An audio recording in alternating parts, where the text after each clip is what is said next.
Chapter 1 of Farewell to Nikola by Guy Boothby. Chapter 1. We were in Venice, Venice the silent and mysterious, the one European city of which I never tire. My wife had not enjoyed good health for some months past, and for this reason we had been wintering in southern Italy. After that we had come slowly north, spending a month in Florence, a fortnight in Rome, en route, until we found ourselves in Venice, occupying a suite of apartments at Galleghetti's famous hotel overlooking the Grand Canal. Our party was a small one.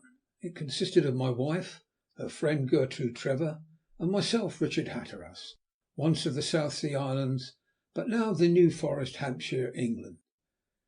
It may account for our fondness of Venice when I say that 4 years previous we had spent the greater part of our honeymoon there. Whatever the cause may have been, however, there could be no sort of doubt that the grand old city, with its palaces and churches, its associations stretching back to long forgotten centuries, and its silent waterways, possessed a great fascination for us. We were never tired of exploring it, finding something to interest us even in the most out-of-the-way corners. In Miss Trevor we possessed a charming companion, a vital necessity, as you will admit, when people travel together. She was an uncommon girl in more ways than one. A girl, so it seems to me, England alone is able to produce. She could not be described as a pretty girl, but then the word pretty is one that sometimes comes perilously near carrying contempt with it. One does not speak of Venus de Medici as pretty, nor would one describe the Apollo Belvedere as very nice looking. That Miss Trevor was exceedingly handsome would, I fancy, be generally admitted. At any rate, she would command attention wherever she might go, and that is an advantage which few of us possess. Should a more detailed description of her be necessary, I might add that she was tall and dark, with black hair and large luminous eyes that haunted one, and were suggestive of a southern ancestor.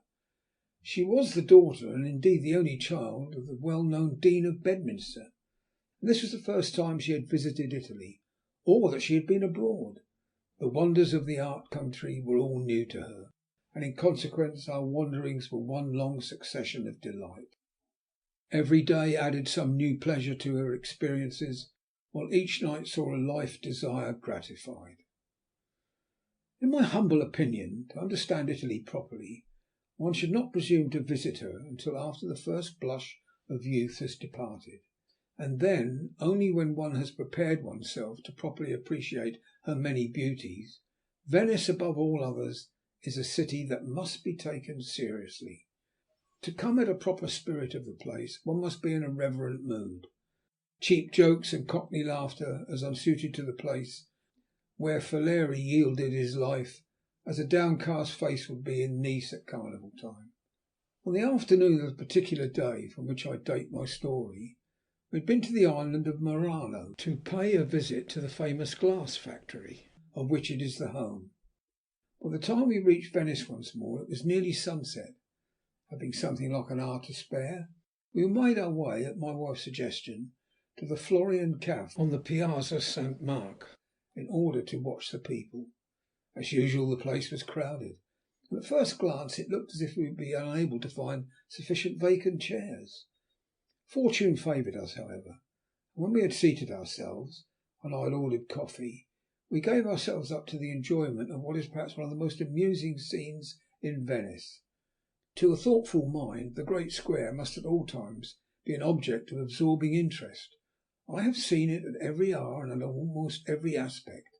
At a break of day, which one has to oneself and is able to enjoy its beauty undisturbed. At midday, when the importunate shopkeepers endeavour to seduce one into entering their doors by tales of the marvels therein. At sunset, when the cafes are crowded, the band plays, and all is merriment.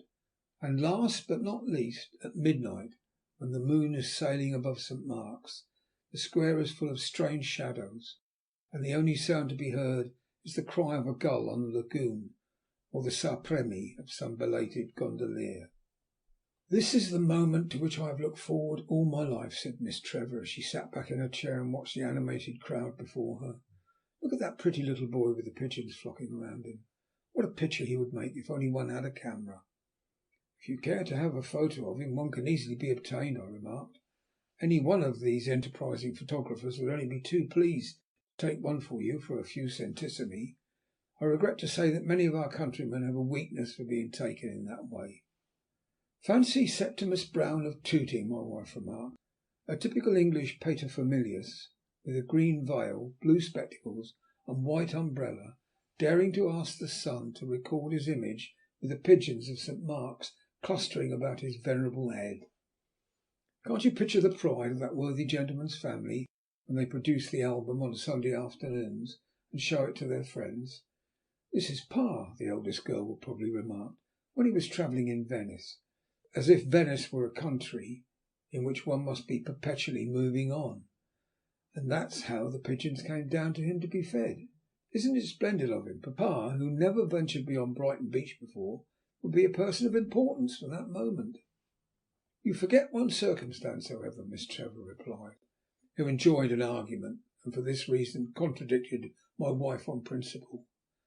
"In allowing himself to be taken at all, Brown of Tooting has advanced a step. For the moment he dared to throw off his insularity, as the picture at which you are laughing is indisputable testimony. Do you think he would dare to be photographed in a similar fashion in his own marketplace, standing outside his shop door with his assistants watching him from behind the counter? I'm quite sure he would not." "A very excellent argument," I answered. "Unfortunately, however, it carries with it its own refutation. The mere fact that Brown takes the photograph home to show his friends goes a long way to proving that he is still as insular as when he set out. If he did not consider himself of sufficient importance to shut out a portion of St. Mark's with his voluminous personality, he would not have employed the photographer at all, in which case we're no further advanced than before." These little sparring matches were a source of great amusement to us. The Cockney tourist was Miss Trevor's bête noire. Upon this failing my wife and I loved to twit her. On the whole, I rather fancy she liked being teased by us. We had finished our coffee, and were still idly watching the people about us, when I noticed that my wife had turned a little pale. I was about to remark upon it, when she uttered an exclamation as if something had startled her. "Good gracious, Dick!" she cried. "Surely it is not possible. It must be a mistake." "What is it that cannot be possible?" I inquired. "What do you think you see?" I glanced in the direction she indicated, but could recognize no one with whom I was acquainted. An English clergyman and his daughter were sitting near the entrance to the café, and some officers in uniform were on the other side of them again. But still my wife was looking in the same direction, and with an equally startled face. I placed my hand upon her arm. It was a long time since I had seen her so agitated. "Come, darling," I said, "tell me what it is that troubles you." "Look," she answered. "Can you see the table a little to the right of that which those officers are seated?" I was about to reply in the affirmative, but the shock I received deprived me of speech. The person to whom my wife referred had risen from his chair and was in the act of walking towards us. I saw him, I looked at him, looked away, and then looked again. No, there was no room for doubt. The likeness was unmistakable. I should have known him anywhere. He was Dr. Nikola, the man who had played such an important part in our life's drama. 5 years had elapsed since I had last seen him, but in that time he was scarcely changed at all. It was the same tall, thin figure, the same sallow, clean-shaven face, the same piercing black eyes. As he drew nearer, I noticed that his hair was a little more grey, that he looked slightly older. Otherwise he was unchanged. But why was he coming to us? Surely he did not mean to speak to us. After the manner in which he had treated us in bygone days, I scarcely knew how to receive him. He, on his side, however, was quite self-possessed. Raising his hat with the easy grace that always distinguished him, he advanced and held out his hand to my wife. "My dear Lady Hatteras," he began in his most conciliatory tone, "I felt sure you would recognize me. Observing that you had not forgotten me, I took the liberty of coming to pay my respects to you. Then, before my wife could reply, he had turned to me and was holding out his hand. For a moment I had half determined not to take it. When his glittering eyes looked into mine, I changed my mind and shook hands with him more cordially than I should ever have thought it possible for me to do. Having thus broken the ice, and as we had to all intents and purposes permitted him to derive the impression that we were prepared to forgive the past, nothing remained for us but to introduce him to Miss Trevor. From the moment that he had approached us she had been watching him covertly, and that he had produced a decided impression upon her was easily seen. For the first time since we had known her, she, usually so staid and unimpressionable, was nervous and ill at ease. The introduction effected, she drew back a little, and pretended to be absorbed in watching a party of our fellow countrymen who had taken their places at a table a short distance away from us. For my part, I do not mind confessing that I was by no means comfortable. I remember my bitter hatred of Nikola in the days gone by. I recall that terrible house in Port Said, and thought of the night on the island when I had rescued my wife from his clutches. In my estimation then he had been a villain of the deepest dye, and yet here he was sitting beside me as calm and collected, and apparently as interested in the résumé of our travels in Italy that my wife was giving him, as if we had been bosom friends throughout our lives. In any one else it would have been a piece of marvellous effrontery. In Nikola's case, however, it did not strike one in the same light. As I have so often remarked, he seemed incapable of acting like any other human being. His extraordinary personality lent a glamour to his simplest actions, and demanded for them an attention they would scarcely have received had he been less endowed. "Have you been long in Venice?" my wife inquired when she had completed the record of our doings, feeling she must say something.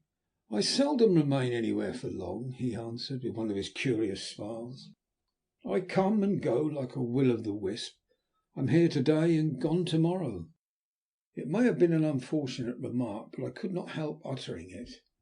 "For instance, you are in London to day," I said, "in Port Said next week, and in the South Sea Islands a couple of months later." He was not in the least disconcerted. "Ah, I see you have not forgotten our South Sea adventure," he replied cheerfully. "How long ago it seems, does it not? To me it is like a chapter out of another life." Then turning to Miss Trevor, who of course had heard the story of our dealings with him sufficiently to often be weary of it, he added, "I hope you are not altogether disposed to think ill of me. Perhaps some day you will be able to persuade Lady Hatteras to forgive me. That is to say, if she has not already done so. Yet I do not know why I should plead for pardon, seeing that I am far from being in a repentant mood. As a matter of fact, I am very much afraid that should the necessity arise, I should be compelled to act as I did then." "Then let us pray most fervently that the necessity may never arise," I answered. "I, for one, do not entertain a very pleasant recollection of that time." I spoke so seriously that my wife looked sharply up at me. Fearing, I suppose, that I might commit myself, she added quickly, "I trust it may not, for I can assure you, Dr. Nikola, that my inclinations lie much nearer Bond Street than the South Sea Islands." All this time Miss Trevor said nothing, but I could tell from the expression upon her face that Nikola interested her more than she would ever have been willing to admit. "Is it permissible to ask where you are staying?" he inquired, breaking the silence and speaking as it were a point upon which he was most anxious to be assured. "At Galaghetti's," I answered. "While in Venice we always make it our home." "Ah, the good Galaghetti," said Nikola softly. "It's a long time since I last had the pleasure of seeing him. I fancy, however, he would remember me. I was able to do him a slight service some time ago, and I have always understood that he possesses a retentive memory." Then, doubtless feeling that he had stayed long enough, he rose and prepared to take leave of us. "Perhaps, Lady Hatteras, you will permit me to do myself the honour of calling upon you," he said. "I shall be very pleased to see you," my wife replied, though with no real cordiality. He then bowed to Miss Trevor and shook hands with myself. "Good bye, Hatteras," he continued. "I shall hope soon to see you again. I expect we have lots of news for each other, and doubtless you will be interested to learn the history and subsequent adventures of that peculiar little stick which caused you so much anxiety and myself so much trouble 5 years ago. My address is the Palace Revecce in the Rio di Consiglio, where, needless to say, I shall be delighted to see you if you care to pay me a visit." I thanked him for his invitation and promised that I would call upon him. With a bow he took his departure, leaving behind him a sensation of something missing, something that could not be replaced. To sit down and continue the conversation where he had broken into it was out of the question. We accordingly rose, and after I had discharged the bill, strolled across the piazza towards the lagoon. Observing that Miss Trevor was still very silent, I inquired the cause. "If you really want me to tell you, I can only account for it by saying that your friend Dr. Nikola has occasioned it," she answered. "I don't know why it should be so, but that man has made a curious impression upon me." "He seems to affect every one in a different manner," I said, and for some reason made no further comment upon her speech. When we had called a gondola and were on our way back to the hotel, she referred to the subject again. "I think I ought to tell you that it is not the first time I have seen Dr. Nikola," she said. "You may remember that yesterday, while Phyllis was lying down, I went out to do some shopping. I cannot describe exactly which direction I took, save that I went towards the Rialto. It is sufficient that in the end I reached a chemist's shop. It was only a small place and very dark, so dark indeed that I did not see that it contained another customer until I was really inside. Then I noticed a tall man busily engaged in conversation with the shopman. He was declaiming against some drugs he had purchased there on the previous day, and demanding that for the future they should be of better quality, otherwise he would be compelled to take his patronage elsewhere. In the middle of this harangue he turned round, and I was permitted an opportunity of seeing his face. He was none other than your friend Dr. Nikola." "But, my dear Gertrude," said Phyllis, "with all due respect to your narrative, I do not see that the mere fact of your having met the Dr. Nikola in a chemist's shop yesterday, and your having been introduced to him to day, should have caused you so much concern." "I don't know why it should," she answered, "but it is a fact nevertheless. Ever since I saw him yesterday, his face with its terrible eyes has haunted me. I dreamt of it last night. All day long I have had it before me. And now, as if to add to the strangeness of the coincidence, he proves to be the man of whom you have so often told me, your demoniacal, fascinating Nikola. You must admit that it is very strange." "A coincidence, a mere coincidence, that is all," I replied. "Nikola possesses an extraordinary face, and it must have impressed itself more deeply upon you than the average countenance is happy enough to do." Whether my explanation satisfied her or not, she said no more upon the subject, but that our strange meeting with Nikola had an extraordinary effect upon her was plainly observable. As a rule she was bright and merry a companion as one could wish to have. On this particular evening, however, she was not herself at all. It was the more annoying for the reason that I was anxious that she should shine on this occasion, as I was expecting an old friend who was going to spend a few days with us in Venice. That friend was none other than the Duke of Glenbarth, who, previous to his succession to the dukedom, had been known as the Marquis of Beckenham, and who, as the readers of the history of my adventures with Dr. Nikola may remember, figured as a very important factor in that strange affair. Ever since the day when I had had the good fortune to render him a signal service in the bay of a certain south coast watering place, and from the time that he accepted my invitation to join us in Venice, I had looked forward to his coming with the greatest possible eagerness. As it happened, it was well nigh 7 o'clock by the time we reached our hotel. Without pausing in the hall further than to examine the letter rack, we ascended to our rooms on the floor above. My wife and Miss Trevor had gone to their apartments. I was about to follow their example as soon as I had obtained something from the sitting room. "A nice sort of host, a very nice host," said a laughing voice as I entered. "Invites me to stay with him, and is not at home to bid me welcome. My dear old Dick, how are you?" "My dear fellow," I cried, hastening forward to greet him, "I must beg your pardon 10,000 times. I had not the least idea that you would be here so early. We have been sitting on the piazza and did not hurry home." "You needn't apologise," he answered. "For once an Italian train was before its time. Now tell me about yourself. How is your wife? How are you? What sort of holiday are you having?" I answered his question to the best of my ability, keeping back my most important item as a surprise for him. "And now," I said, "it's time to dress for dinner. But before you do so, I have some important news for you. Who do you think is in Venice?" Needless to say, he mentioned everyone but the right person. "You'd better give up. You'll never guess," I said. "Who is the most unlikely person you would expect to see in Venice at the present moment?" "Old Macpherson, my solicitor," he replied promptly. "The rascal would no more think of crossing the Channel than he would contemplate standing on his head in the middle of the Strand. Must be Macpherson." "Nonsense!" I cried. "I don't know Macpherson in the first place, and I doubt if he would interest me in the second. No, no, this man is neither a Scotchman nor a lawyer. He is an individual bearing the name of Nikola." I quite expected to surprise him, but I scarcely looked for such an outbreak of astonishment. "What!" he cried in amazement. "You must be joking. You don't mean to say that you have seen Nikola again?" "I not only mean that I have seen him," I replied, "but I will go further than that and say that he was sitting on the piazza with us not more than half an hour ago. What do you think his appearance in Venice means?" "I don't know what to think," he replied, with an expression of almost comic bewilderment upon his face. "It seems impossible. And yet you don't look as if you are joking." "I tell you the news in all sober earnestness," I answered, dropping my bantering tone. "It is a fact that Nikola is in Venice, and what is more, that he has given me his address. He has invited me to call upon him, and if you like we'll go together. What do you say?" "I shall have to have time to think about it," Glenbarth replied seriously. "I don't suppose for a moment he has any intention of abducting me again. Nevertheless, I am not going to give him the opportunity.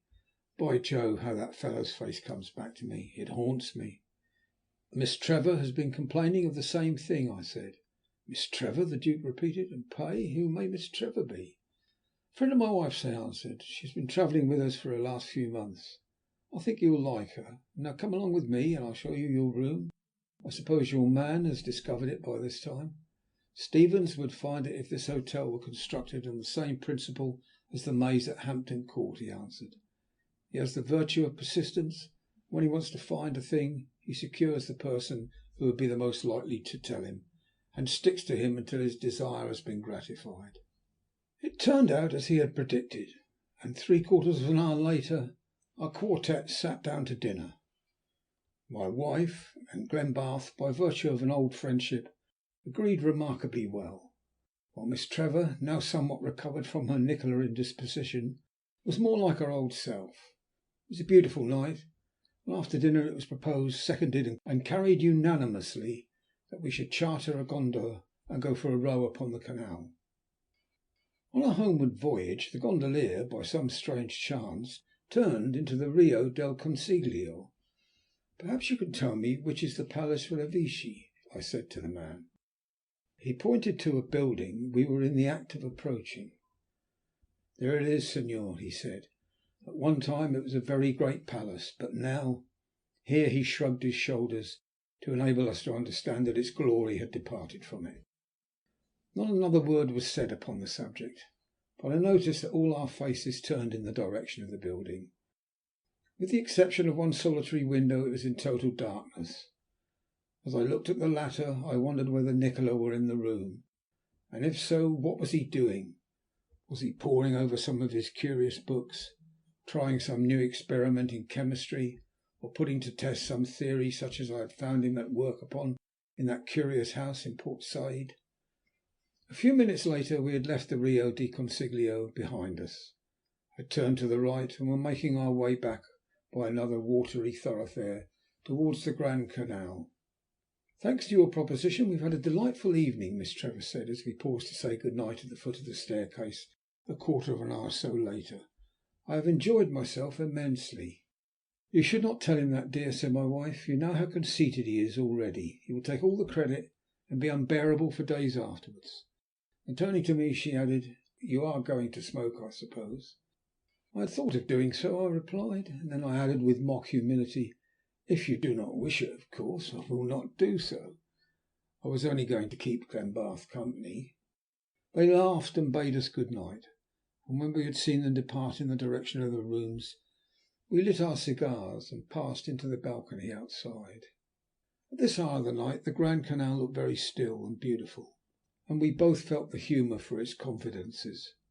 "Do you know, Hatteras," said Glenbarth, after the few moments' pause that followed our arrival in the open air, "that Nikola's turning up in Venice at this particular juncture savours to me a little of the uncanny. What his mission may be, of course I cannot tell, but that it is some diabolical thing or another I haven't a doubt."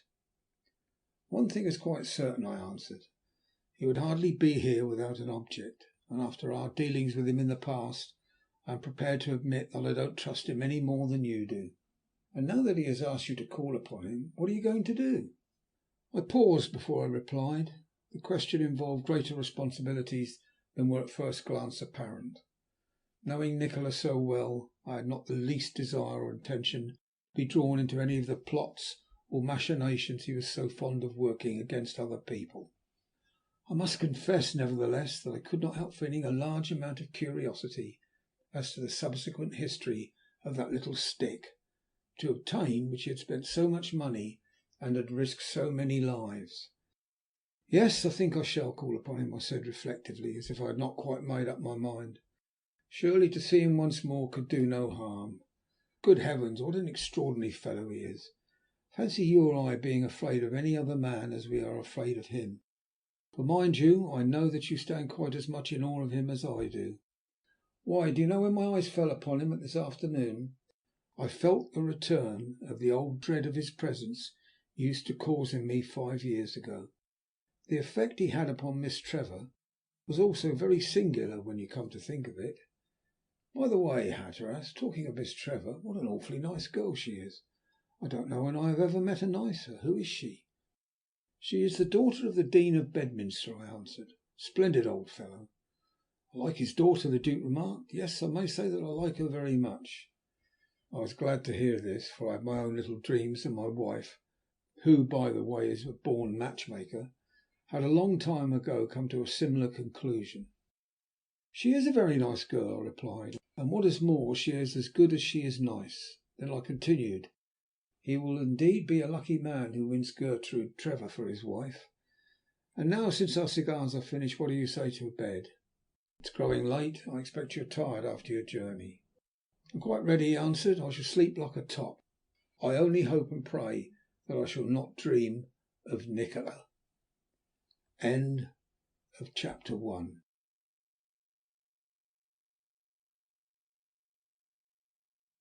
Chapter 2.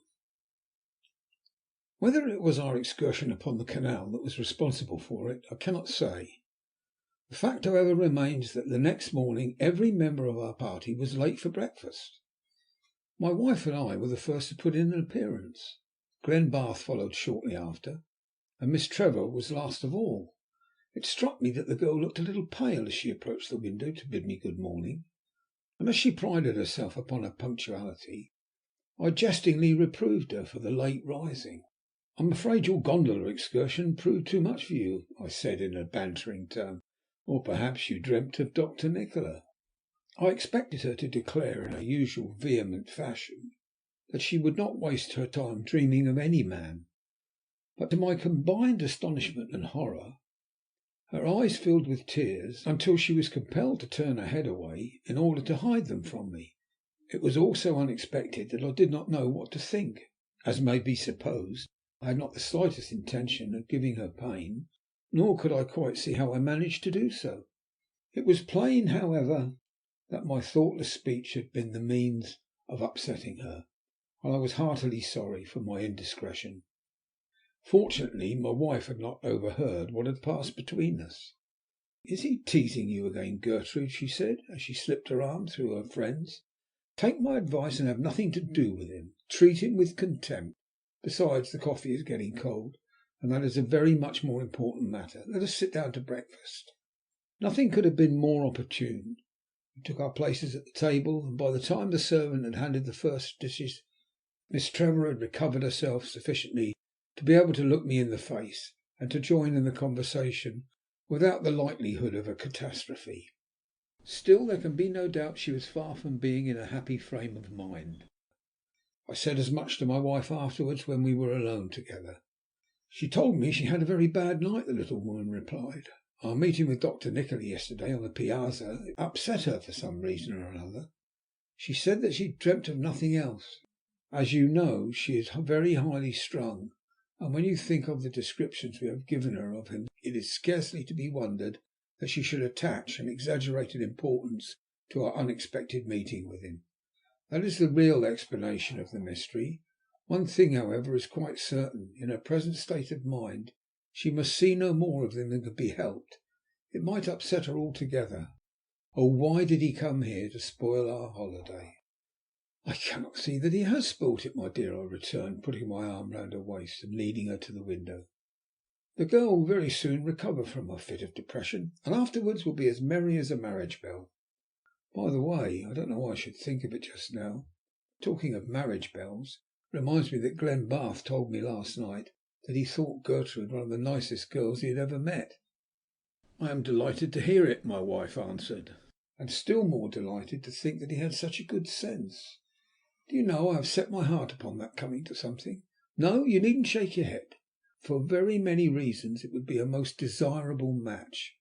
For my own part, I believe it was for no other reason that you bothered me into inviting him to join our party here.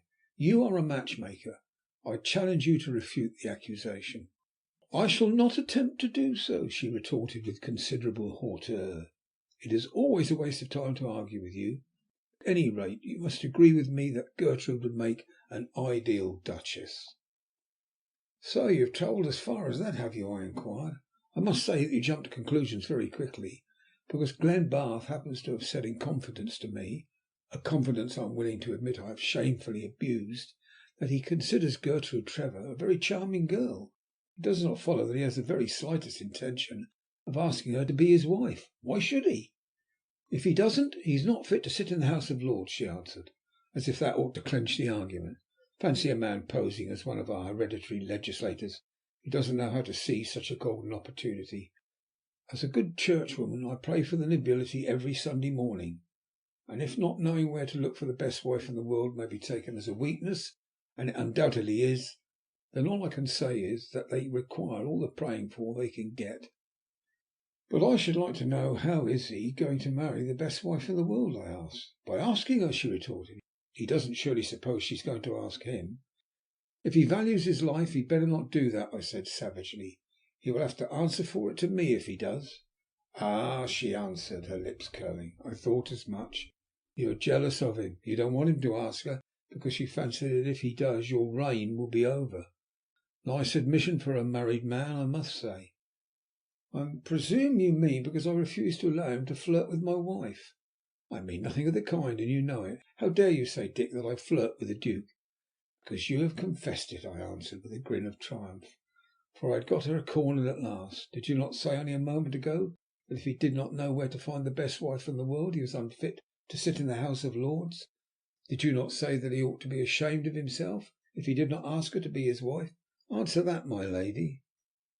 I admit I did say it, but you know very well that I referred to Gertrude Trevor. Gertrude Trevor is not yet a wife. The best wife in the world is beside me now, and since you are already proved to be in the wrong, you must perforce pay the penalty. She was in the act of doing so when Gertrude entered the room. Oh dear, she began, hesitating in pretended consternation. Is there never to be an end of it? End of what? Demanded my wife with some little asperity, for she does not like her little endearments to be witnessed by other people. Of this billing and cooing, the other replied. You two insane creatures have been married more than 4 years, and yet a third person can never enter the room without finding you love-making. I declare it upsets all of one's theories of marriage. One of my most cherished ideas was that this sort of thing ceased with the honeymoon, and the couple invariably lead a cat-and-dog life for the remainder of their existence. So they do, my wife answered unblushingly. And what can you expect when one is a great silly creature who will not learn to jump away and be looking innocently out of the window when he hears the handle turned?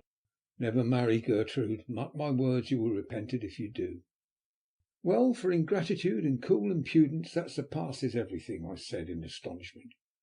Why, you audacious creature, not more than 5 minutes ago you were inviting me to co-operate in the noble task of finding a husband for Miss Trevor." "Richard, how can you stand there and say such things?" she ejaculated. "Gertrude, my dear, I insist that you come away at once. I don't know what he will say next." Miss Trevor laughed. "I like to hear you two squabbling," she said. "Please go on. It amuses me." "Yes, I will certainly go on," I returned. "Perhaps you heard her declare that she fears what I might say next?" "Of course she does. Allow me to tell you, Lady Hatteras, that you are a coward. If the truth were known, it would be found that you are trembling in your shoes at this moment. For 2 centimes paid down, I would turn Queen's evidence and reveal the whole plot." "You had better not, sir," she replied, shaking a warning finger at me. "In that case the letters from home shall be withheld from you, and you will not know how your son and heir is progressing." "I capitulate," I answered. "Threatened by such awful punishment, I dare say no more. Miss Gertrude, will you not intercede for me?" "I think you scarcely deserve it," she retorted. "Even now you are keeping something back from me." "Never mind, my dear, we'll let him off this time with a caution," said my wife, "providing he promises not to offend again. And now let us settle what we are going to do to day." When this important matter had been arranged, it was reported to us that the ladies were to spend the morning shopping, leaving the Duke and myself free to follow our own inclinations. Accordingly, when we had seen them safely on their way to the Merceria, we held a smoking council to arrange how we should pass the hours until lunch time. As we discovered afterwards, we both had a certain thought in our minds, which for some reason we scarcely liked to broach to each other. It was settled, however, just as we desired, but in a fashion we least expected. We were seated in the balcony outside our room, watching the animated traffic on the Grand Canal below, when a servant came in search of us and handed me a note. One glance at the characteristic writing was sufficient to show me that it was from Dr. Nikola. I opened it with an eagerness that I did not attempt to conceal, and read as follows: "Dear Hatteras, if you have nothing more important on hand this morning, can you spare the time to come and see me? As I understand, the Duke of Denbath is with you. Will you not bring him also? It will be very pleasant to have a chat upon bygone days, and what is more, I fancy this old house will interest you. Yours very truly, Nikola." "What do you say?" I inquired when I had finished reading. "Shall we go?" "Let us do so by all means," the Duke replied. "It will be very interesting to meet Nikola once more. There is one thing, however, that puzzles me. How did he become aware of my arrival in Venice? You say he was with you on the piazza last night, so that he could not have been at the railway station, and as I haven't been outside since I came, except for the row after dinner, I confess it puzzles me." "You should know by this time that it is useless to wonder how Nikola acquires his knowledge," I replied. "For my own part, I should like to discover his reason for being in Venice. I am very curious on that point." Glenbarth shook his head solemnly. "If Nikola does not want us to know," he argued, "we shall leave his house as wise as we entered it. If he does let us know, I shall begin to grow suspicious, for in that case it's £1,000 to this half-smoked cigar that we should be called upon to render him assistance. However, if you are prepared to run the risk, I will do so also." "In that case," I said, rising from my chair and tossing what remained of my cigar into the water below, "let's get ready and be off. We may change our minds."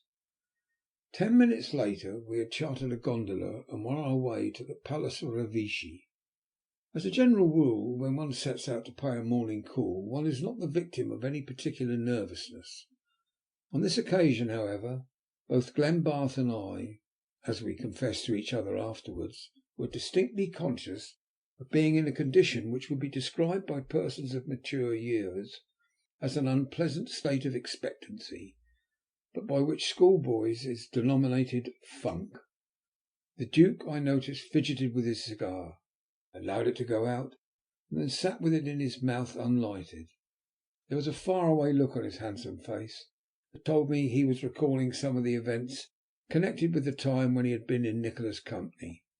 This proved to be the case, for as we turned from the Grand Canal into the street in which the palace is situated, he said, "By the way, Hatteras, I wonder what became of Baxter, Prendergast, and those other fellows?" "Nikola may be able to tell us," I answered. Then I added after a short pause, "By Jove, what strange times those were!" "Not half so strange to my thinking as our finding Nikola in Venice," Glenbarth replied. "That is the coincidence that astonishes me. See, here we are."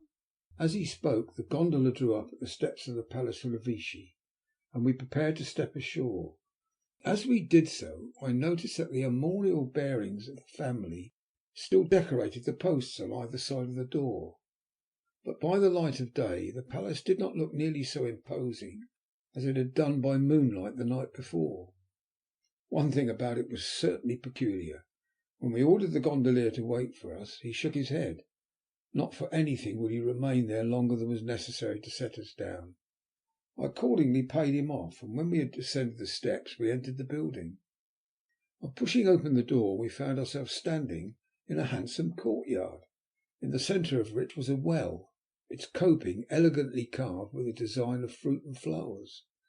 A broad stone staircase at the further end led up to the floor above, but this, as was the case with everything else, showed unmistakable signs of having been allowed to fall into decay. As no concierge was to be seen, and there was no one in sight of whom we might make inquiries, we scarcely knew how to proceed.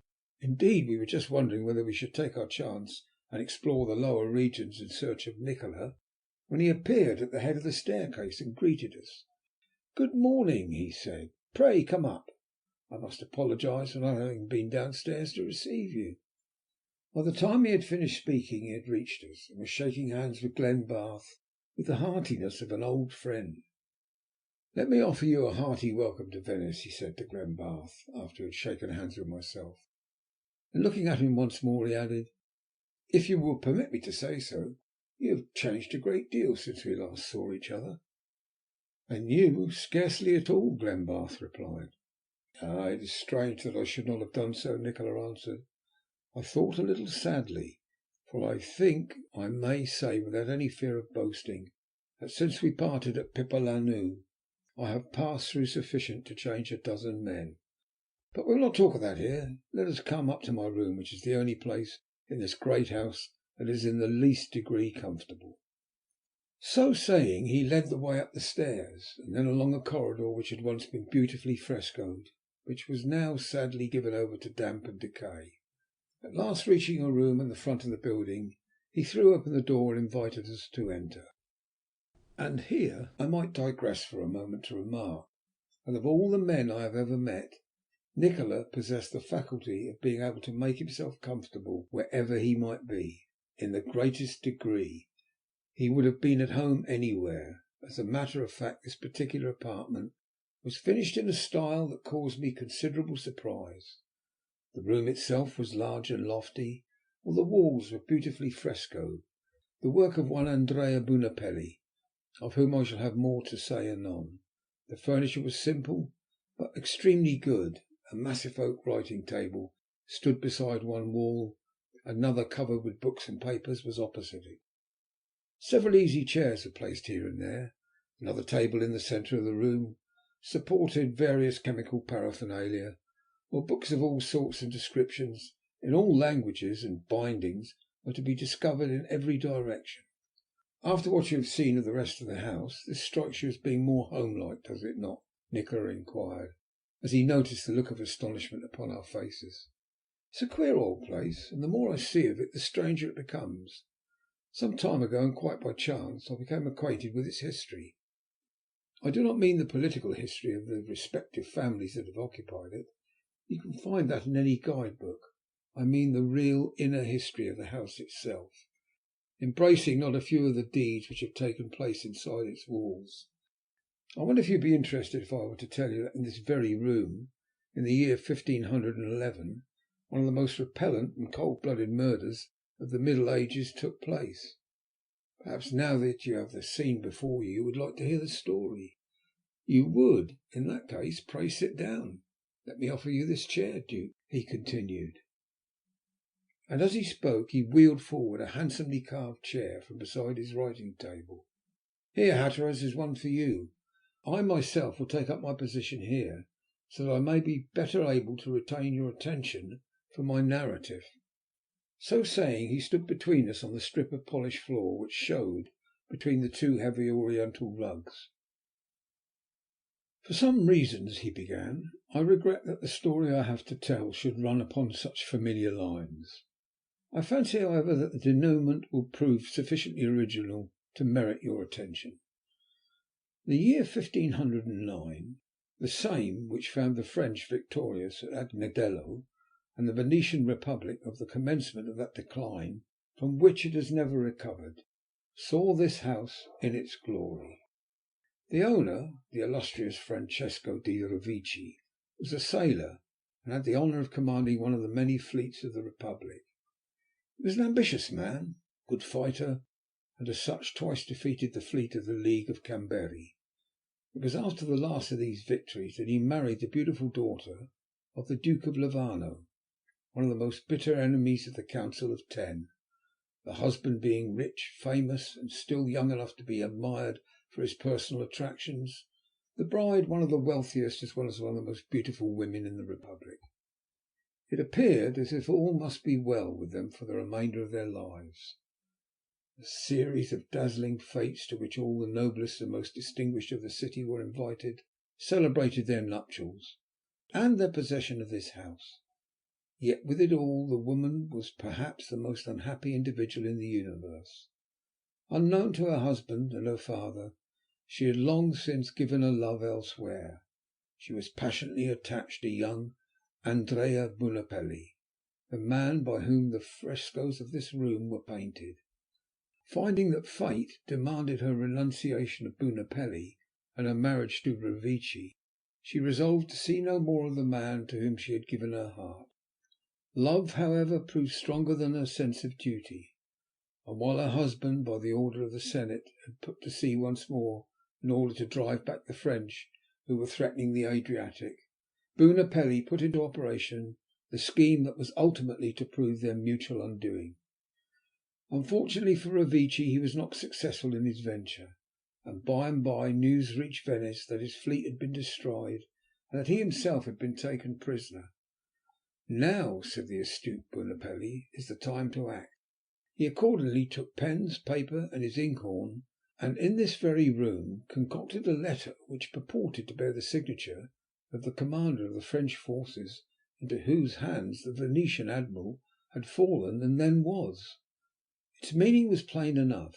It proved that for a large sum of money Revicci had agreed to surrender the Venetian fleet, and in order to secure his own safety, in the case the Republic should lay hands on him afterwards, it was supposed that he himself had only been taken prisoner after a desperate resistance, as had really been the case. The letter was written, and that night the painter himself dropped it into the lion's mouth. Revicci might return now as soon as he pleased. His fate was prepared for him. Meanwhile the guilty pair spent the time as happily as it was possible under the circumstances, knowing full well that should the man against whom they had plotted return to Venice, it would only be to find himself arrested, and with the certainty, on the evidence of the incriminating letter, of being immediately condemned to death. Weeks and months went by. At last Revicci, worn almost to a skeleton by reason of his long imprisonment, did manage to escape. In the guise of a common fisherman he returned to Venice, reached his own house, where a faithful servant recognised him and admitted him to the palace. From the latter's lips he learnt all that had transpired during his absence, and was informed of the villainous plot that had been prepared against him. His wrath knew no bounds, but with it all he was prudent. He was aware that if his presence in the city were discovered, nothing could save him from arrest. He accordingly hid himself in his own house and watched the course of events. What he saw was sufficient to confirm his worst suspicion. His wife was unfaithful to him, and her paramour was the man to whom he had been so kind a friend and so generous a benefactor. Then, when the time was ripe, assisted by only his servant, the same who admitted him to his house, he descended upon the unhappy couple. Under threats of instant death he extorted from them a written confession of their treachery. After having made them secure, he departed for the council chamber and demanded to be heard. He was the victim of a conspiracy, he declared, and to prove that what he said was true, he produced the confession he had that day obtained. He had many powerful friends, and by their influence an immediate pardon was granted him, while permission was also given to him to deal with his enemies as he might consider most desirable. He accordingly returned to this house with a scheme that he was prepared to put into instant execution. It is not a pretty story, but it certainly lends an interest to this room, the painter he imprisoned here. He pressed a spring in the wall. So saying, Nikola stopped and drew back one of the rugs to which I have already referred. The square outline of a trap door showed itself in the floor. He pressed a spring in the wall behind him, and the lid shot back, swung round and disappeared, showing the black abyss below. A smell of damp vaults came up to us, and then, when he had closed the trap door again, Nikola drew the carpet back to its old position.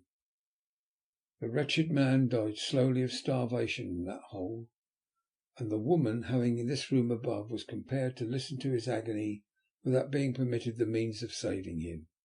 Can you imagine the scene? The dying wretch below, doing his best to die like a man in order not to distress the woman he loved, and the outraged husband calmly pursuing his studies, regardless of both. He looked from one to the other of us, and his eyes burnt like living coals. "It was brutish, it was hellish," cried Glenbarth, upon whom either the story or Nikola's manner of narrating it had produced an extraordinary effect. Why did the woman allow it to continue? Was she mad that she did not summon assistance? Surely the authorities of a state which prided itself upon its enlightenment, even in those dark ages, would not have tolerated such a thing. "You must bear in mind the fact that the Republic had given the husband permission to avenge his wrongs," said Nikola very quietly. "Besides, the woman could not cry out, for the reason that her tongue had been torn out at the roots. When both were dead, their bodies were tied together and thrown into the canal, and the same day Revecce set sail again, to ultimately perish in a storm off the coast of Sicily. Now you know one of the many stories connected with this old room. There are others in which that trapdoor has played an equally important part. I fear, however, that none of them can boast so dramatic a setting as that I have just narrated to you. How, knowing all this, you can live in the house passes my comprehension," gasped Glenbarth. "I don't think I am a coward, but I tell you candidly that I would not spend a night here after what you have told me, anything the world could give me." "But surely you don't suppose that what happened in this room upwards of 300 years ago could have any effect upon a living being to day?" said Nikola, with what I could not help thinking was a double meaning. "Let me tell you that far from being unpleasant, it has decided advantages. As a matter of fact, it gives me the opportunity of being free to do what I like. That is my greatest safeguard. I can go away for 5 years, if I please, and leave the most valuable of my things lying about, and come back to the discovery that nothing is missing. I am not pestered by tourists who ask to see the frescoes, for the simple reason that the guides take very good care not to tell them the legend of the house, lest they may be called upon to take them over it. Many of the gondoliers will not stop here after nightfall, and the few who are brave enough to do so invariably cross themselves before reaching and after leaving it." "I don't wonder at it," I said. "Taken altogether, it's the most dismal dwelling I have ever set foot in. Do you mean to tell me you live alone in it?" "Not entirely," he replied. "I have companions, an old man who comes in once a day to attend to my simple wants, and my ever faithful friend." "Apollyon!" I cried, forestalling what he was about to say. "Exactly, Apollyon. I am glad to see that you remember him." He uttered a low whistle, and a moment later the great beast that I remembered so well stalked solemnly into the room and began to rub himself against the leg of his master's chair. "Poor old fellow," continued Nikola, picking him up and gently stroking him. "He is growing very feeble. Perhaps it is not to be wondered at, for he is already far past the average age of the feline race. He has been in many strange places and seen many queer things since we last met, but never anything much stranger than he had witnessed in this room." "What do you mean?" I inquired. "What has the cat seen in this room that's so strange?" "Objects that we are not yet permitted to see," Nikola answered gravely. "When all is quiet at night, when I am working at that table, he lies curled up in yonder chair. For a time he will sleep contentedly, and I see him lift his head and watch something or somebody. I cannot say which, moving about the room. At first I came to the conclusion it must be a bat or some night bird, but that theory exploded. Bats do not remain in the same exact distance from the floor, nor do they stand stationary behind a man's chair for any length of time. The hour will come, however, when it will be possible for us to see these things. I am on the track even now.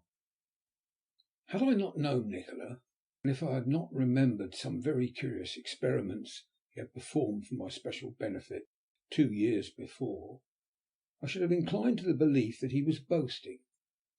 I knew him too well, however, to deem it possible that he would waste his time in such an idle fashion. "Do you mean to say," I asked, "that you really think that in time it will be possible for us to see things which at present we have no notion of, that we shall be able to look into the world we have always been taught to consider unknowable?" "I do mean it," he replied, "and though you may scarcely believe it, it was for the sake of information necessary to that end that I pestered Mr. Wetherell in Sydney, imprisoned you in Port Said, and carried the lady, who is now your wife, away to the island in the South Seas." "This is most interesting," I said, while Glenbarth drew his chair a little closer. "Pray tell us some of your adventures since we last saw you," he put in. "You may imagine how eager we are to hear them." Thereupon Nikola furnished us with a detailed description of all that he had been through since that momentous day when he had obtained possession of the stick that had been bequeathed to Mr. Wetherell by China Pete. He told us how, armed with his talisman, he had set out for China, where he engaged a man named Bruce, who must have been as plucky as Nikola himself, and together they started off in search of an almost unknown monastery in Thibet. He described with a wealth of exciting detail the perilous adventures they had passed through, and how near they had been to losing their lives in the attempting to obtain possession of a certain curious book in which were set forth the most wonderful secrets relating to the laws of life and death.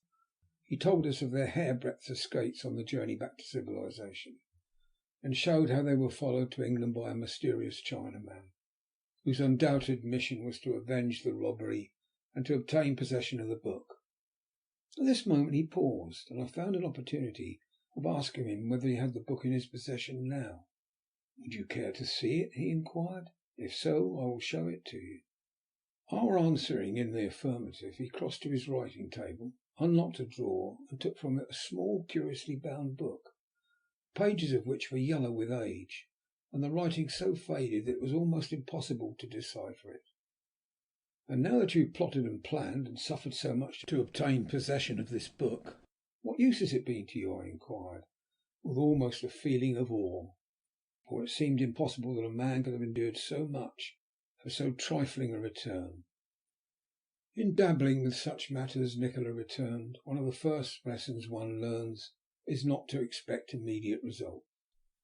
There is the collected wisdom of untold ages in that little volume, and when I have mastered the secret it contains, I shall, like the eaters of the forbidden fruit, possess a knowledge of all things, good and evil." Replacing the book in the drawer, he continued his narrative, told us of his great attempt to probe the secret of existence, explained to us his endeavour to put new life into a body already worn out by age. "I was unsuccessful in what I set out to accomplish," he said, "but I advanced so far that I was able to restore the man his youth again. What I failed to do was to give him the power of thought or will. It was the brain that was too much for me, that vital part of man without which he is nothing. I have mastered that secret. I shall try again, and then perhaps I shall succeed. But there is much to be accomplished first. Only I know how much." I looked at him in amazement. Was he jesting, or did he really suppose that it was possible for him, or for any other son of man, to restore youth, and by doing so to prolong life perpetually? Yet he spoke with all his usual earnestness, and seemed as convinced of the truth of what he said as if he were narrating some well-known fact. I did not know what to think. At last, seeing the bewilderment on our faces, I suppose, he smiled, and rising from his chair, reminded us that if we had been bored we had only ourselves to thank for it. He accordingly changed the conversation by inquiring whether we had made any arrangements for that evening. I replied that so far as I knew we had not, whereupon he came forward with a proposition. "In that case," he said, "if you will allow me to act as your guide to Venice, I think I could show you a side of the city you have never seen before. I know her as thoroughly as any man living, and I think I may safely promise you that your party will spend an interesting couple of hours. What have you to say to my proposal?" "Quite sure we shall be delighted," I replied, though not without certain misgivings. "But I think I had better not decide until I have seen my wife. If she has made no other arrangements, at what hour shall we start?" "At what time do you dine?" he inquired. "At 7 o'clock," I replied. "Perhaps we might be able to persuade you to give us the pleasure of your company." "I thank you," he answered, "but I fear I must decline. However, I am hermit like in my habits so far as meals are concerned. If you will allow me, I will call for you, shall we say 8:30? The moon will have risen by that time, and we should spend a most enjoyable evening." "8:30?" I said, "unless you hear to the contrary," and then rose from my chair. Glenbarth followed my example, and we accordingly bade Nikola good bye. Despite our protest, he insisted on accompanying us down the great staircase to the courtyard below, his terrible cat following close upon his heels. Hailing a gondola, we bade the man take us back to our hotel. For some minutes after we had said good bye to Nikola, we sat in silence as the boat skimmed over the placid water. "Well, what is your opinion of Nikola now?" I said, as we turned from the Rio del Consiglio into the Grand Canal once more. "Has he grown any more commonplace, do you think, since you last saw him?" "On the contrary, he is stranger than ever," Glenbarth replied.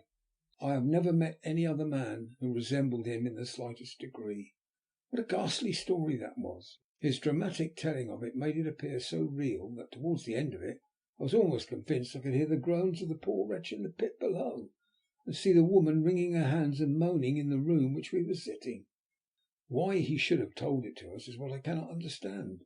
Neither can I make out what his reasons can be for living in that house." "Nikola's actions are like himself, entirely inexplicable," he answered. "But that he has some motive beyond the desire he expressed for peace and quiet, I have not the shadow of a doubt." "And now with regard to to night," said the Duke. "I am afraid, a little pettishly, I was surprised when you accepted his offer. Do you think Lady Hatteras and Miss Trevor will care about such an excursion?" "That is a question I cannot answer at present," I replied. "We must leave it to them to decide. For my own part, I can scarcely imagine anything more interesting." When we reached Galaghetti's I informed my wife and Miss Trevor of Nikola's offer, half expecting that the latter, from the manner in which she had behaved at the mere mention of his name that morning, would decline to accompany us, and therefore the excursion would fall through. To my surprise, however, she did nothing of the kind. She fell in with the idea at once, and, so far as we could see, without reluctance of any kind. There was nothing for it, therefore, under these circumstances, but for me to fall back upon the old commonplace and declare that women are difficult creatures to understand. End of chapter 2.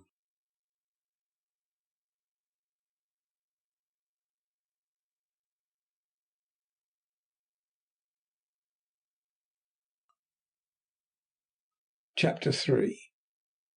In the previous chapter I recorded the surprise I felt at Miss Trevor's acceptance of Dr. Nikola's invitation to a gondola excursion. Almost as suddenly as she had shown her fear of him, she had recovered her tranquillity, and the result, as I have stated, was complete perplexity on my part. With a united desire to reserve our energies for the evening, we did not arrange a long excursion for that afternoon, but contented ourselves with a visit to the church of SS Giovanni e Paolo. Miss Trevor was quite recovered by this time, and in very good spirits. She and Glenbarth were on the most friendly terms, consequently my wife was a most happy woman. "Isn't it nice to see them together?" she whispered as we crossed the hall and went down the steps to our gondola. "They are suited to each other almost as well, if I really wanted to pay you a compliment, which you don't deserve, I should say as we are. Do you notice how prettily she gives him her hand so that he may help her into the boat?" "I do," I answered grimly, "and it only shows the wickedness of the girl. She is as capable of getting into the boat without assistance as he is." "And yet you help her yourself every time you get the chance," my wife retorted. I have observed you take greatest care that she should not fall, even when the step has only been one of a few inches, and I have been left to get down by myself. Perhaps you cannot recall that day at Capri." "I have the happiest recollections of it," I replied. "I helped her quite half a dozen times." "And yet you grudge that poor boy the opportunities that you yourself were once so eager to enjoy. You cannot deny it." "I am not going to attempt to deny it," I returned. "I do grudge him his chances, and why shouldn't I? Has she not the second prettiest hands and the second neatest ankle in all Europe?" My wife looked up at me with a suspicion of a smile hovering around her mouth. "When she does that, her dimples are charming." "And the neatest?" she inquired, as if she had not guessed. "Women can do that sort of thing with excellent effect." "Lady Hatteras, may I help you into the gondola?" I said politely, and for some reason best known to herself, the reply appeared to satisfy her. Of one thing there could be no sort of doubt. Miss Trevor had taken a decided liking to Glenbarth, and the young fellow's delight in her company was more than equal to it. By my wife's orders, I left them together as much as possible during the afternoon, that is to say, as far as was consistent with the duties of an observant chaperon. For instance, while we were in the right aisle of the church, examining the mausoleum of the Doge Pietro Mocenigo and the statues of Lombardy, they were in the choir proper, before the famous tomb of Andrea Vendramin, considered by many to be the finest of its kind in Venice. As we entered the choir they departed into the left transept. I fancy, however, Glenbarth must have been a little chagrined when she, playing her hand according to the recognised rules, suggested they should turn back in search of us. Back they came accordingly, to be received by my wife with a speech that still further revealed to me the duplicity of women. "You two are naughty children," she said, with a fairly simulated wrath. "Where on earth have you been? We have been looking for you everywhere." "You are so slow," put in Miss Trevor, and then she added, without a quaver in her voice or a blush upon her cheek, "We dawdled about in order to let you catch us up." I thought it was time for me to interfere. "Perhaps I should remind you young people that at the present moment you are in a church," I said. "Would it not be as well, do you think, for you to preserve those pretty little prevarications until you are in the gondola? You will be able to quarrel in greater comfort there. It will also give Phyllis time to collect her thoughts and prepare a new indictment." My wife treated me to a look that would have annihilated another man. After that I washed my hands of them, and turned to the copy of Titian's Martyrdom of St. Peter, which Victor Emmanuel had presented to the church in place of the original, which had been destroyed. Later on we made our way by a long series of tortuous thoroughfares to the piazza of St. Mark, where we intended to sit in front of Florian's cafe and watch the people until it was time for us to return and dress for dinner. As I have already said, Miss Trevor had all the afternoon been in the best of spirits. Nothing could have been happier than her demeanour when we left the church. Yet when we reached the piazza everything was changed. Apparently she was not really unhappy, nor did she look about her in the frightened way that had struck me so unpleasantly on the previous evening. It was only her manner that was strange. First she was silent, then, as if she were afraid we might notice it, she set herself to talk as if she were doing for mere talking's sake. Then, without any apparent reason, she became as silent as a mouse once more. Remembering what had happened that morning before breakfast, I did not question her, nor did I attempt to rally her upon the subject. To have done either would have been to have risked a recurrence of the catastrophe we had so narrowly escaped earlier in the day. I accordingly left her alone, and my wife, in the hope of distracting her attention, entered upon an amusing argument with Glenbarth upon the evils attendant upon excessive smoking, which was the young man's one and, so far as I knew, only failing. Unable to combat her assertions, he appealed to me for protection. "Take my part, there's a good fellow," he said pathetically.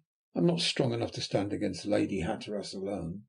"No," I returned, "you must fight your own battles. When I see a chance of having a little peace I like to grasp it.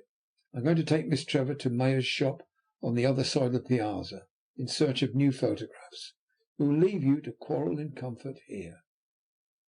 So saying, Miss Trevor and I left them and made our way to the famous shop, where I purchased for her a number of photographs, of which she had expressed her admiration a few days before. After that we rejoined my wife and Glenbarth, and returned to our hotel for dinner. Nikola, as you may remember, had arranged to call for us with his gondola at 8:30, and 10 minutes before that time I suggested that the ladies should prepare themselves for the excursion. I bade them wrap up well, for I knew by experience that it is seldom warm upon the water at night. When they had left us, the Duke and I strolled on to the balcony. "I hope to goodness Nikola won't frighten Miss Trevor this evening," said my companion, after we had been there a few moments. I noticed that he spoke with an anxiety that was by no means usual with him. "She is awfully sensitive, you know, and when he likes he can curdle the very marrow in your bones. I shouldn't have liked her to have had heard the story he told us this morning. I suppose there is no fear of his repeating it to night?" "I should not think so," I returned. "Nikola has more tact in his little finger than you and I have in our whole bodies. He would be scarcely likely to make such a mistake. No, I rather fancy that to night we shall see a new side of his character. For my own part, I am prepared to confess that I am looking forward to the excursion with a good deal of pleasure." "I am glad to hear it," Glenbarth replied, as I thought with a savour of sarcasm in his voice. "I only hope you won't have reason to regret it." This little speech set me thinking. Was it possible that Glenbarth was jealous of Nikola? Surely he could not be foolish enough for that. That Miss Trevor had made an impression upon him was apparent, but it was full early for him to grow jealous, and particularly of such a man. While I was thinking of this, the ladies entered the room. At the same moment we heard Nikola's gondola draw up at the steps. I thought Miss Trevor looked a little pale, but though still very quiet, she was more cheerful than she had been before dinner. "Our guide has arrived," I remarked, as I closed the windows behind us. "We had better go down to the hall. Miss Trevor, if you will accompany me, the Duke will bring Phyllis. We must not keep Nikola waiting." We accordingly left our apartments and proceeded downstairs. "I trust you are looking forward to your excursion, Miss Trevor," I said, as we descended the stairs. "If I am not mistaken, you will see Venice to night under circumstances such as you could never have dreamed of before." "I do not doubt it," she answered simply. "It will be a night to remember." Little did she guess how true her prophecy was destined to be. It was indeed a night that every member of the party would remember all his or her life long. When we had reached the hall, Nikola had just entered it, and was in the act of sending up a servant to announce his arrival. He shook hands with my wife, and then with Miss Trevor, afterwards with Glenbarth, and then myself. His hand was, as usual, as cold as ice, and his face was deathly pale. His tall, lithe figure was concealed by his voluminous coat, but what was lost in one direction was compensated for by the mystery that it imparted to his personality. For some reason I thought of Mephistopheles as I looked at him, and in many ways the illustration does not seem an altogether inapt one. "Permit me to express the gratification I feel that you consented to allow me to be your guide this evening, Lady Hatteras," he said, as he conducted my wife towards the boat. "While it is an impertinence on my part to imagine I can add to your enjoyment of Venice, I fancy it is nevertheless in my power to show you a side of the city with which you are not as yet acquainted. The night being so beautiful, and believing that you would wish to see all you can, I have brought a gondola without a cabin. I trust I did not do wrong." "I am sure it would be delightful," my wife answered.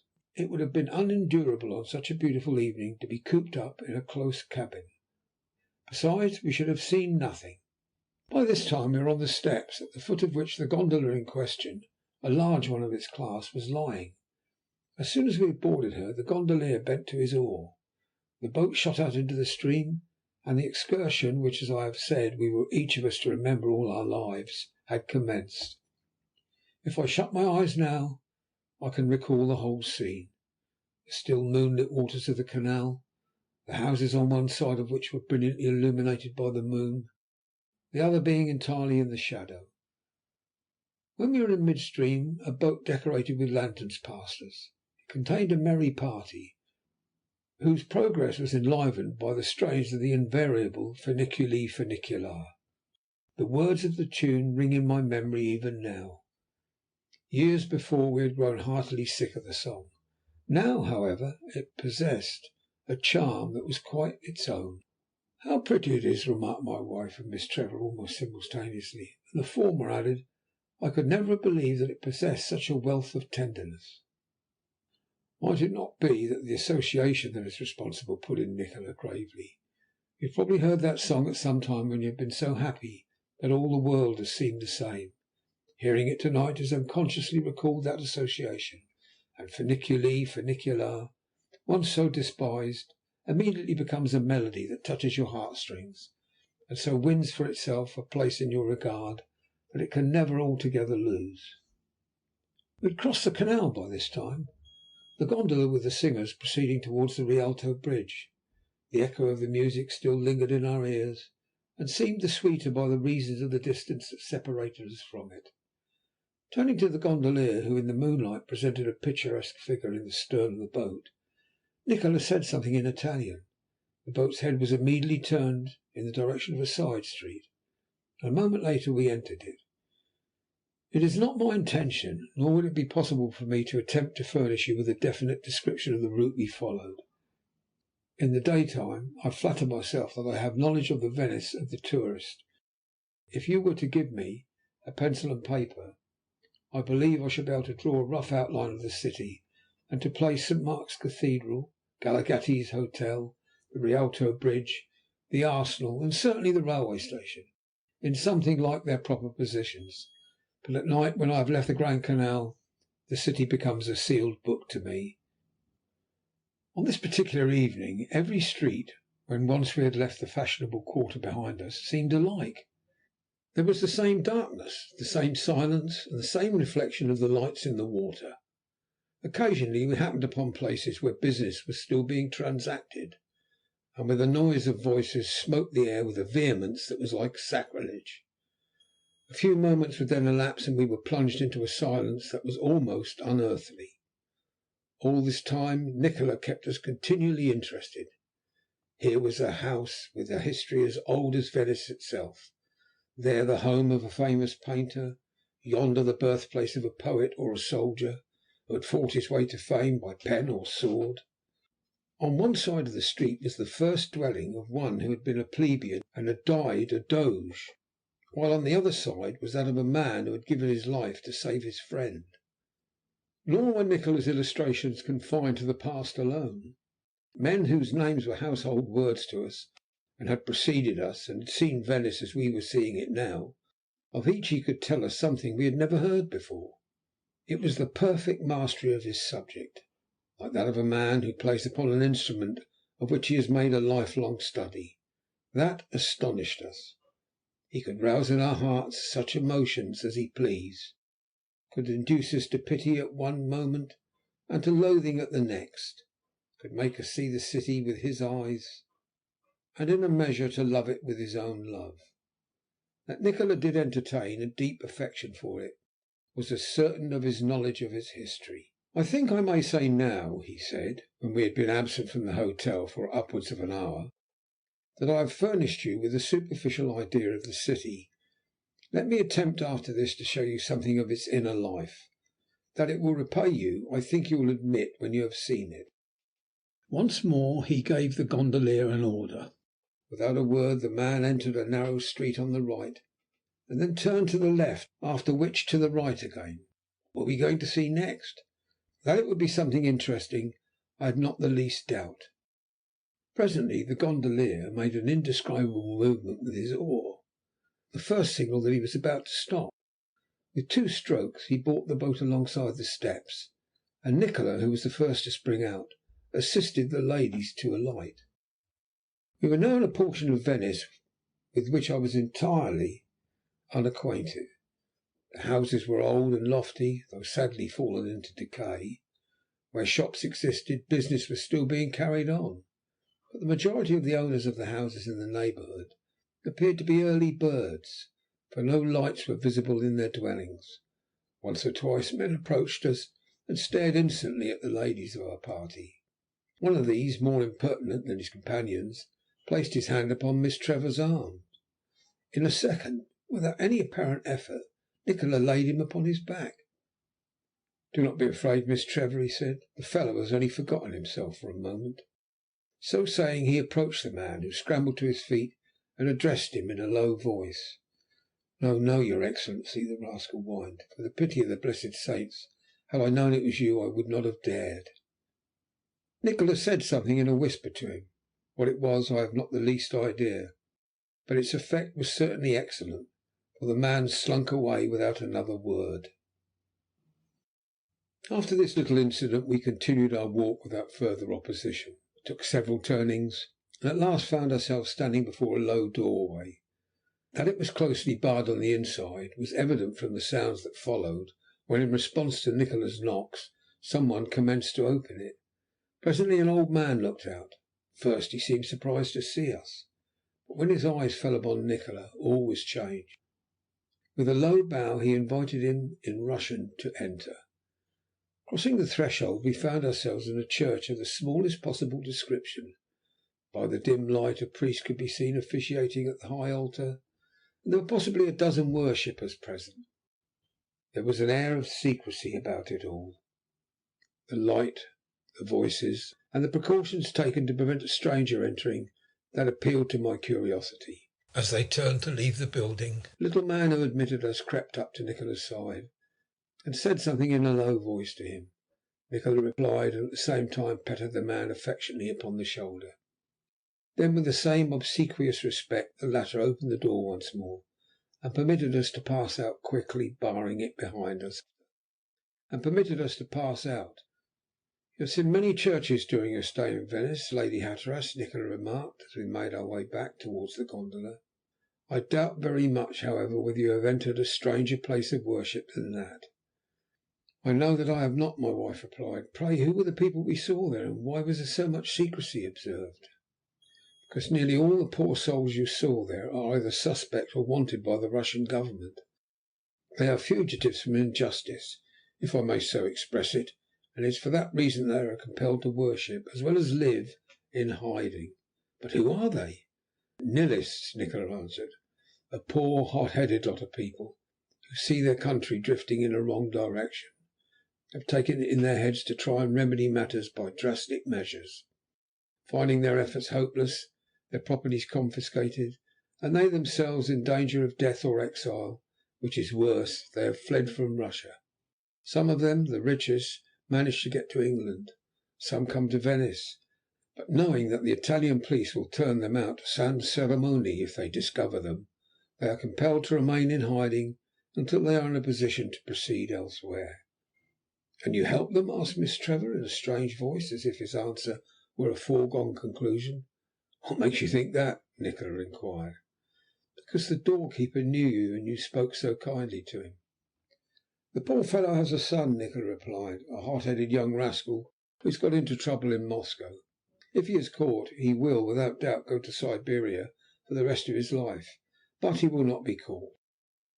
Once more Miss Trevor spoke, as if with authority, and in the same hushed voice. "You have saved him?" "He has been saved," Nikola replied. "He left for America this morning. The old fellow was merely expressing to me the gratification he felt at having got him out of such a difficulty. Now, here is our gondola. Let us get into it. We still have much to see, and time is not standing still with us." One thing impressed me throughout. Wherever we went Nikola was known, and not only known but feared and respected. His face was a key that opened every lock, and in his company the ladies were as safe in the roughest parts of Venice as if they had been surrounded by a troop of soldiery. When we had seen all that he was able to show us, it was nearly midnight, and time for us to be getting back to our hotel. "I trust I have not tired you," he said, as the ladies took their places in the gondola for the last time. "Not in the least," both answered at once, and I fancy my wife spoke not only for herself but also for Miss Trevor when she continued, "We have spent a most delightful evening." "You must not praise the performance until the epilogue is spoken," Nikola answered. "I still have one more item on my programme." As he said this the gondola drew up at some steps, where a solitary figure was standing apparently waiting for us. He wore a cloak, carried a somewhat bulky object in his hand. As soon as the boat came alongside, Nikola sprang out and approached him. To our surprise he helped him into the gondola and placed him in the stern. "To night, Luigi," he said, You must sing your best for the honour of the city." The young man replied in an undertone, and then the gondola passed down a by-street, and a moment later we were back in the Grand Canal. There was not a breath of air, and the moon shone full and clear upon the placid water. Never had Venice appeared more beautiful. Away to the right was the piazza with the Cathedral of St. Mark. On the left were the shadows of the islands. The silence of Venice, there is no silence in the world like it, lay upon everything. The only sound to be heard was the dripping of the water from the gondolier's oar as it rose and fell in rhythmic motion. Then the musician drew his fingers across the strings of his guitar, and after a little prelude commenced to sing. The song he had chosen was the Salve d'Amore from Faust, surely one of the most delightful melodies that has ever occurred to the brain of a musician.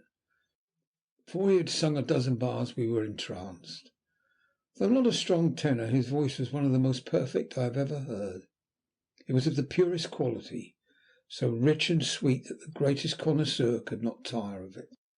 The beauty of the evening, the silence of the lagoon, and the perfectness of the surroundings helped it to appeal to us as no music had ever done before. It was a significant proof of the effect produced upon us. When he ceased, not one of us spoke for some moments. Our hearts were too full for words. By the time we had recovered ourselves, the gondola had drawn up at the steps of the hotel, and we had disembarked. The Duke and I desired to reward the musician. Nikola, however, begged us to do nothing of the kind. "He sings to-night to please me," he said. "It would hurt him beyond words were you to offer him any other reward." After that there was nothing more to be said, except to thank him in the best Italian we could muster for the treat he had given us. "Why on earth does he not try his fortune upon the stage?" asked my wife, when we had disembarked from the gondola and had assembled on the steps. "With such a voice he might achieve a European reputation." "Alas," answered Nikola, "he will never do that. Did you notice his infirmity?" Phyllis replied that she had not observed anything extraordinary about him. "The poor fellow is blind," Nikola answered very quietly. "He is a singing bird, shut up always in the dark. And now good night. I have trespassed too long upon your time already."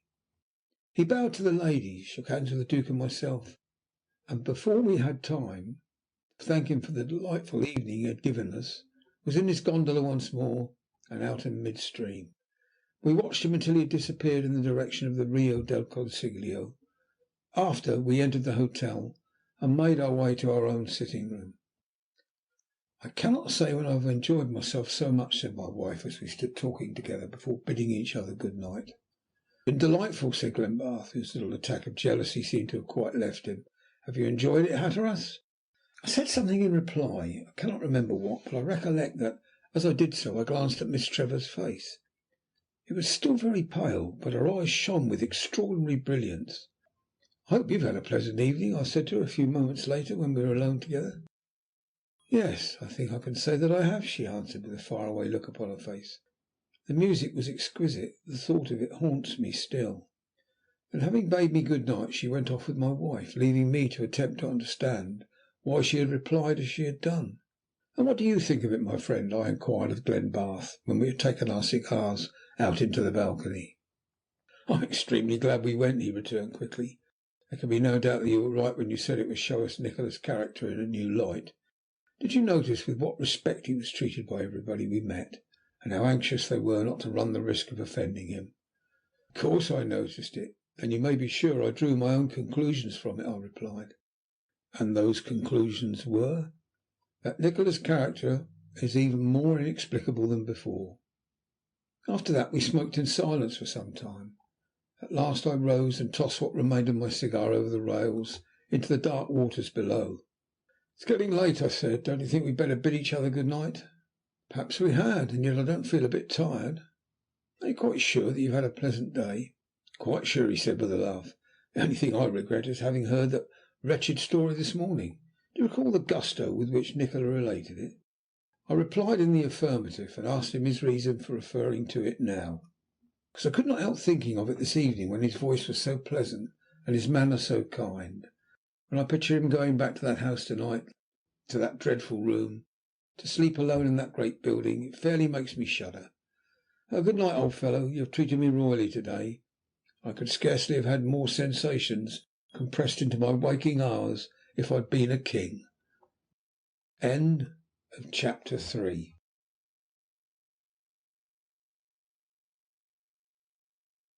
Chapter 4. After our excursion through Venice with Nikola by night, an interval of a week elapsed before we saw anything of him. During that time matters, so far as our party was concerned, progressed with the smoothness of a well-regulated clock. In my own mind I had not the shadow of a doubt that Glenbarth was head over ears in love with Gertrude Trevor. He followed her about wherever she went, seemed never to tire of paying her attention, and whenever we were alone together endeavoured to inveigle me into a discussion of her merits. That she had faults, nothing would convince him. Whether she reciprocated his good feeling was a matter which, to my mind, there existed a considerable amount of doubt. Women are proverbially more secretive in these affairs than men, and if Miss Trevor entertained a warmer feeling than friendship for the young Duke, she certainly managed to conceal it admirably. More than once, I believe, my wife endeavoured to sound her upon the subject. She had to confess herself beaten, however. Miss Trevor liked the Duke of Glenbarth very much. She was quite agreed that he had not an atom of conceit in his constitution. He gave himself no airs. Moreover, she was prepared to meet my wife halfway, and to say she thought it a pity he did not marry. No, she had never heard there was an American millionaire girl, extremely beautiful and accomplished beyond the average, who was pining to throw her millions and herself at his feet. And then, added my wife, in a tone that seemed to suggest that she considered it my fault that the matter had not been brought to a successful conclusion long since, what do you think she said? Why on earth doesn't she marry this American? So many men of title do nowadays. What do you think of that? I can tell you, Dick, I could have shaken her. My dear little woman, I said in reply, will nothing convince you that you are playing with fire? If you are not very careful, you will burn your fingers. Gertrude is almost as clever as you are. She sees that you are trying to pump her, and very naturally declines to be pumped. You would feel as she does were you in her position. I do not know why you should say I am trying to pump her, she answered with considerable dignity. I consider it a very uncalled for expression. Well, my dear, I answered, if you are going to attempt to improve your position by splitting straws, then I must stop. The episode I have just described had taken place after I had retired for the night, and at a time when I am far from being at my best. My wife, on the other hand, as I have repeatedly noticed, is invariably wide awake at that hour. Moreover, she has established a belief that it would be an impossibility for her to obtain any rest until she has cleared up all matters of mystery that may have attracted her attention during the day.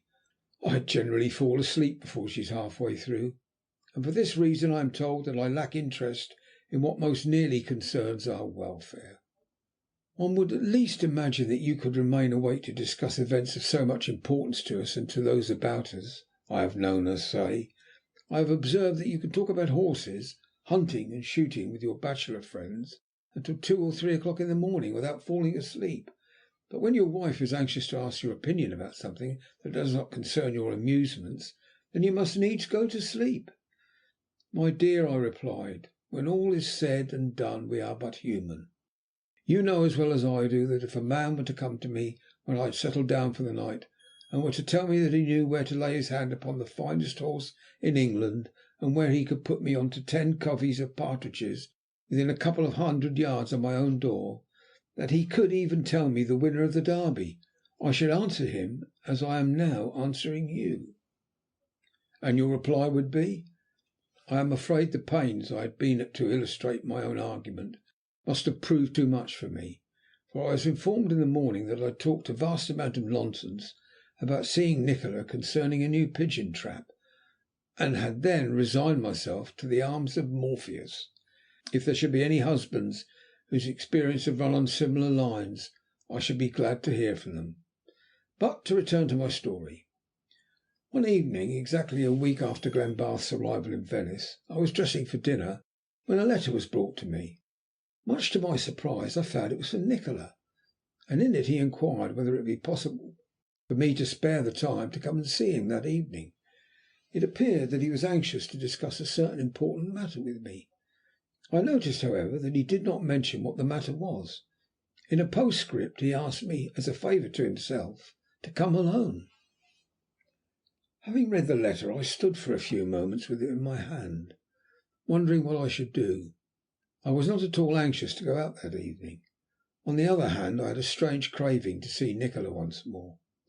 The suggestion that he desired to consult me upon a matter of importance flattered my vanity, particularly as of such a nature that he did not desire the presence of a third person. Yes, I thought, after all I will go. Accordingly, I wrote him a note saying that if the hour would suit him, I hoped to be with him at 9:30 o'clock. Then I continued my dressing and presently went down to dinner. During the progress of the meal I mentioned the fact that I had received the letter in question, and asked my friends if they would excuse me if I went round in the course of the evening to find out what it was that Nikola had to say to me. Perhaps by virtue of my early training, perhaps by a natural instinct, I am a keen observer of trifles. On this occasion I noticed that from the moment I mentioned the fact of my having received a letter from Nikola, Miss Trevor ate scarcely any more dinner. Upon my mentioning his name, she had looked at me with a startled expression upon her face. She said nothing, however, but I observed that her left hand, which she had a trick of keeping below the table as much as possible, was for some moments busily engaged in picking pieces from the roll beside her plate. For some reason she had grown nervous again, but why she should have done so passes my comprehension. When the ladies had retired, and we were sitting together over our wine, Glenbarth returned to the subject of my visit that evening. "By Jove, my dear fellow," he said, "I don't envy you your excursion to that house. Don't you feel a bit nervous about it yourself?" I shook my head. "Why should I?" I asked. "If the truth must be told, I am a good deal more afraid of Nikola than I am of his house. I don't fancy on the present occasion, however, that I have any reason to dread either." "Well," said the Duke with a laugh, "if you are not at home by breakfast time to morrow morning, I shall bring the police round and look down that trap door. You'll take a revolver with you, of course?"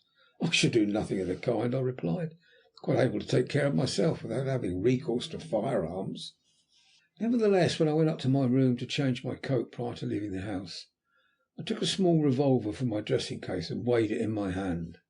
Shall I take it or shall I not, was the question I asked myself. Eventually I shook my head and replaced it in its hiding place. Then, switching off the electric light, I made for the door, only to return, reopen the dressing case and take out the revolver. Without further argument I slipped it into the pocket of my coat and then left the room. A quarter of an hour later my gondolier had turned into the Rio del Consiglio and was approaching the Palace Revecce. The house was in deep shadow and looked very dark and lonesome. The gondolier seemed to be of the same opinion, for he was anxious to set me down, to collect his fare, and to get away again as soon as possible. Standing in the porch, I rang the great bell which Nikola had pointed out to me, and which we had not observed on the morning of our first visit. It clanged and echoed somewhere in the rearmost portion of the house, intensifying the loneliness of the situation, and adding a new element of mystery to that abominable dwelling. In spite of my boast to Glenbarth, I was not altogether at my ease. It was one thing to pretend that I had no objection to the place when I was seated in a well-lighted room, with a glass of port in my hand and a stalwart friend opposite. It was quite another, however, to be standing in the dark at that ancient portal, with the black water of the canal at my feet, and the anticipation of that sombre room ahead. Then I heard the sound of footsteps crossing the courtyard, and a moment later Nikola himself stood before me and invited me to enter. A solitary lamp had been placed upon the coping of the wall, and its fitful light illuminated the courtyard, throwing long shadows across the pavement, and making it look even drearier and more unwholesome than when I had last seen it. After we had shaken hands, we made our way in silence up the great staircase, our steps echoing along the stone corridors with startling reverberations. How thankful I was at last to reach the well-lit room, despite the story Nikola had told us about it. I must leave you to imagine. "Please sit down," said Nikola, pushing a chair forward for my occupation. "It is exceedingly kind of you to have complied with my request. I trust Lady Hatteras and Miss Trevor are well."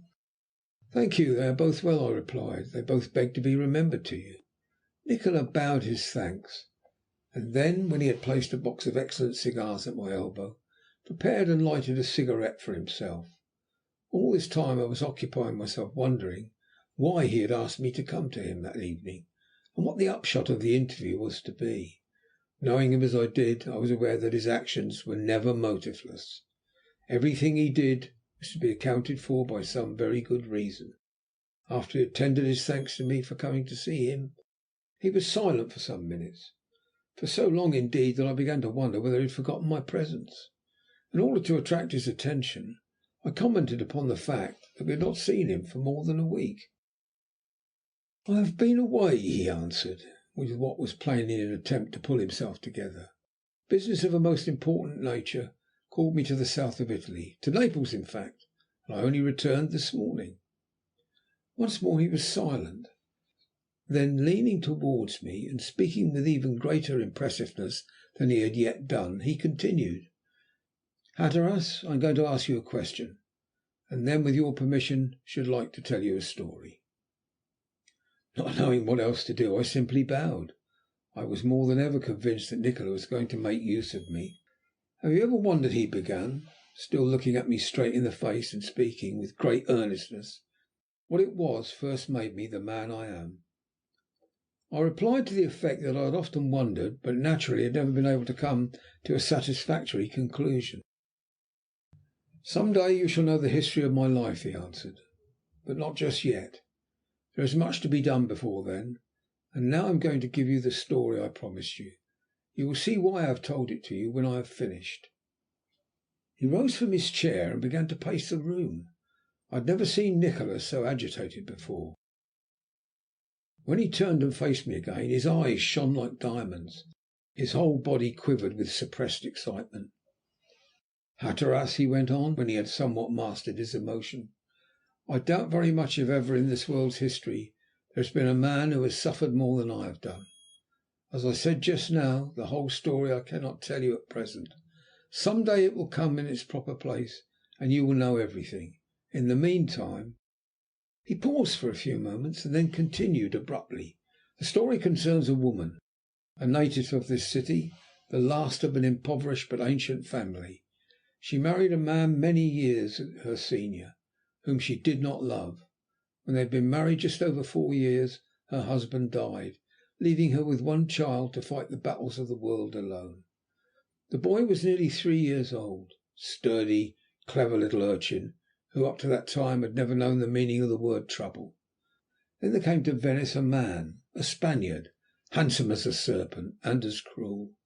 After a while he made the woman believe that he loved her. She returned his affection, and in due time they were married. A month later he was appointed governor of one of the Spanish islands off the American coast, a post he had long been eager to obtain. When he departed to take up his position, it was arranged that as soon as all was prepared, the woman and her child should follow him. They did so, and at length reached the island and took up their abode, not at the palace, as the woman had expected, but in the native city. For the governor feared, or pretended to fear, that as his marriage had not been made public at first, it might compromise his position. The woman, however, who loved him was content, for her one thought was to promote his happiness. At first the man made believe to be overjoyed at having her with him once again, and then, little by little, he showed that he was tired of her. Another woman had attracted his fancy, and he had transferred his affections to her. The other heard of it, her southern blood was roused, for though she had been poor, she was, as I have said, the descendant of one of the oldest Venetian families.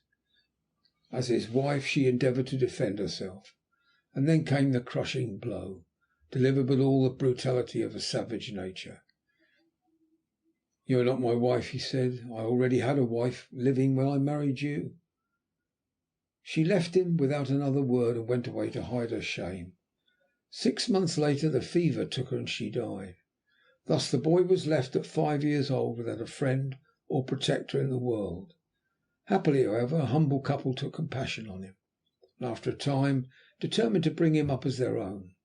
The old man was a great scholar, and had devoted all his life to the exhaustive study of the occult sciences. To educate the boy when he grew old enough to understand was his one delight. He was never weary of teaching him, nor did the boy ever tire of learning. It was a mutual labour of love. 7 years later saw both the lad's benefactors at rest in the little churchyard beneath the palms, and the boy himself homeless once more. But he was not destined to remain so for very long. The priest who had buried his adopted parents spoke to the governor, little dreaming what he was doing, of the boy's pitiable condition. It was as if the devil had prompted him, for the Spaniard was anxious to find a playfellow for his son, a lad 2 years the other's junior. It struck him that the waif would fill the position admirably. He was accordingly deported to the palace, to enter upon the most miserable period of his life. His likeness to his mother was unmistakable, and when he noticed it, the governor, who had learned the secret, hated him for it, as only those hate who are conscious of their wrongdoing. From that moment his cruelty knew no bounds. The boy was powerless to defend himself. All that he could do was loathe his oppressor with all the intensity of his fiery nature, and to pray that the day might come when he should be able to repay. To his own son the governor was passionately attached. In his eyes the latter could do no wrong. For any of his misdeeds it was the stranger who bore the punishment. On the least excuse he was stripped and beaten like a slave. The governor's son, knowing his power and the other's inordinate sensitiveness, derived his chief pleasure in inventing new cruelties for him. To describe all that followed would be impossible. When nothing else would rouse him, it was easy to bring him to an ungovernable pitch of fury by insulting his mother's name, with whose history the servants had by this time made their master's son acquainted. Once driven into a paroxysm of fury by the other's insults, the lad picked up a knife and rushed at his tormentor with the intention of stabbing him. His attempt, however, failed, and the boy, foaming at the mouth, was carried before the governor. I will spare you a description of the punishment that was meted out for his offence. Let it suffice that there are times, even now, when the mere thought of it is sufficient to bring... But there, why should I continue in this strain? All that I am telling you happened many years ago, but the memory remains clear and distinct, while the desire for vengeance is as keen as if it had happened but yesterday. What is more, the end is coming as surely as the lad once hoped and prophesied it would. Nikola paused for a moment and sank into his chair. I have never seen him so affected. His face was deathly pale, while his eyes blazed like living coals. What became of the boy at last? I inquired, knowing all the while he had been speaking of himself. He escaped from the island, went out into the world. The governor is dead. He has gone to meet the woman or women he so cruelly wronged. His son has climbed the ladder of fame, but he has never lost, as his record shows, the cruel heart he possessed as a boy. Do you remember the story of the revolution in the Republic of Equinata? I shook my head. The republics of South America indulge so constantly in their little amusements that it is difficult for an outsider to remember every particular one, I answered. Well, let me tell you about it. When the Republic of Equinata suffered from its first revolution, this man was its president. But for his tyranny and injustice it would not have taken place. He it was who, finding that the rebellion was spreading, captured a certain town and bade the eldest son of each of the influential families wait upon him at his headquarters on the morning following its capitulation. His excuse was that he desired them as hostages for their parents' good behaviour. As it was, however, to wreak his vengeance upon the city which had opposed him, instead of siding with him, he placed them against a wall and shot them down by the half-dozen. But he was not destined to succeed. Gradually he was driven back upon his capital, his troops deserting day by day. Then one night he boarded a ship that was waiting for him in the harbour, and from that moment Equinata saw him no more. It was not until some days afterwards that it was discovered that he had dispatched vast sums of money, which he had misappropriated, out of the country ahead of him. Where he is now hiding I am the only man who knows. I have tracked him to his lair, and I am waiting for the moment to arrive when the innocent blood that has so long cried to heaven will be avenged. Let him look to himself when that day arrives. For as there is a God above us, he will be punished as a man was never punished before. The expression upon his face as he said this was little short of devilish. The ghastly pallor of his skin, the dark glittering eyes, and his jet black hair made up a picture that will never fade from my memory. God help his enemy if they should meet, I said to myself. Then his mood suddenly changed. He was once more the quiet, suave Nikola to whom I had become accustomed. Every sign of passion had vanished from his face. A transformation more complete could scarcely have been imagined. "My dear fellow," he said, without a trace of emotion in his voice, "you must really forgive me for having bored you with my long story. I cannot think what made me do so, unless it is that I have been brooding over it all day, and felt the need of a confidant. You will make an allowance for me, will you not?" "Most willingly," I answered. "If the story you have told me concerns yourself, you have my most heartfelt sympathy. You have suffered indeed." He stopped for a moment in his restless walk up and down the room, and eyed me carefully, as if he were trying to read my thoughts. "Suffered," he said at last, and then paused. "Yes, I have suffered, but others have suffered more. But do not let us talk of it. I was foolish to have touched upon it, for I know by experience the effect it produces upon me." As he spoke he crossed to the window, which he threw open. It was a glorious night, and the sound of women's voices singing reached us from the Grand Canal. On the other side of the watery highway the houses looked strangely mysterious in the weird light. At that moment I felt more drawn towards Nikola than I had ever done before. The man's loneliness, his sufferings, had a note of singular pathos for me. I forgot the injuries it had done me, and before I knew what I was doing I had placed my hand upon his shoulder. "Nikola," I said, "if I were to try, I could not make you understand how truly sorry I am for you.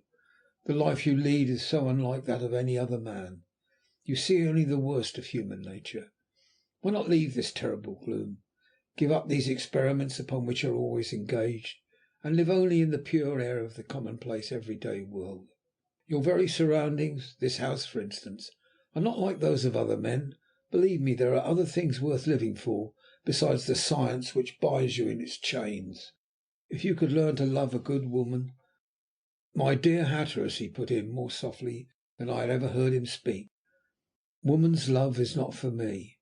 As you say, I am lonely in the world, God knows how lonely, yet lonely I must be content to remain."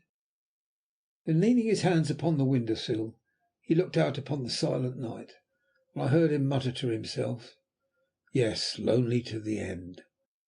After that he closed the window abruptly, and turning to me, asked how long we contemplated remaining in Venice. "I cannot say," I answered. "The change is doing my wife so much good that I am anxious to prolong our stay. At first we thought of going to the south of France, but that idea has been abandoned, and we may be here another month." "A month," he said to himself, as if he were reflecting upon something. Then he added somewhat inconsequently, "You should be able to see a great deal of Venice in a month." "And how long will you be here?" I asked. He shook his head. "That's impossible to say," he answered. "I never know my own mind for 2 days together. I may be here another week, or I may be here a year. Somehow I have a conviction, I cannot say why, that this will prove to be my last visit to Venice. I should be sorry never to see it again. Yet what must be, must. Destiny will have its way, whatever we may say or do to the contrary." At that moment there was a sound of a bell clanging in the courtyard below. At such an hour it had an awe-inspiring sound, and I know that I shuddered as I heard it. "Who can it be?" said Nikola, turning towards the door. "This is somewhat late for calling hours. Will you excuse me if I go down and find out the meaning of it?" "Do so by all means," I answered. "I think I must be going also. It is getting late." "No, no," he said. "Stay a little longer. If it is as I suspect, I fancy I shall be able to show you something that may interest you. Endeavour to make yourself comfortable until I return. I shall not be away many minutes." So saying he left me, closing the door behind him. When I was alone I lit a cigar and strolled to the window, which I opened. My worst enemy could not call me a coward, but I must confess that I derived no pleasure for being in that room alone. The memory of what lay under that oriental rug was vividly impressed upon my memory. In my mind I could smell the vaults below, and it would have required only a very small stretch of the imagination to have fancied I could hear the groans of the dying man proceeding from it. Then a feeling of curiosity came over me to see who Nikola's visitor was. By leaning well out of the window I could look down on the great door below. At the foot of the steps a gondola was drawn up, but I was unable to see whether there was anyone in it or not. Who was Nikola's mysterious caller, and what made him come at such an hour? Knowing the superstitious horror in which the house was held by the populace of Venice, I felt that whoever he was, he must have had an imperative reason for his visit. I was still turning the subject over in my mind when the door opened and Nikola entered, followed by two men. One was tall and swarthy, wore a short black beard, had a crafty expression upon his face. The other was about middle height, very broad, and was the possessor of a bullet head covered with close-cropped hair. Both were of the lower class, and their nationality was unmistakable. Turning to me, Nikola said in English, "It is as I expected. Now, if you care to study character, here is your opportunity. The taller man is a police agent, the other the chief of a notorious secret society. I should first explain that within the last 2 or 3 days I have been helping a young Italian of rather advanced views, not to put too fine a point upon it, to leave the country for America. This dog has dared to try and upset my plans. Immediately I heard of it I sent word to him by means of our friend here that he was to present himself here before 12 o'clock tonight without fail. From his action it would appear he is more frightened of me than he is of the secret society. That is as it should be, for I intend to teach him a little lesson which will prevent him from interfering with my plans in the future. You were talking of my science just now, and advising me to abandon it. Could the life you offer me give me the power I possess now? Could the respectability of Clapham recompense me for the knowledge with which the East can furnish me?" Then turning to the police agent, he addressed him in Italian, speaking so fast that it was impossible for me to follow him. From what little I could make out, however, I gathered that he was rating him for daring to interfere with his concerns. When at the end of 3 or 4 minutes he paused and spoke more slowly, this was the gist of his speech. "You know me and the power I control. You are aware that those who thwart me or who interfere with me and my concerns do so at their own risk. Since no harm has come of it, thanks to certain good friends, I will forgive on this occasion, but let it happen again, and this is what your end will be." As he spoke he took from his pocket a small glass bottle with a gold top, not unlike a vinaigrette, and emptied some of the white powder it contained into the palm of his hand. Turning down the lamp he dropped this into the chimney. A green flame shot up for a moment, which was succeeded by a cloud of perfumed smoke that filled the room so completely that for a moment it was impossible for us to see each other. Presently a picture shaped itself in the cloud and held my attention spellbound. Little by little it developed until I was able to make out a room, or rather I should say a vault, in which upwards of a dozen men were seated at a long table. They were all masked, and without exception were clad in long monkish robes with cowls of black cloth. Presently a sign was made by the man at the head of the table. An individual with a venerable grey beard and 2 more black figures entered, who led a man between them. Their prisoner was none other than the police agent whom Nikola had warned. He looked thinner, however, and was evidently much frightened by his position. Once more the man at the head of the table raised his hand, and there entered at the other side an old man with white hair and a long beard of the same colour. Unlike the others, he wore no cowl, nor was he masked. From his gestures I could see he was addressing those seated at the table, and as he pointed to the prisoner a look of undying hatred spread over his face. Then the man at the head of the table rose, and though I could hear nothing of what he said, I gathered that he was addressing his brethren concerning the case. When he had finished, and each of the assembly had voted by holding up his hand, he turned to the prisoner, and as he did so the scene vanished instantly and another took its place. It was a small room that I looked upon now, furnished only with a bed a table and a chair.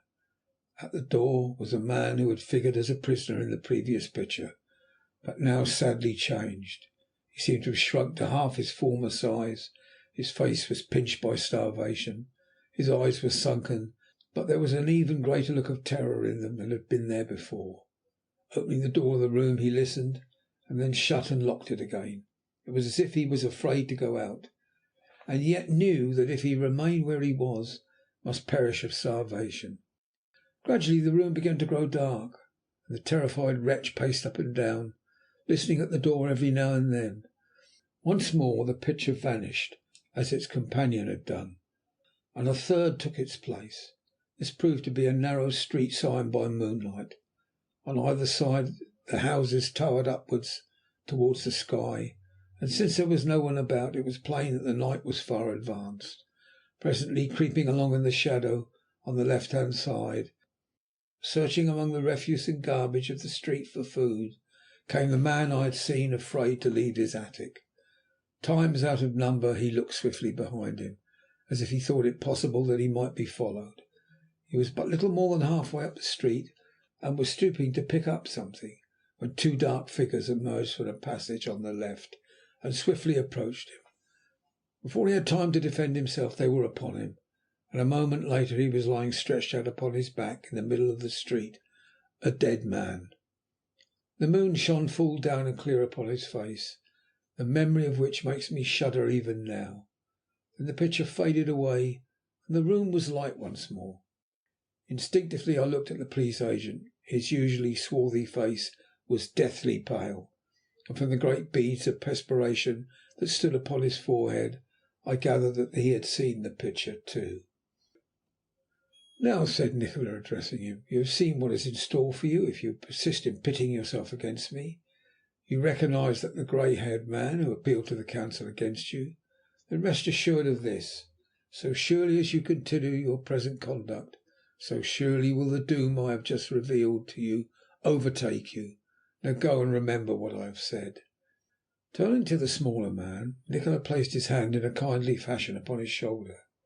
"You have done well, Tomaso," he said. "I am pleased with you. Drop our friend here at the usual place, and see that someone keeps an eye on him. I don't think, however, he will dare to offend again." On hearing this, the two men left the room and descended to the courtyard together, and I could easily imagine with what delight one of them would leave the house.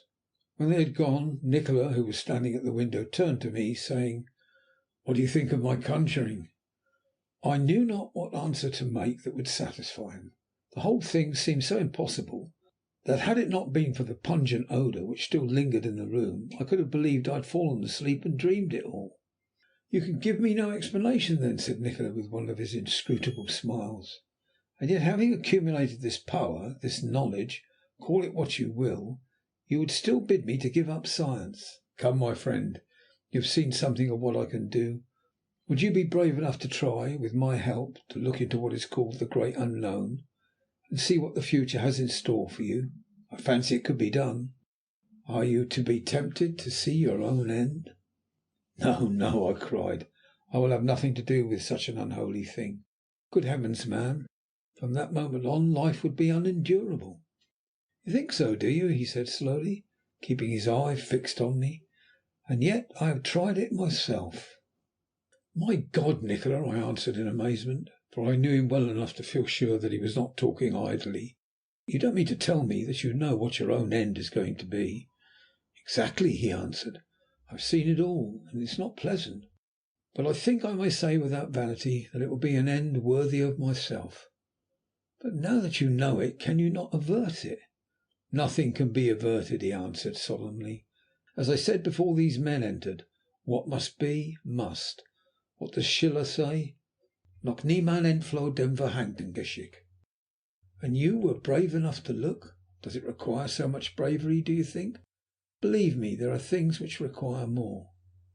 "What do you mean?" "Ah, I cannot tell you now," he answered, shaking his head. "Some day you will know." Then there was a silence for a few seconds, during which we both stood looking down at the moonlit water below. At last, having consulted my watch and seeing how late it was, I told him that it was time for me to bid him good night. "I'm very grateful to you for coming, Hatteras," he said. "It has cheered me up. It does me good to see you. Through you I get a whiff of that other life of which you spoke a while back. I want to make you like me, and I fancy I am succeeding."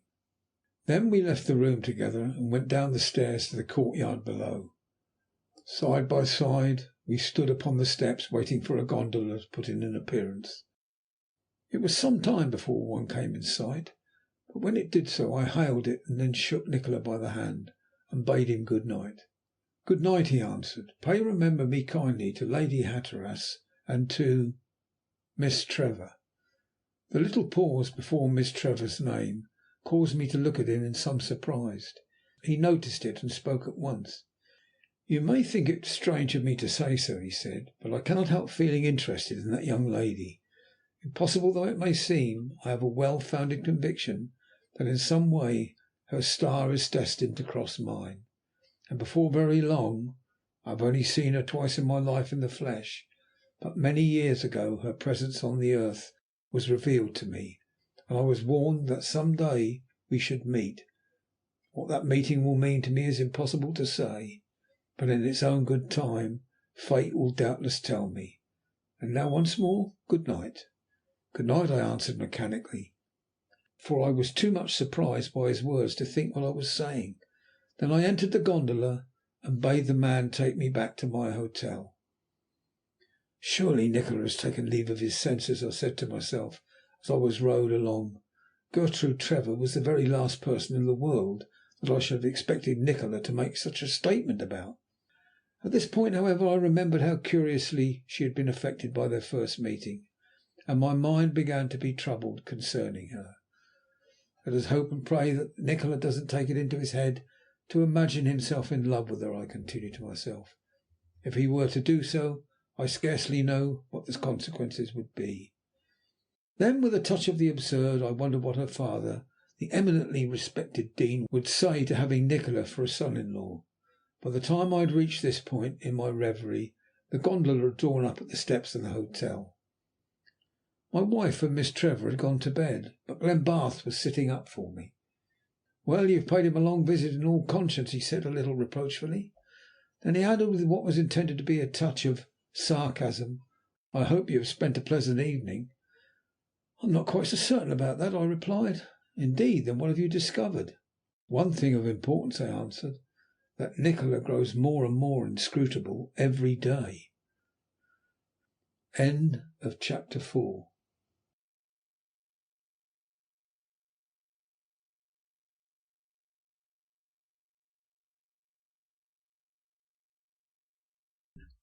Chapter 5. The more I thought upon my strange visit to the Palace Revecce that evening, the more puzzled I was by it. It had so many sides, and each so complex, that I scarcely knew which presented the most curious feature. What Nikola's real reason had been for inviting me to call upon him, and why he should have told me the story which I felt quite certain was that of his own life, was more than I could understand. Moreover, why, having told it me, he should have so suddenly requested me to think no more about it, only adding to my bewilderment the incident of the two men and the extraordinary conjuring trick, for conjuring trick it certainly was in the real meaning of the word he had shown us, did not help to elucidate matters. If the truth must be told, it rather added to the mystery than detracted from it. To sum it all up, I found that when I endeavoured to fit the pieces of the puzzle together, remembering also his strange remark concerning Miss Trevor, that I was far from coming to any conclusion as I had been at the beginning. "You can have no idea how nervous I have been on your account to night," said my wife when I reached her room. After dinner the Duke gave us a description of Dr. Nikola's room and told us its history. When I thought of your being there alone with him, I must confess I felt almost inclined to send a message to you imploring you to come home. "That would have been a great mistake, my dear," I answered. "You would have offended Nikola, and we don't want to do that. I am sorry the Duke told you that terrible story. He should not have frightened you with it. What did Gertrude Trevor think of it?" "She did not say anything about it," my wife replied, "but I could see that she was as frightened as I was. I am quite sure you would not get either of us to go there. however pressing Dr. Nicola's invitation might be. Now tell me what he wanted to see you about. Felt lonely and wanted some society, I answered, having resolved that on no account would I tell her all the truth concerning my visit to the Palace Revecce. He also wanted me to witness something connected with the scheme he has originated for enabling people to get out of the country unobserved by the police. Before I left he gave me a good example of the power he possessed. I then described to her the arrival of the two men and the lesson Nikola had read to the police agent. The portion dealing with the conjuring trick I omitted. No good could have accrued from frightening her, and I knew that the sort of description I should be able to give of it would not be sufficiently impressive to enable her to see it in the light I desired. In any other way it would have struck her as ridiculous. "The man grows more and more extraordinary every day," she said, "and not the least extraordinary thing about him is the way he affects other people. For my own part, I must confess that while I fear him, I like him. The Duke is frankly afraid of him. You are interested and repelled in turn. While Gertrude, I fancy, regards him as a sort of supernatural being, who may one day turn into a horse or a dog at a moment's notice. Or Signor Galaghetti, with whom I had a short conversation today concerning him, was so enthusiastic in his praises that for once words failed him. He had never met anyone so wonderful, he declared. He would lay down his life for him. It would appear that on one occasion, when Nikola was staying at the hotel, he cured Galaghetti's eldest child of diphtheria. The child was at the last gasp, and the doctors had given her up. When Nikola made his appearance upon the scene, what he did, or how he did it, Galaghetti did not tell me, but it must have been something decidedly irregular, for the other doctors were aghast and left the house in a body. The child, however, rallied from that moment, and, as Galaghetti proudly informed me, is now the artiste of great repute upon the pianoforte in Paris. I have never heard of her, but it would appear that Galaghetti not only attributes her life, but also her musical success, to the fact that Nikola was staying in the hotel at the time when the child was taken ill. The Duke was with me when Galaghetti told me this, and when he heard it he turned away with an exclamation that sounded very like humbug. I do hope that Dr. Nikola and the Duke won't quarrel." As she put this in the form of a question, I felt inclined to reply with the expression the Duke had used. I did not do so, however, but contented myself with assuring her that she need have no fears upon that score. A surprise, however, was in store for me. "What have they to quarrel about?" I asked. "They have nothing in common." "That only proves how blind you are to what goes on around you," my wife replied. "Have you not noticed that they both admire Gertrude Trevor?" Falling so pat upon my own thoughts, this gave me food for serious reflection. "Do you know that Nikola admires her?" I asked, a little sharply, I fear, for when one has uncomfortable suspicions one is not always best placed to find that another shares them. A double suspicion might be described as almost amounting to a certainty. "I am confident of it," she replied. "Did you not notice his manner towards her on the night of the excursion? It was most marked." "My dear girl," I said irritably, "if you are going to begin this sort of thing, you don't know where you will find yourself in the end. Nikola has been a wanderer all his life. He has met people of every nationality, of every rank and description. It is scarcely probable, charming though I am prepared to admit she is, that he would be affected by our friend. Besides, I had it from his own lips this morning that he will never marry." "You may be just as certain as you please," she answered. Nevertheless, I adhere to my opinion. Knowing what was in my own mind, and feeling that if the argument continued I might let something slip that I should regret, I withdrew from the field, and having questioned her concerning certain news she had received from England that day, bade her good night. The next morning we paid a visit to the Palace of the Doges, and spent a pleasant and instructive couple of hours in the various rooms. Whatever Nikola's feelings may have been, there was by this time not the least doubt that the Duke admired Miss Trevor. Though the lad had known her for so short a time, he was already head over ears in love. I think Gertrude was aware of the fact, and I feel sure that she liked him, but whether the time was not yet ripe, or her feminine instinct warned her to play her fish for a while before attempting to land him, I cannot say. At any rate, she more than once availed herself of an opportunity and moved away from him to take her place at my side. As you may suppose, Glenbarth was not rendered any the happier by these manoeuvres. Indeed, by the time we left the palace, he was as miserable as a human being as could have been found in all of Venice. Before lunch, however, she relented a little toward him, and when we sat down to the meal in question, our friend had in some measure recovered his former spirits. Not so my wife, however. Though I did not guess it, I was in for a wigging. "How come you treat the poor fellow so badly?" she said indignantly, when we were alone together afterwards. "If you're not very careful, you'll spoil everything." "Spoil what?" I inquired, as if I did not understand to what she alluded. "You have lately developed a habit of speaking in riddles." "Fiddle-de-dee," she answered scornfully. "You know very well to what I allude. I think your conduct at the palace this morning was disgraceful. You, a married man and a father, try and spoil the pleasure of that poor young man." "She began it," I answered in self-defence. "Did you not see that she preferred my company to his?" "Of course that was only make-believe," my wife replied. "You are as well aware of that as I am." "I know nothing of the kind," I returned. "If the girl does not know her own mind, then it is safer that she should pretend as she did to day." "She was not pretending. You know that Gertrude Trevor is as honest as the day." "Then you admit that she was only playing her fish," I said.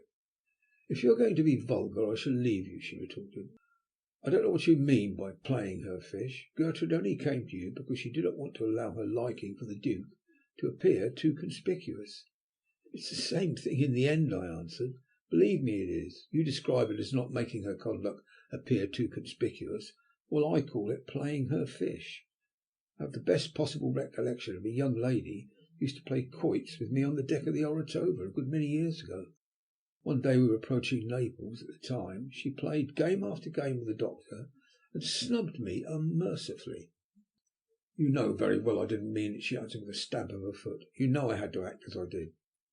"I don't mind admitting that," I replied. "Nevertheless, you were playing your fish.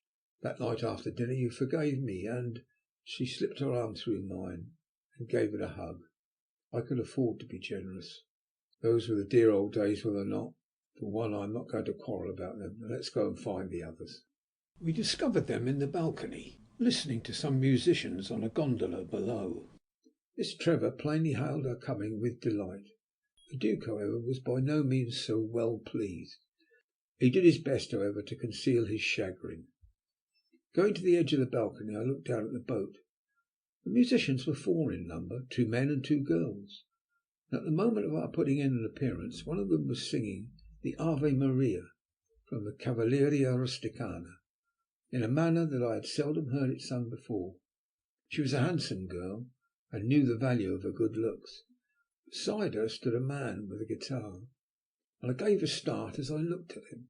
Did my eyes deceive me? Or was this the man who had accompanied the police agent to Nikola's residence on the previous evening? I looked again, and I felt that I could not be mistaken. He possessed the same bullet head, the close cropped hair, the same clean shaven face, the same peculiarly square shoulders. No, I felt sure that he was the man, but if so, what was he doing here under our windows? One thing was quite apparent. If he recognized me, he did not give me evidence of the fact. He played and looked up at us without the slightest sign of recognition. To all intents and purposes, he was the picture of indifference. While they were performing, I recalled the scene of the previous night, and wondered what had become of the police officer, and what the man below me had thought of the curious trick Nikola had performed. It was only when they had finished their entertainment, and having received our reward, were about to move away, that I received any information to the effect that the man had recognized me. "Illustrious Senora, Senorita, and Senors, I thank you," he said politely, lifting his hat as he spoke. "Our performance has been successful, and the obstacle which threatened it at one time has been removed." The gondola then passed on. I turned to the Duke as if for an explanation. "At first the hall porter was not inclined to let them sing here," the Duke remarked, "but Miss Trevor wanted to hear them, so I sent word down that I wished them to remain."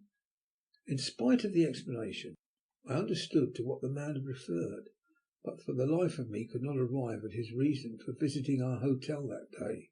I argued that it might have been all a matter of chance, but I soon put that idea aside as absurd. The coincidence was too remarkable. At lunch my wife announced that she had heard that morning that Lady Beltringham the wife of our neighbour in the forest, was in Venice, and staying at a certain hotel further along the Grand Canal. "Gertrude and I are going to call upon her this afternoon," she said, "so that you two gentlemen must amuse yourselves as best you can without us." "That is very easily done," I answered. "The Duke is going to have his hair cut, and I'm going to witness the atrocity.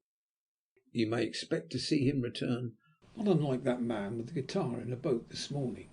"By the way," said Glenbarth, "that reminds me, I was going to point out a curious thing to you concerning that man. Did you notice, Miss Trevor, that when we were alone together in the balcony he did not once touch his instrument, but directly Hatteras and Lady Hatteras arrived, he jumped up and began to play?" This confirmed my suspicions. I had quite come to the conclusion by this time that the man had only made his appearance before the hotel in order to be certain of my address. Yet I had to ask myself, if he were in Nikola's employ, why should he have to be anxious to do so? An hour later the ladies departed on their polite errand, and the Duke and I were left together. He was not what I should call a good companion. He was in an irritable mood. Nothing I could do or say seemed to comfort him.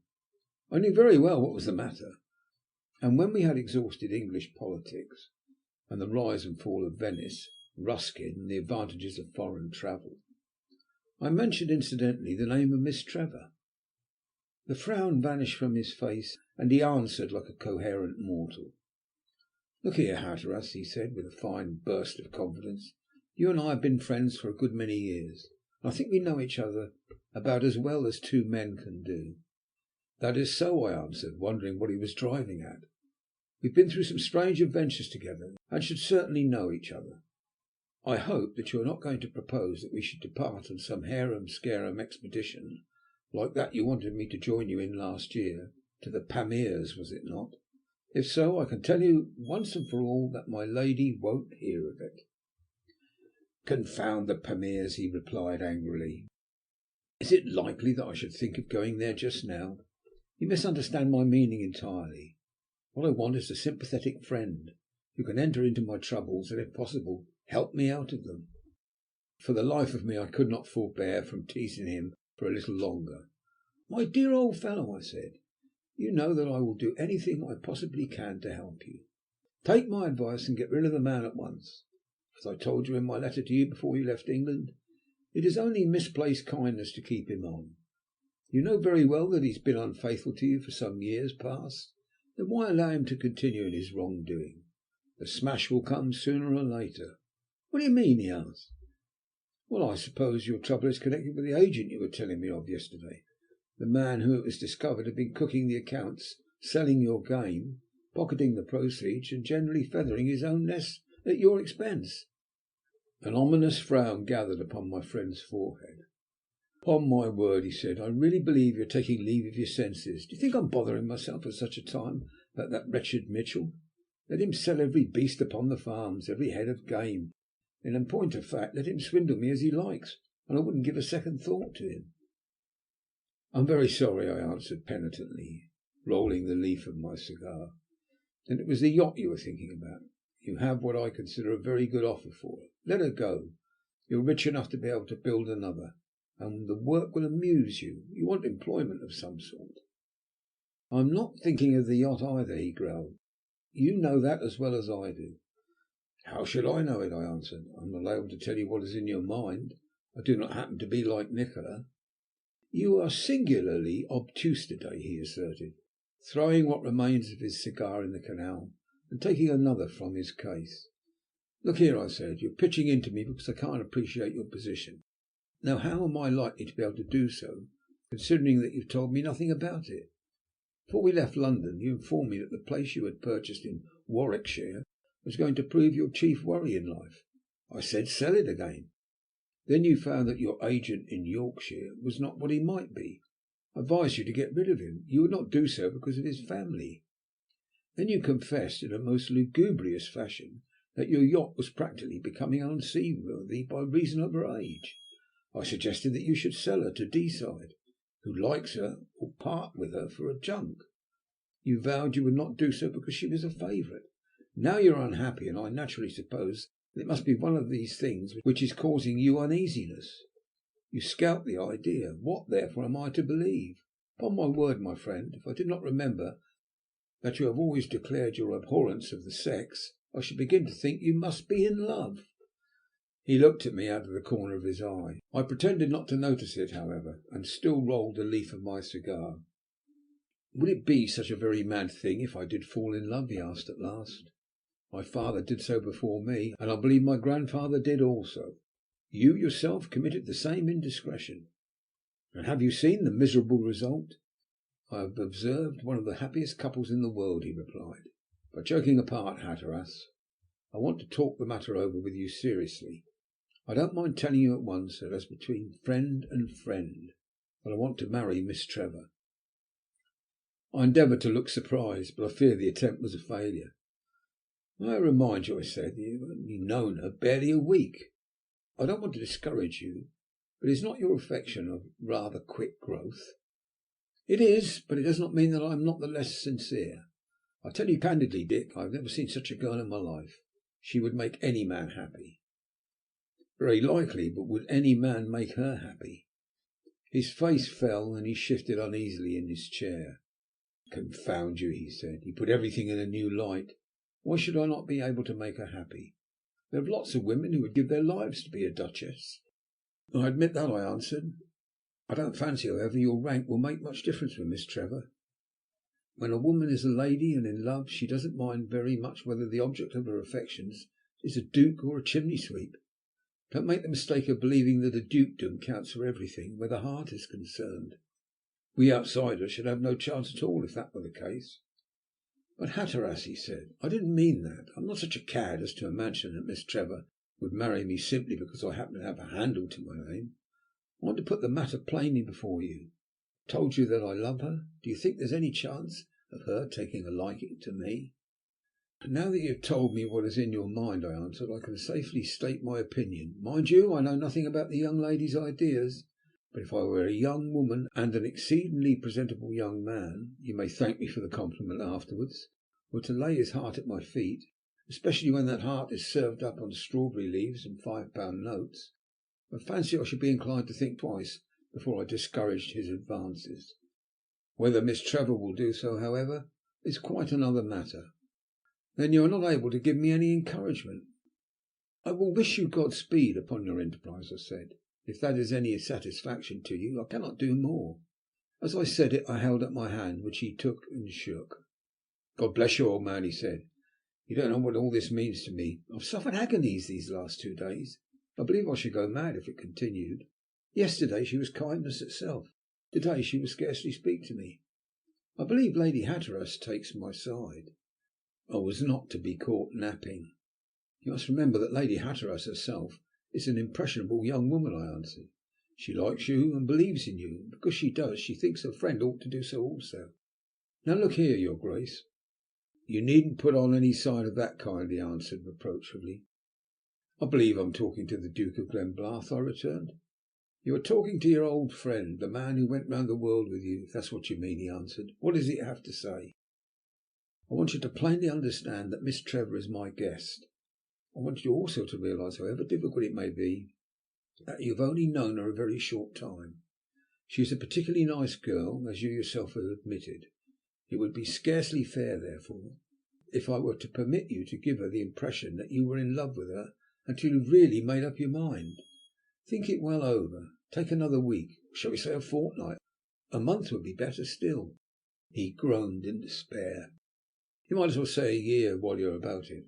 What is the use of my waiting even a week when I know my own mind already?" "Because you must give your affection time to set. Take a week. At the end of that time you are still as much in earnest as you are now. Well, the matter will be worth thinking about. Then you can speak to the young lady or not as you please. On the other hand, should your opinion have changed, then I have been your only confidant and no harm has been done. If she accepts you, I can honestly say that no one will be more delighted than myself. If not, you must look elsewhere, and then she must marry the man she likes better. Do you agree?" "As I can't help myself, I suppose I must," he answered. "But my position during the next week is not likely to be a very cheerful one." "I don't see at all why," I replied. "Lots of others have been compelled to do their courting under harder auspices. Myself, for instance. Here you are, staying in the same house as the object of your affections. You meet her almost every hour of the day. You have innumerable opportunities of paying your court to her, and yet with all these advantages you abuse your lot." "I know I'm an ungrateful beast," he said. "By Jove, Dick, when one is as much in love as I am with the most adorable woman in the world, and matters don't seem to go right, one ought to be excused if one feels inclined to quarrel with somebody." "Quarrel away with all your heart," I answered. "And now I'm going down with you to the hairdresser. After that we'll go to the piazza." "I suppose I must," he said, rising from his chair with a fine air of resignation. "And what fun you can discover in that crowd I cannot for the life of me imagine." I did not remind him that on the previous afternoon he had declared it to be the most amusing sight in Europe. That would have been an unfair advantage to have taken, particularly as I had punished him enough already. We accordingly procured our hats and sticks, and having secured a gondola, set off. It was a lovely afternoon, and the Grand Canal was crowded. As we passed the entrance to the Rio del Consiglio, I stole a glance at the Palace Revecce. No gondola was at the door, so whether Nikola was at home or abroad I could not say. When Glenbarth had been operated upon, we proceeded to the Piazza of St. Mark, which we reached somewhat before the usual afternoon promenade. The band had not commenced to play, and the idlers were few in number. Having engaged 2 chairs at one of the tables, we sat down and ordered coffee. The Duke was plainly ill at ease. He fretted and fidgeted continually. His eyes scarcely wandered from the steps of the lagoon, and every gondola that drew up received his scrutinising attention. When at last 2 ladies disembarked and made their way across the stones towards Florian's Café, where we were seated, I thought he would have made an exhibition of himself. Lady Beltringham, it would seem, had arrived, but was so fatigued by a long journey that she was unable to receive visitors. "We returned almost immediately to the hotel," my wife said reproachfully. "We thought you would have waited for us there." Glenbarth looked at me as nothing I could ever do would make up for the enormity of my offence. He then described to Miss Trevor some wonderful photographs he had discovered that morning in a certain shop on the other side of the piazza. She questioned him concerning them, and I suggested they should go off and overhaul them. This they did, and when they had departed my wife produced some letters for me she had taken from the rack at the hotel. I looked at the writing on the envelope of the first, but for a moment could not recall where or when I had seen it before. Then I opened it and withdrew the contents. "Why, it's from George Anstruther," I exclaimed when I examined the signature. "He's in Algiers." "What's the letter about?" my wife inquired. "You've not heard from him for so long." "I'll read it," I said, and began as follows. "My dear Hatteras, here I am in the most charming place in the whole Mediterranean, and I ought to know, for I've seen and loathed all the others. My villa overlooks the sea, and my yacht rides at anchor in the bay. There are many nice people here, and not the least pleasant is my very good friend, Don José de Martinos, who is leaving today for his first visit to Venice, via Nice, and I understand from him that he is to stay at your hotel. He is a delightful creature, and has seen much of the world, and if you will admit him to the circle of your acquaintance, I don't think you will regret it. I need not bore either myself or you by repeating the hackneyed phrases to the effect that any civility you show him will be considered a kindness to myself, etc., etc. Remember me most kindly to Lady Hatteras, and believe me to be, ever sincerely yours, George Anstruther." My wife uttered a little cry of vexation. "Pleasant though he may prove, I cannot help saying that I am sorry Don José Martinos is coming," she said. "Our little party of 4 was so happily arranged, and who knows but that a 5th may upset its peace altogether." "But he is Anstruther's friend," I said in expostulation. "One must be civil to one's friends." "I do not at all see why," she answered.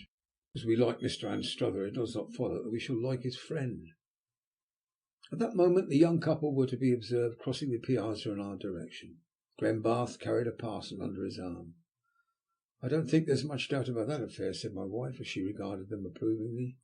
"Don't be too sure," I answered. "There is many a slip twixt the cup and the lip, and there's another old saying to the effect that those who live longest see most.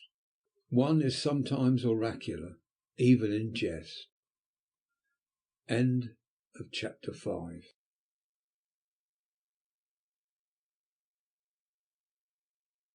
Chapter 6.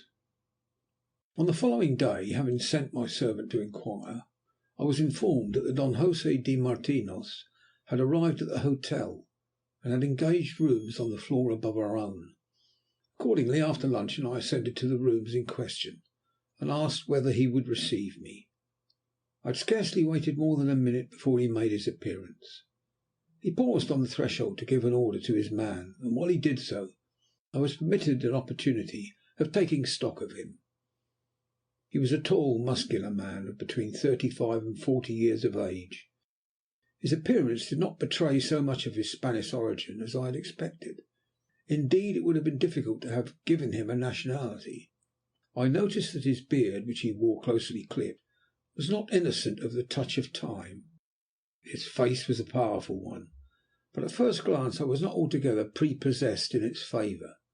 His hands and feet were small, the former particularly so for a man of his size and build. Moreover, he was faultlessly dressed, and carried himself with the air of a man of the world and of good breeding. "Sir Richard Hatteras," he said, and crossed the room to greet me. "This is kind of you indeed. My friend Anstruther informed me that you were in Venice, and was good enough to take upon himself the responsibility of introducing me to you." His voice was strong and musical, and he pronounced every word. He spoke excellent English, as if it had a value of its own.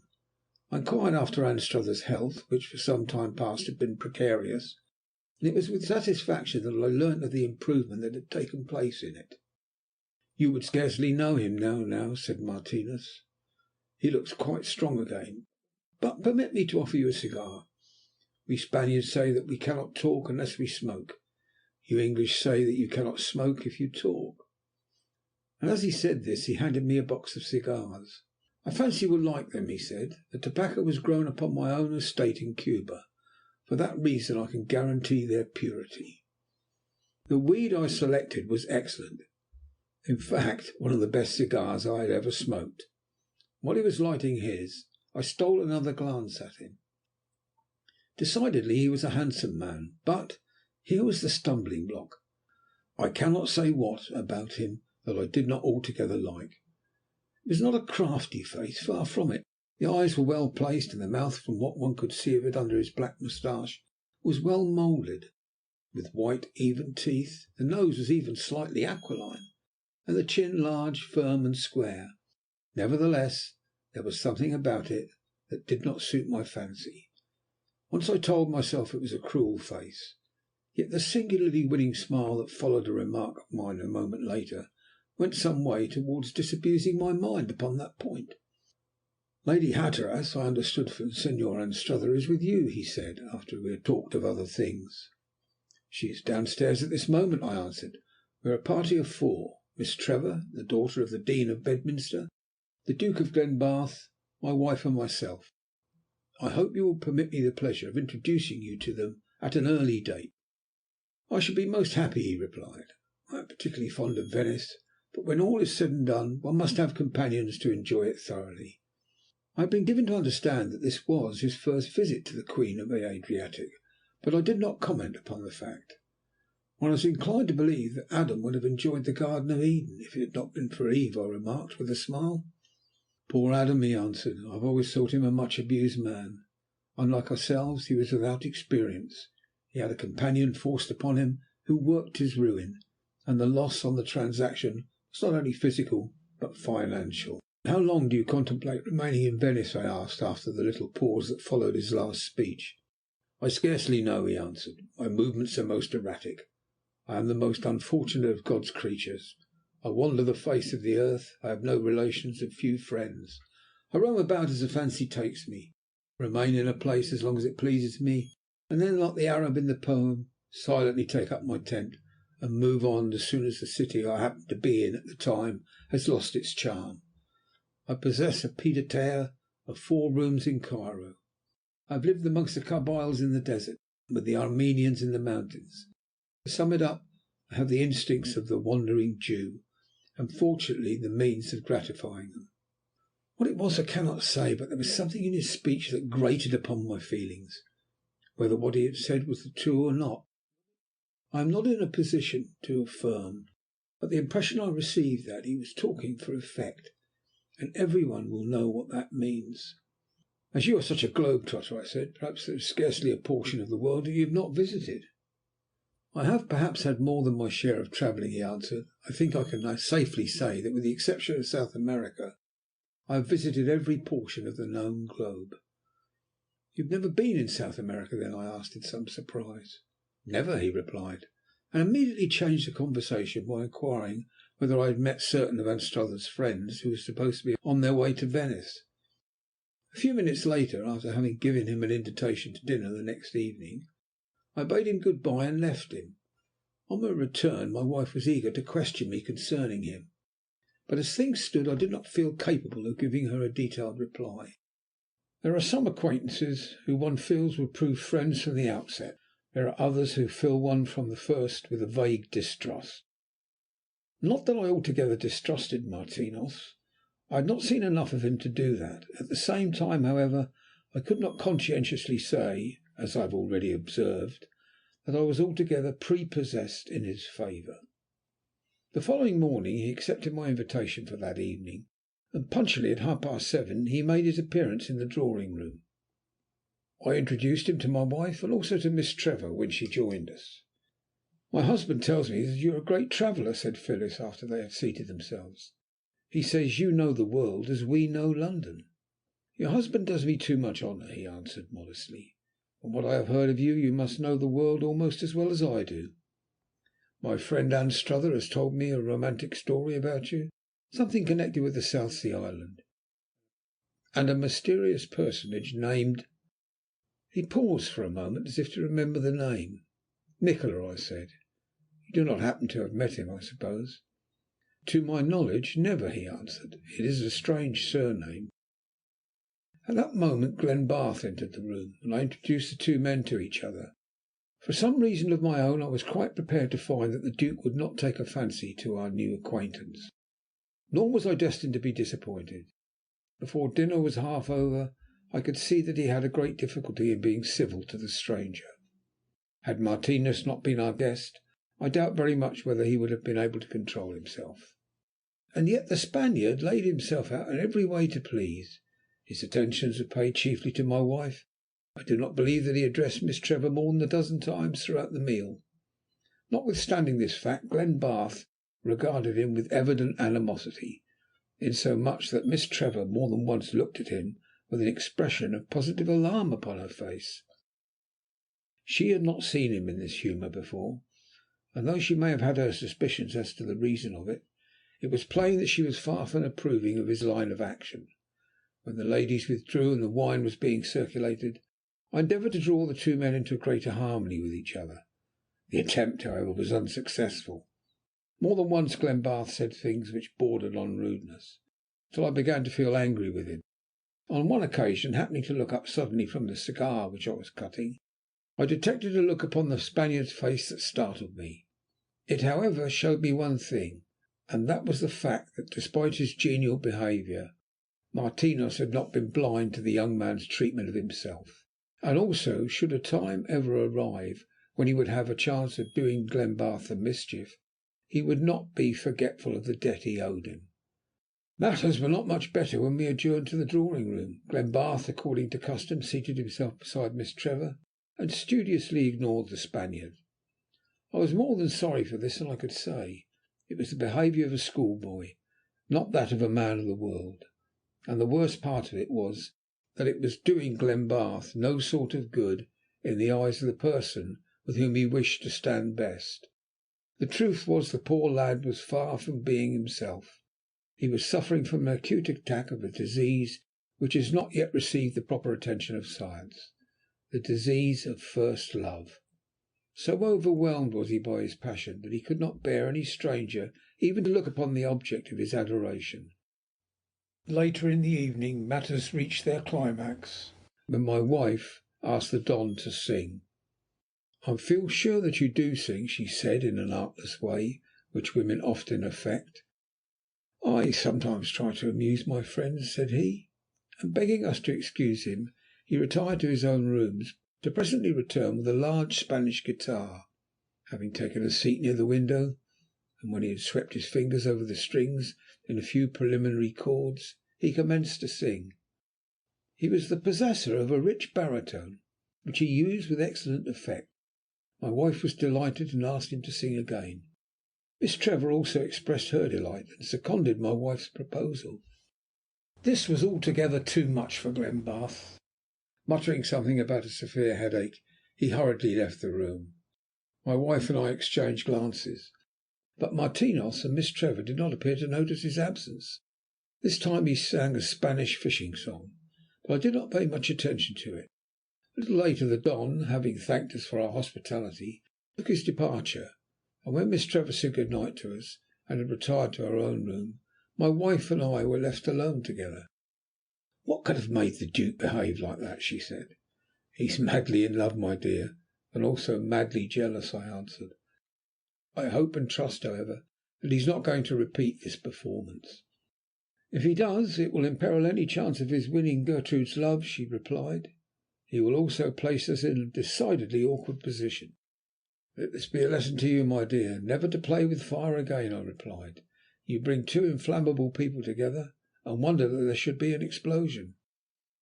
"Well, I'm really very angry with him. I don't know what Don José must have thought." "Probably he thought nothing about it," I replied. "You mustn't be too angry with Glenbarth, however. Leave him to me, and I'll talk to him to morrow, I promise you. He'll be sorry for himself. If I know anything of women, Gertrude will make him wish he had acted differently." "I don't think she will bother about the matter. She has too much sense." "Very well, we shall see." Then I bade her go to bed, promising myself to sit up for Glenbarth, who I discovered had gone out. It was nearly midnight when he returned. I noticed that every trace of ill humour had vanished from his face, and he was quite himself once more. "My dear Dick," he said, "I don't know how to apologize for my ridiculous and rude behaviour of to-night. I am more ashamed of myself than I can say. I behaved like a child. Because he happened to be in a repentant mood, I was not going to let him off the chastising I felt I ought to give him." "A nice sort of fellow you are, upon my word," I said, putting down the paper I had been reading as I spoke. "I've a very good mind to tell you exactly what I think of you." "You'd only be wasting your time," he returned, "for you can't think half as badly of me as I do myself. I can't imagine what made me do it." "Can't you?" I said. "Well, I can. And as you are pretty certain to catch it in one particular quarter to morrow, I fancy on mature reflection that I can afford to forgive you. The man had done you no harm. He not only did not interfere with you, but he was not trespassing upon your—" "Don't speak of him," said the young fellow, flaring up at once. "If I think of him I shall get angry again. I can't bear the look of the beggar." "Steady, my young friend, steady," I returned. "You mustn't call other people's friends by that name." "He is not your friend," said Glenbarth excitedly. "You've never seen him until to night, and you've known me ever since I was about so high." "I began to imagine you only so high this evening," I said. "It's a good thing for you that the wife has gone to bed, or I fancy you had heard something that would have made your ears tingle. After the foolish manner of women, she has come to the conclusion that she would like you to marry Miss Trevor." "God bless her," he said fervently. "I knew that she was my friend." "In that case you would probably have enjoyed a friend's privilege had you been here to night before she retired, and have received a dressing down that is usually reserved for her husband. I live in hopes that you may get it to morrow." "Bosh!" he answered. "And now, if you have forgiven me, I think I will go to bed. I've had enough of myself for one day." With that we shook hands and bade each other good night. At his bedroom door he stopped me. "Do you think she will forgive me?" he asked as humbly as a boy who had just been caught stealing sugar plums.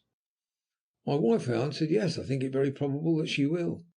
"No, no, how dense you are! I mean—" Here he nodded his head in the direction of the room occupied by Miss Trevor. "You'll have to find that out for yourself," I replied, and then went on to my dressing room. "That will give your Grace something to think about all night," I said as I took off my coat. As it turned out, I was destined to be fairly accurate in the prophecy I had made concerning Miss Trevor's treatment of Glenbarth on the morrow. At breakfast she did not altogether ignore him, but when I say she devoted the largest share of attention to myself, those of my readers who are married, and have probably had the same experience, will understand. My wife, on the other hand, was affability itself, and from her behaviour toward him appeared to be quite willing to forgive and forget the unfortunate episode of the previous evening. I chuckled to myself, but said nothing. He was not at the end of his punishment yet. All that day we saw nothing of Martinos. Whether he remained at home or went abroad we could not say. On returning to the hotel to lunch, however, we discovered a basket of roses in the drawing room, with the Don's card tied to the handle. "Oh, what lovely flowers!" cried my wife in an ecstasy. "Look, Gertrude, are they not beautiful?" Miss Trevor cordially admired them, and in order, I suppose, that Glenbarth's punishment might be the more complete, begged for a bud to wear herself. One was given to her, while I watched Glenbarth's face over the top of the letter I was reading at the moment. My heart was touched by his miserable face. When he and my wife had left the room to prepare for lunch, I determined to put in a good word for him. "Miss Gertrude," I said, "as an old friend I have a favour to ask of you. Do you think you can grant it?" "You must first tell me what it is," she said, with a smile upon her face. "I know from experience that you are not to be trusted." "A nice sort of character for a family man," I protested. "Lady Hatteras has been telling tales, I can see." "Your wife would never tell a tale of any one, particularly of you," she asserted. "But what would you ask of me?" "Only a plea for human happiness," I said with mock gravity. "I have seen the absolute despair written indelibly on a certain human countenance to day, and the sight has troubled me ever since.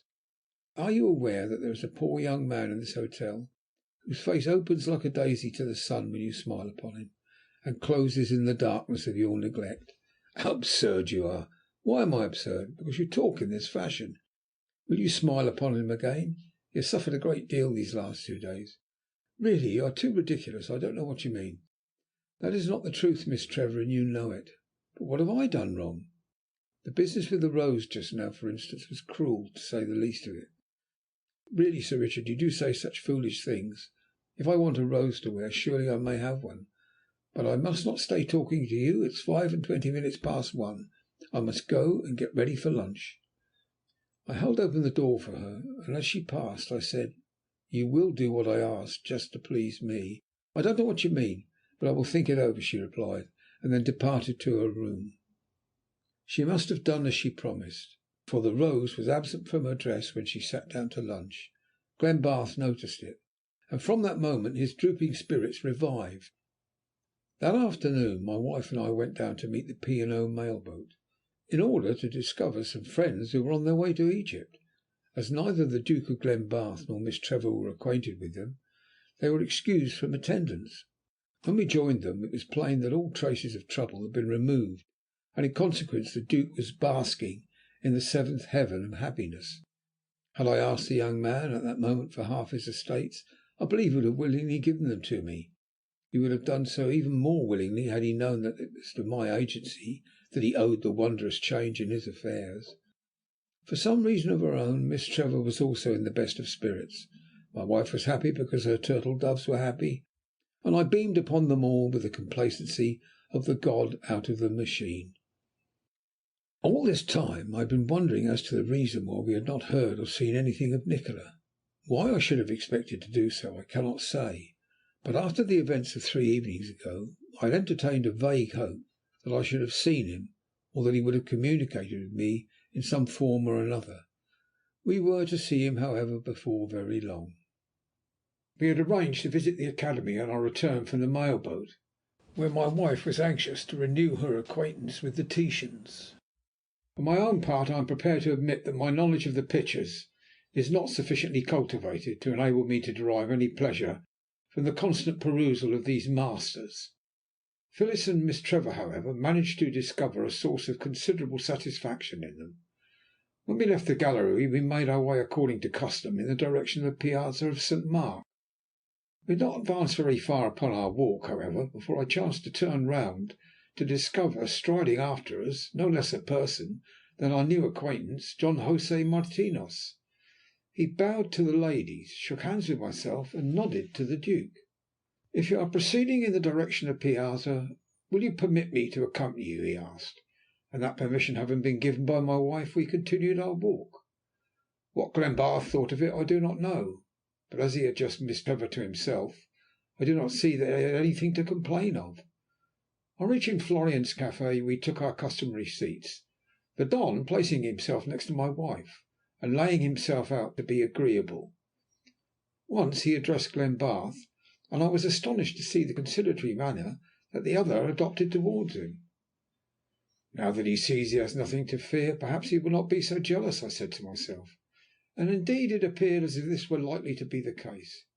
I was more relieved by this discovery than I could say, as we should probably be some time in Venice, and the Don had arrived with the same intention, and we were to be located in the same hotel. It was of the utmost importance to our mutual comforts that there should be no friction between the two men. But enough of this subject for the present. There are other matters to be considered. In the first place, I must put on record a curious circumstance. In the light of after events it bears a strange significance, and he would be a courageous man who would dare say that he could explain it. It must be borne in mind, in the order that the importance of what I am now about to describe may be plainly understood, that Miss Trevor was seated facing me, that is to say, with her back towards the Cathedral of St. Mark. She was in the best of spirits, and at the moment was engaged in an animated discussion with my wife on the effect of ancient art upon her bête noire, the Cockney tourist. Suddenly, without any apparent reason, her face grew deathly pale, and she came to a sudden stop in the middle of a sentence. Fortunately no one noticed it but my wife and myself, and as she was herself again in a moment, we neither of us called attention to it. A moment later I glanced across the square, and to my amazement saw no less a person than Dr. Nikola approaching us. Was it possible that Miss Trevor, in some extraordinary manner, had become aware of his proximity to her? Or was it only one of those strange coincidences that are so difficult to explain away? I did not know what to think then, nor, as a matter of fact, do I now. Reaching our party, Nikola raised his hat to the ladies. "I fear, Lady Hatteras," he said, "that I must have incurred your displeasure for keeping your husband so long away from you the other night. If so, I hope you will forgive me." "I will endeavour to do so," said my wife with a smile. "But you must be very careful how you offend again." Turning to Miss Trevor, he said, "I hope you will grant me your gracious intercession, Miss Trevor." "I will do my best for you," she answered, with a seriousness that made my wife and I look at her. And then Nikola shook hands with Glenbarth and glanced at the Don. "Permit me to introduce you to Don José de Martinos, Dr. Nikola," I said. "He has lately arrived from Algiers." The two men bowed gravely to each other. "You are fond of travelling, I presume, Senor?" said Nikola, fixing his eyes upon the Don. "I have seen a considerable portion of the world," the other answered. "I have seen the midnight sun at Cape North and the drift ice off the Horn." "And have not found it all barren," Nikola remarked gravely.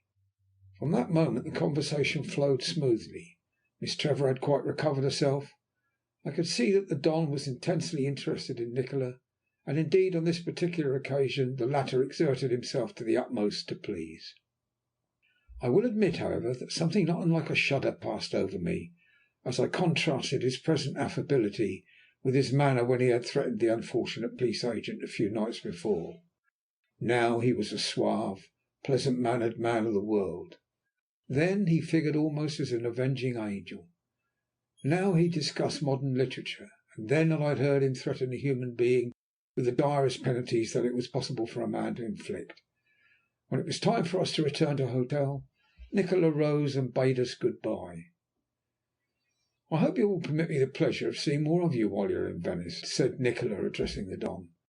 "If you are an admirer of the old palaces of this wonderful city, and our friends will accompany you, I shall be delighted to show you my own poor abode. It possesses points of interest that many of the other places lack, and though it has fallen somewhat into decay, I fancy you will admit that the fact does not altogether detract from its interest."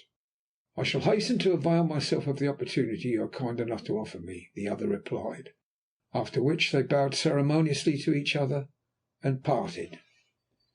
"Your friend is an extraordinary man," said the Don, as we walked towards the steps.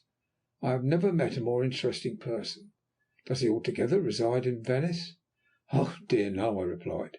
"If one were asked to say where Nikola had his abode, it would be almost necessary to say in the world. I myself first met him in London, afterwards in Egypt, then in Australia, and later on the South Sea Islands. Now we are together again in Venice. I have good reason for knowing that he is also familiar with China and Thibet. He himself confesses to a knowledge of Africa and Central America." "Central America," said the Don quickly. "Pray, what part of Central America does he know?" "That I am unable to say," I replied. "I have never questioned him upon the subject." From that moment the Don almost exclusively addressed himself to my wife, and did not refer to Nikola again. We parted in the hall of the hotel. Next morning we saw him for a few moments at the post office, but at no other time during the day. On the following day he accompanied us on an excursion to Chioggia, and dined with us afterwards.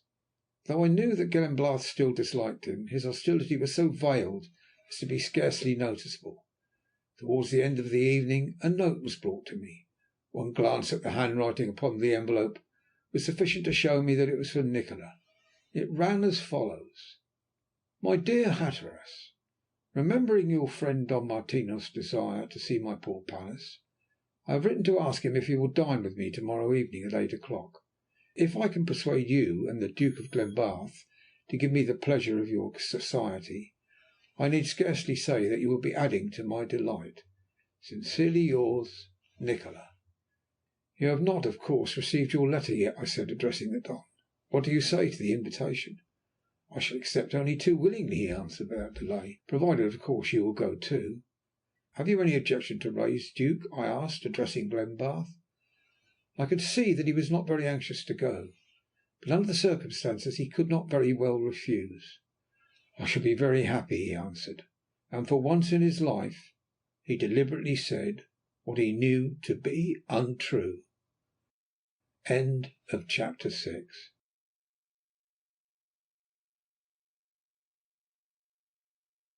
Chapter 7. "You surely are not going to dine with Dr. Nikola in that strange house?" said my wife, when we were alone together that night. "After what the Duke has told us, I wonder you can be so foolish." "My dear girl," I answered, "I don't see the force of your argument. I shan't be the first who has eaten a meal in the house in question, and I don't suppose I shall be the last. What do you think will happen to me? Do you think that we have returned to the times of the Borgias, and that Nikola will poison us? No, I am looking forward to a very enjoyable and instructive evening, while we are sitting at home wondering if the table is disappearing bodily into the vaults and taking you with it, or whether Nikola is charging the side dishes with some of his abominable chemistry by which you will be put to sleep for 3 months, or otherwise experimenting upon you in the interests of what he calls science. I don't think it's at all kind of you to go." "Dear girl," I answered, "are you not a little unreasonable, knowing that De Martinos has but lately arrived in Venice, also that he is a friend of ours, for did he not meet him in our company? It's only natural that Nikola should desire to show him some courtesy. In spite of its decay, the Palace Revecce is an exceedingly beautiful building, and when he heard that Martinos would like to visit it, he invited him to dinner. What could be more natural? This is the 19th century." "I'm sure I don't mind what century it is," she replied. "I still adhere to what I said just now. I am sorry that you are going." "In that case I am sorry also," I answered. "But as the matter stands, I fail to see how I can get out of it. I could not let the Duke and Martinos go alone, so what can I do?" "I suppose you will have to go," she replied ruefully. "I have a presentiment, however, that trouble will result from it."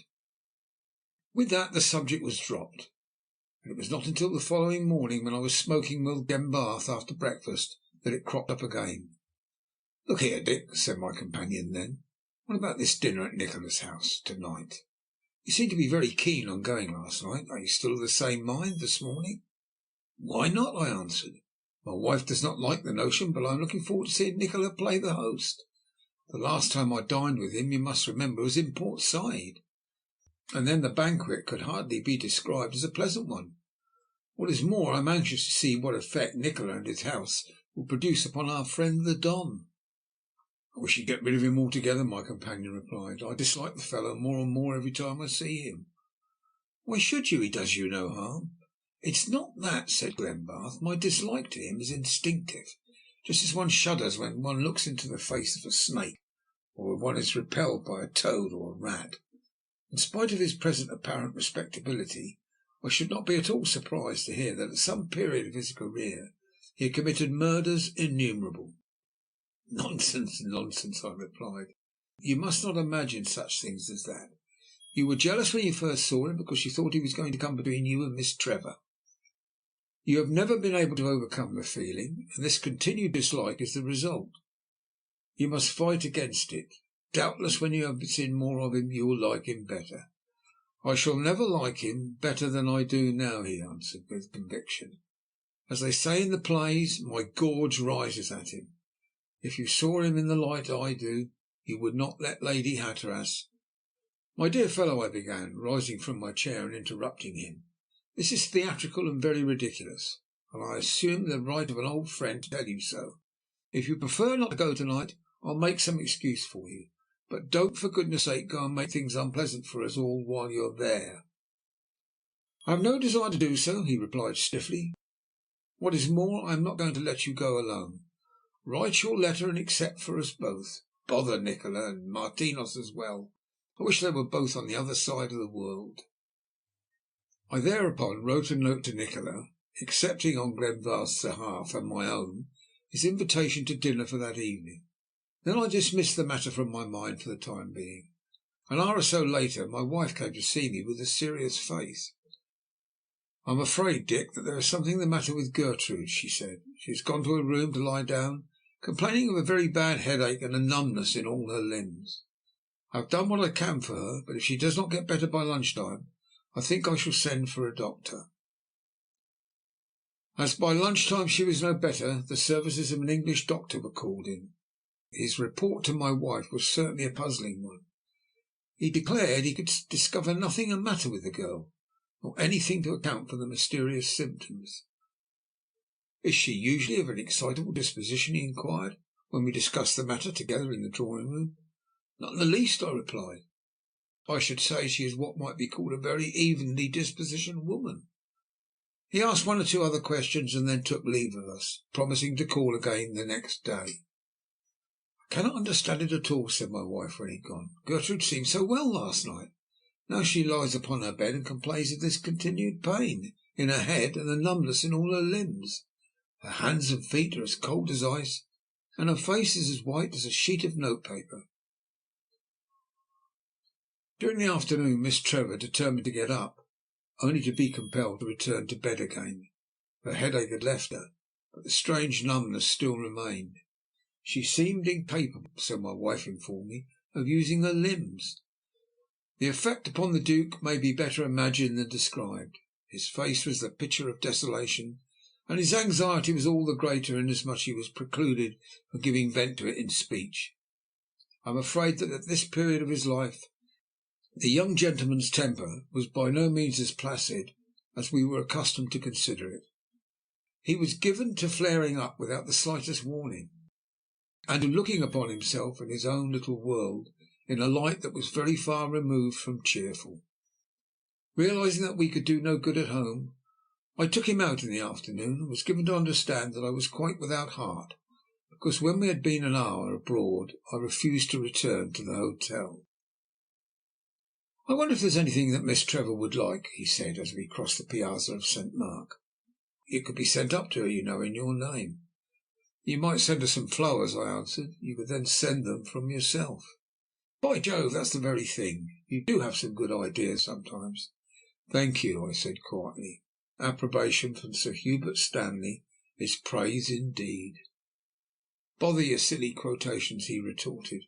"Let's get back to that flower shop." We did so, and thereupon that reckless youth spent upon flowers what would have kept me in cigars for a month. Having paid for them and given orders that they should be sent to the Hotel Galaghetti at once, we left the shop. When we stood outside I had to answer all sorts of questions as to whether I thought she would like them, whether it would not have been better to have chosen more of one sort than another, or whether the scent would not be too strong for a sick room.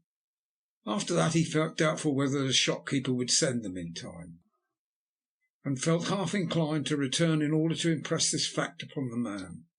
Let it be counted to me for righteousness that I bore with him patiently, remembering my own feeling at a similar stage in my career.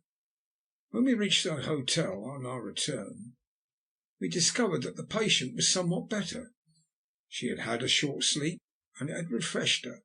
My wife was going to sit with her during the evening, and knowing this, I felt that we might go out with clear consciences. At 7:15 we retired to our rooms to dress, and at 1/4 past the hour were ready to start. When we reached the hall we found the Don awaiting us. He was dressed with the greatest care, and presented not an unhandsome figure.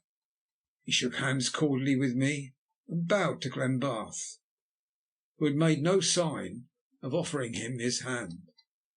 Previous to setting out, I had extorted from that young man his promise that he would behave with courtesy toward the other during the evening. "You can't expect me to treat the fellow as a friend," he had said in reply, "but I will give you my word that I will be civil to him, if that's what you want." And with this assurance I was perforce compelled to be content. Having taken our places in the gondola which was waiting for us, we set off. "I had the pleasure of seeing Dr. Nikola this morning," said Martinos, as we turned into the Rio del Consiglio. "He did me the honour of calling upon me." I gave a start of surprise on hearing this. "Indeed," I replied, "and what hour was that?" "Exactly at 11 o'clock," the Don answered. "I remember the time because I was in the act of going out, and we encountered each other in the hall." Now it is a singular thing, a coincidence if you like, but it was almost on the stroke of 11 that Miss Trevor had been seized with her mysterious illness. At 1/4 past the hour she felt so poorly as to be compelled to retire to her room. Of course there could be no connection between the two affairs, but it was certainly a coincidence of a nature calculated to afford me ample food for reflection. A few moments later the gondola drew up at the steps of the Palace Revecce. Almost at the same instant the door opened and we entered the house. The courtyard had been lighted in preparation for our coming, and following the man who had admitted us, we ascended the stone staircase to the corridor above. Though not so dismal as when I had last seen it, lighted only by Nikola's lantern, it was still sufficiently awesome to create a decided impression upon the Don. "You were certainly not wrong when you described it as a lonely building," he said, as we passed along the corridor to Nikola's room. As he said this the door opened, and Nikola stood before us.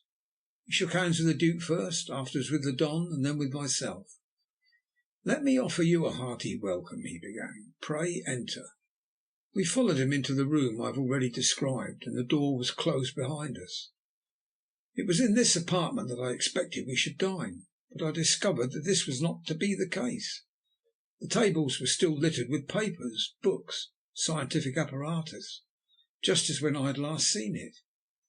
Glenbarth seated himself in a chair by the window, but I noticed that his eyes wandered continually to the oriental rug upon the floor by the fireplace. He was doubtless thinking of the vaults below, and, as I could easily imagine, wishing himself anywhere else than where he was. The black cat, Apollyon, which was curled up in an armchair, regarded us for a few seconds with attentive eyes, as if to make sure of our identities, and then returned to his slumbers. The windows were open, I remember, and the moon was just rising above the housetops opposite. I had just gone to the casement and was looking down upon the still waters below, when the tapestry of the wall on the right-hand side was drawn aside by the man who admitted us to the house, who informed Nikola in Italian that dinner was upon the table. "In that case let us go into it," said our host. "Perhaps your Grace will be kind enough to lead the way." Glenbarth did as he was requested, and we followed him, to find ourselves in a large, handsome apartment, which had once been richly frescoed, but was now, like the rest of the palace, sadly fallen to decay. In the centre of the room was a small oval table, well illuminated by a silver lamp, which diffused a soft light upon the board, the remainder of the room being in heavy shadow. The decorations, the napery, and the glass and silver were, as I could see at one glance, unique. 3 men servants awaited our coming, though where they hailed from and how Nikola had induced them to enter the palace I could not understand. Nikola, as our host, occupied one end of the table. Glenbarth, being the principal guest of the evening, was given the chair on his left. The Don took that on the right, while I faced him at the further end. How, or by whom, the dinner was cooked was another mystery. Nikola had told us on the occasion of our first visit that he possessed no servants, and that such cooking as he required was done for him by an old man who came in once every day. Yet the dinner he gave us on this particular occasion was worthy of the finest chef in Europe. It was perfect in every particular. Though Nikola scarcely touched anything, he did the honours of his table royally, and with a grace that was quite in keeping with the situation. Had my wife and Miss Trevor been present, they might, for all the terrors they had anticipated for us, very well have imagined themselves in the dining room of some old English country mansion, waited upon by the family butler, and taken into dinner by the bishop and rural dean. The Nikola I had seen when I had last visited the house was as distant from our present host as if he had never existed. When I looked at him, I could scarcely believe that he had ever been anything else but the most delightful man of my acquaintance. "As a great traveller, Don José," he said, addressing our guest on his right hand, "you have of course dined in a great number of countries, and I expect under a variety of startling circumstances. Now tell me, what is your most pleasant recollection of a meal?" "That which I managed to obtain after the fall of Valparaiso," said Martinos. "We had been without food for 2 days, that is to say, without a decent meal, and I chanced upon a house where breakfast had been abandoned without being touched. I can see it now. Ye gods, it was delightful, and not the less so because the old rascal we were after had managed to make his escape." "You were in opposition to Balmaceda, then?" said Nikola quietly. Martinos paused for a moment before he answered. "Yes, against Balmaceda," he replied. "I wonder whether the old villain really died, and if so, what became of his money?" "That is a question one would like to have settled concerning a good many people," Glenbarth put in. "There was that man up in the Central States, the Republic of what was its name?" "Equinata," said Nikola. "I don't know whether you remember the story." "You mean the fellow who shot those unfortunate young men?" I asked. "The man you were telling me of the other night?" "The same," Nikola replied. "Well, he managed to fly his country, taking with him something like $2,000,000. From that moment he has never been heard of. As a matter of fact, I do not suppose he ever will be. After all, luck has a great deal to do with things in this world." "Permit me to pour out a libation to the god of chance," said Martinos. "He has served me well." "I think we can all subscribe to that," said Nikola. "You, Sir Richard, would not be the happy man you are had it not been for a stroke of good fortune which shipwrecked you on one island in the Pacific instead of another. You, my dear Duke, would certainly have been drowned in Bournemouth Bay had not our friend Hatteras chanced to be an early riser, and to have taken a certain cruise before breakfast, while you, Don Martinos, would in all probability not be my guest to-night, had not—" The Spaniard looked sharply at him, as if he feared what he was about to hear. "Had not what happened?" he asked. "Had President Balmaceda won his day," was the quiet reply. "He did not do so, however, and so we four sit here to-night, certainly a libation to the god of chance." As the dinner came to an end, and the servants withdrew, having placed the wine upon the table, the conversation drifted from one subject to another, until it reached the history of the palace in which we were then guests. For the Spaniard's information, Nikola related it in detail. He did not lay any particular emphasis upon it, however, as he had done upon the story he had told the Duke and myself concerning the room in which he had received us. He merely narrated it in a matter-of-fact way, as if it were one in which he was only remotely interested. Yet I could not help thinking that he fixed his eyes more keenly than usual on the Spaniard, who sat sipping his wine and listening with an expression of polite attention upon his sallow face. When the wine had been circulated for the last time, Nikola suggested that we should leave the dining room and return to his own sitting room.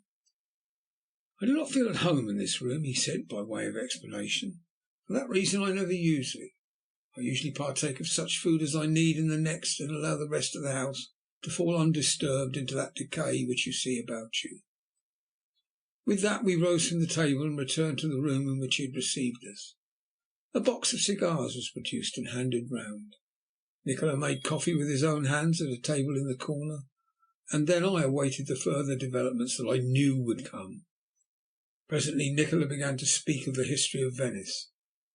As I had already good reason to know, he had made a perfect study of it, particularly of the part played in it by the Revicci family. He dealt with a particular emphasis upon the betrayal through the lion's mouth, and then, with an apology to Glenbarth and myself for boring us with it again, referred to the tragedy of the vaults below the room in which we were then seated. Once more he drew back the carpet, and the murderous trap-door opened. A cold draught, suggestive of unspeakable horrors, came up to us. "And there the starving wretch died, with the moans of the woman he loved sounding in his ears from the room above," said Nikola. "Does it not seem that you can hear them now? For my part, I think they will echo throughout all eternity." If he had been an actor, what a wonderful tradition he would have made, as he stood before us, pointing down into the abyss he held us spellbound. As for Martinos, all the accumulated superstition of the centuries seemed to be concentrated in him, and he watched Nikola's face as if he were fascinated beyond the power of movement. "Come," Nikola began at last, closing the trap-door and placing the rug upon it as he spoke. "You have heard the history of the house. You shall now do more than that. You shall see it." Fixing his eyes upon us, he made 2 or 3 passes in the air with his long white hands. Meanwhile it seemed to me as if he were looking into my brain. I tried to avert my eyes, but without success. They were chained to his face, and I could not remove them. Then an overwhelming feeling of drowsiness took possession of me. I must have lost consciousness, but I have no recollection of anything until I found myself in a place I thought for a moment I had never seen before. Yet after a time I recognized it. It was a bright day in the early spring. The fresh breeze coming over the islands from the open sea was rippling the water of the lagoons. I looked at my surroundings. I was in Venice, and yet it was not the Venice with which I was familiar. I was standing with Nikola upon the steps of a house, the building of which was well nigh completed. It was a magnificent edifice, and I could easily understand the pride of the owner as he stood in his gondola and surveyed it from the stretch of open water opposite. He was a tall, handsome man, and he wore a doublet and hose, shoes with large bows, and a cloak trimmed with fur. There was also a chain of gold suspended round his neck. Beside him was a man whom I rightly guessed to be the architect. But presently the taller man placed his hand upon his shoulder and praised him for the work he had done, vowing that it was admirable. Then at a signal the gondolier gave a stroke of his oar, and the little vessel shot across to the steps, where they landed close to where I was standing. I stepped back in order that they might pass, but they took no sort of notice of my presence. Passing on, they entered the house. "They do not see us," said Nikola, who was beside me. "Let us enter and hear what the famous Admiral Francesco del Revecce thinks of his property." We accordingly did so, to find ourselves in a magnificent courtyard.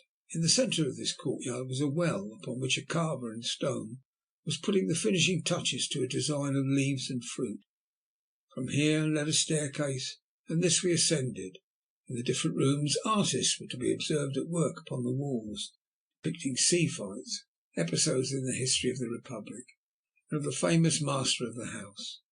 Before each the owner paused, bestowing approval, giving advice, or suggesting such alteration or improvement as he considered needful. In his company we visited the kitchens, the pantler's offices, and penetrated even to the dungeons below the water level.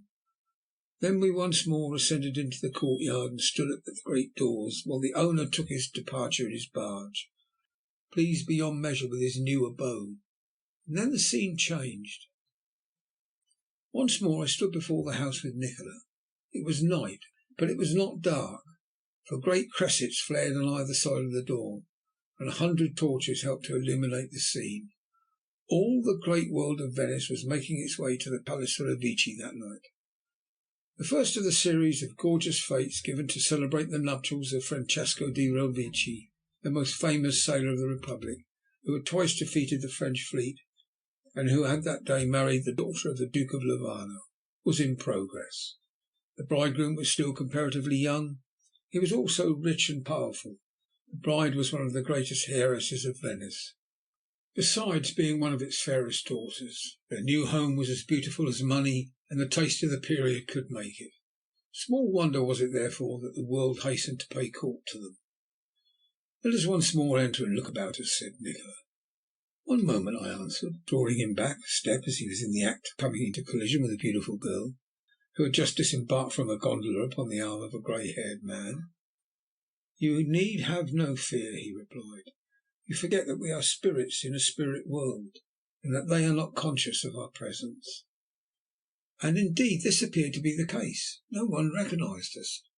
for more than once I saw people approach Nikola, and, scarcely believable though it may seem, walk through him without being the least aware of the fact. On this occasion the great courtyard was brilliantly illuminated.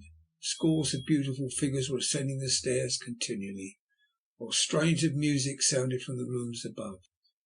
"Let us ascend," said Nikola, "and see the pageant there."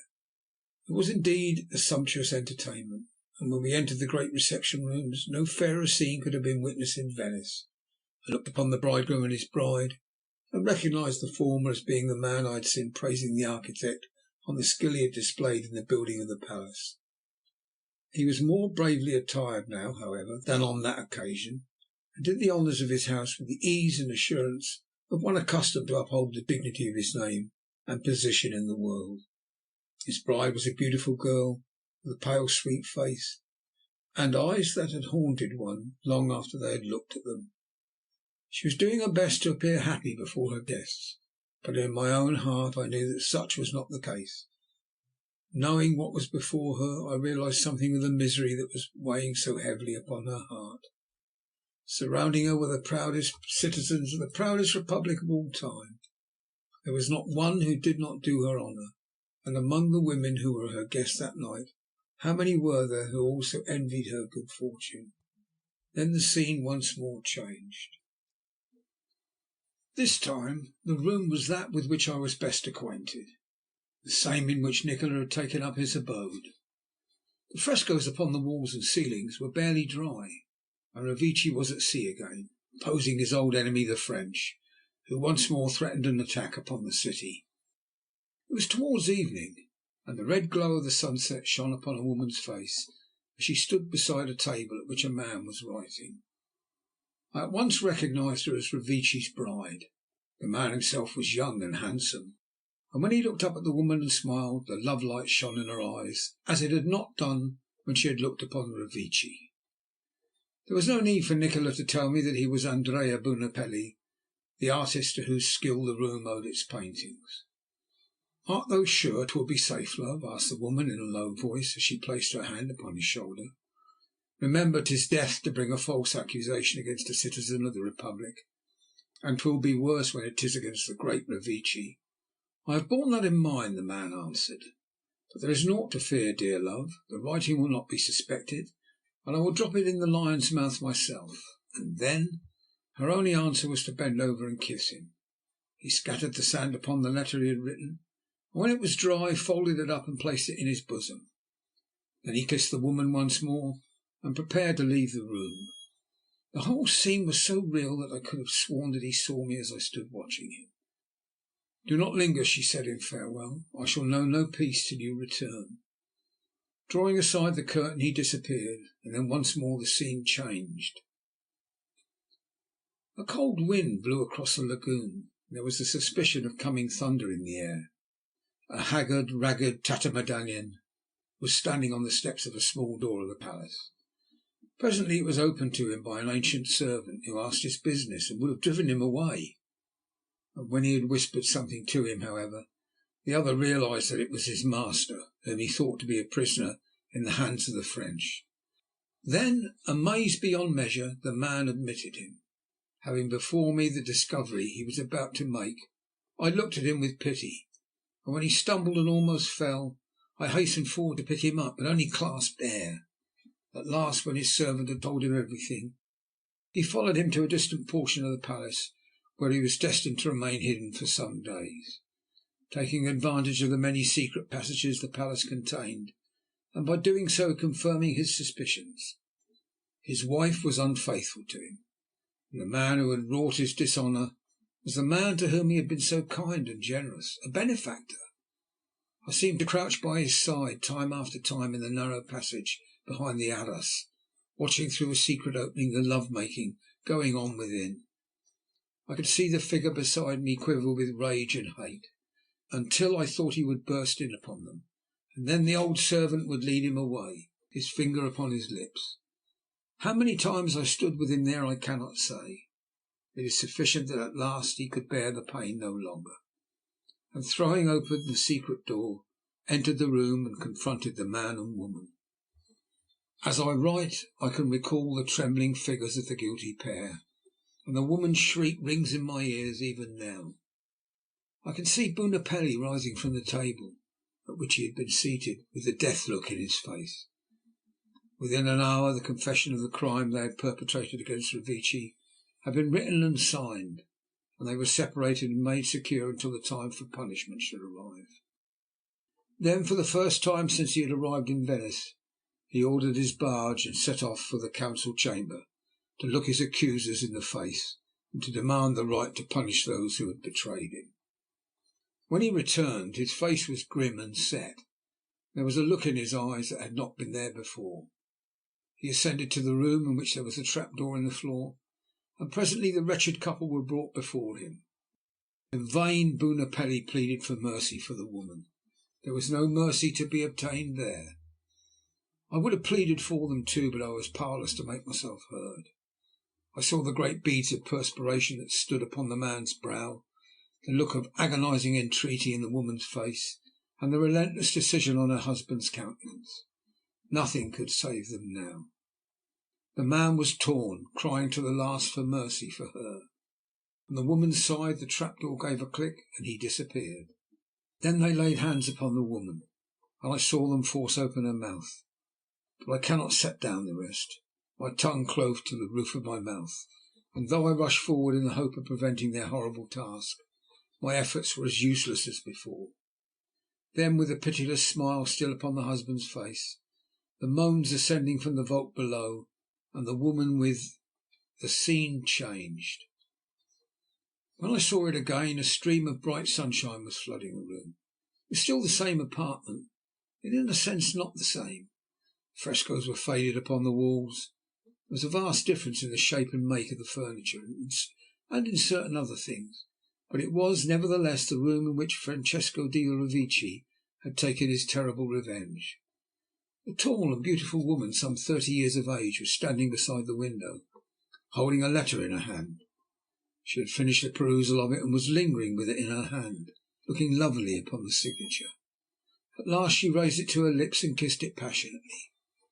Then, crossing to a cradle at the further end of the room, she knelt beside it and looked down at the child it contained. She had bent her head in prayer and was still praying when, with a start, I awoke and found myself sitting beside Glenbarth and the Don in the room in which we had been smoking after dinner. Nikola was standing before the fireplace. There was a look like that of death upon his face. It was not until afterwards that the Spaniard and Glenbarth informed me they had witnessed exactly what I had seen. Both, however, were at a loss to understand the meaning of the last picture, and having my own thoughts in my mind, I was not to be tempted into explaining it to them. That was Nikola's own mother, and that this house was her property, and the same in which the infamous governor of the Spanish colony had made his love known to her. I could now see, and if anything were wanting to confirm my suspicions, Nikola's face, when my senses returned to me, was sufficient to do so. "Let me get out of this house," cried the Duke thickly. "I cannot breathe while I am in it. Take me away, Hatteras. For God's sake, take me away." I had already risen to my feet and hastened to his side. "I think it better that we should be going, Dr. Nicola," I said, turning to our host. The Spaniard on his side did not utter a word. He was so dazed as to be beyond the power of speech. But Nikola did not seem to comprehend what I said. Never before had I seen such a look upon his face. His complexion was always white, but now, however, it was scarcely human. For my own part, I knew what was passing in his mind, but I could give no utterance to it. "Come," I said to my companions, "let us return to our hotel." They rose and began to move mechanically towards the door. The Duke had scarcely reached it, however, before Nikola, with what I could see was a violent effort, recovered his self-possession. "You must forgive me," he said in almost his usual voice. "I had for the moment forgotten my duties as host. I fear you have had but a poor evening." When we had donned our hats and cloaks, we accompanied him downstairs through the house, which was now as silent as the grave, to the great doors upon the steps. Having hailed a gondola, we entered it. After wishing Nikola good night, he shook hands with Glenbarth and myself, but I noticed that he did not offer to do so with the Don. Then we shot out into the middle of the canal, and had presently turned the corner and were making our way towards our hotel. I am perfectly certain that during the journey not one of us spoke.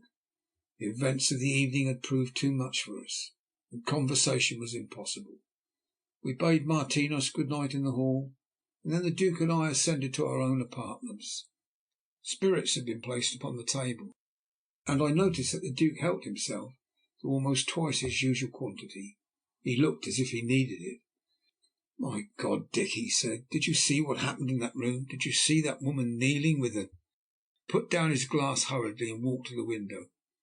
I could sympathise with him, for had I not seen the same thing myself? "It's certain, Dick," he said when he returned a few minutes later, "that were I to see much more of Nikola in that house, I should go mad. But why did he let me see it? Why, for heaven's sake, answer me?" How could I tell him the thought that was in my own mind? How could I reveal to him the awful fear that was slowly but surely taking possession of me? Why had Nikola invited the Don to his house? Why had he shown him the picture of that terrible crime? Like Glenbarth, I could only ask the same question. Why? End of chapter 7.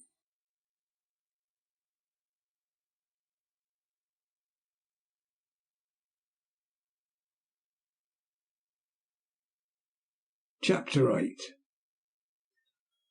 Before Glenbarth and I parted on the terrible evening described in the previous chapter, we had made a contract with each other to say nothing about what we had seen to the ladies.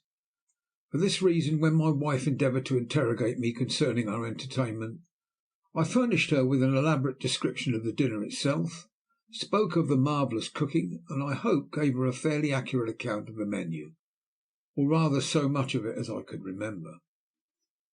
"I suppose I must confess to defeat, then," she said, when I had exhausted my powers of narration. "I had settled the conviction that something out of the common would have occurred. You seem simply to have had a good dinner, to have smoked some excellent cigars, and the rest to have been bounded merely by the commonplace. For once, I fear, Dr. Nikola has not acted up to his reputation." If she had known the truth, I wonder what she would have said.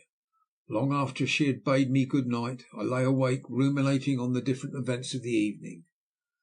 The memory of what I had seen in that awful room was still as fresh with me as if I were still watching it.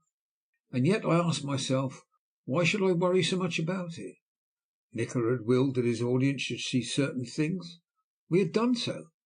It was no more concerned with the supernatural than I was myself. Any man who had the power could have impressed us in the same way. But though I told myself all this, I must confess that I was by no means convinced. I knew in my heart that the whole thing had been too real to be merely a matter of make-believe. No human brain could have invented the ghastly horrors of that room in such complete detail.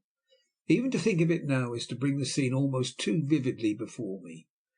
And when I lay awake at night, I seemed to hear the shrieks of the wretched woman and the moans of the man perishing in the vaults below. On my retiring to rest, my wife had informed me that she fancied Miss Trevor had been slightly better that evening. She had slept peacefully for upwards of an hour, and seemed to be much refreshed by it. "Her maid is going to spend the night in her room," said Phyllis. "I have told her that if she sees any change in Gertrude's condition, she is to let me know at once. I do hope that she may be herself again to-morrow." This, however, was unhappily not destined to be the case. For a little before 3 o'clock there was a tapping upon our bedroom door. Guessing who it would be, my wife went to it, and having opened it a little, was informed that Miss Trevor was worse. "I must go to her at once," said Phyllis, and having clothed herself warmly, for the night was cold, she departed to our guest's room. "I am really afraid there is something very serious the matter with her," she said when she returned after about a quarter of an hour's absence. "She is in a high state of fever, and is inclined to be delirious. Do you think we had better send for the doctor?" "I will have a messenger dispatched to him at once if you think it necessary," I returned. "Poor girl, I wonder what on earth it can be." "Perhaps the doctor will be able to tell us now," said my wife. "The symptoms are more fully developed, and he should be surely able to make his diagnosis. But I must not stay here talking, I must go back to her." When she had departed, I dressed myself and went down to the hall in search of the night watchman.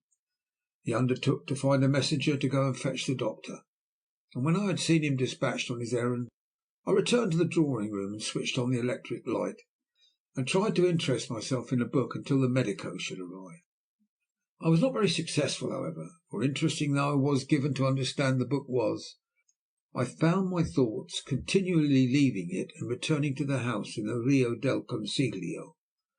I wondered what Nikola was doing at that moment, and I fancied I could picture him still at work, late though the hour was.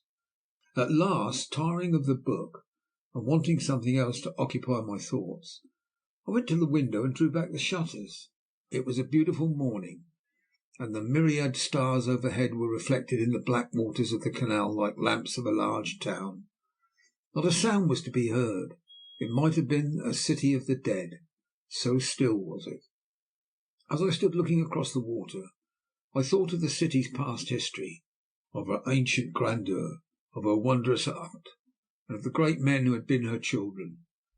There was a tremendous lesson to be learnt from her fall, if one could only master it. I was interrupted in my reverie by the entrance of the doctor, whom I had told the night watchman to conduct to my presence immediately upon his arrival. "I am sorry to bring you out this time of night, doctor," I said, "but the fact is Miss Trevor is much worse. My wife spent the greater part of the evening with her, and informed me on my return from a dinner that she was better three-quarters of an hour ago. However, her maid, who had been sleeping in her room, came to us with the news that a change for the worse had set in. This being the case, I thought I'd better send for you at once." "You did quite right, my dear sir, quite right," the medico replied. "There is nothing like promptness in these matters. Perhaps I'd better see her without further delay." With that I conducted him to the door of Miss Trevor's room. He knocked upon it, was admitted by my wife, and then disappeared from my gaze. Something like half an hour elapsed before he returned to me in the drawing room. When he did so, his face looked grave and troubled. "What do you think of her condition now, doctor?" I asked. "She is certainly in a state of high fever," he answered. "Her pulse is very high. She is inclined to be delirious. At the same time, I am bound to confess to you that I am at a loss to understand the reason of it.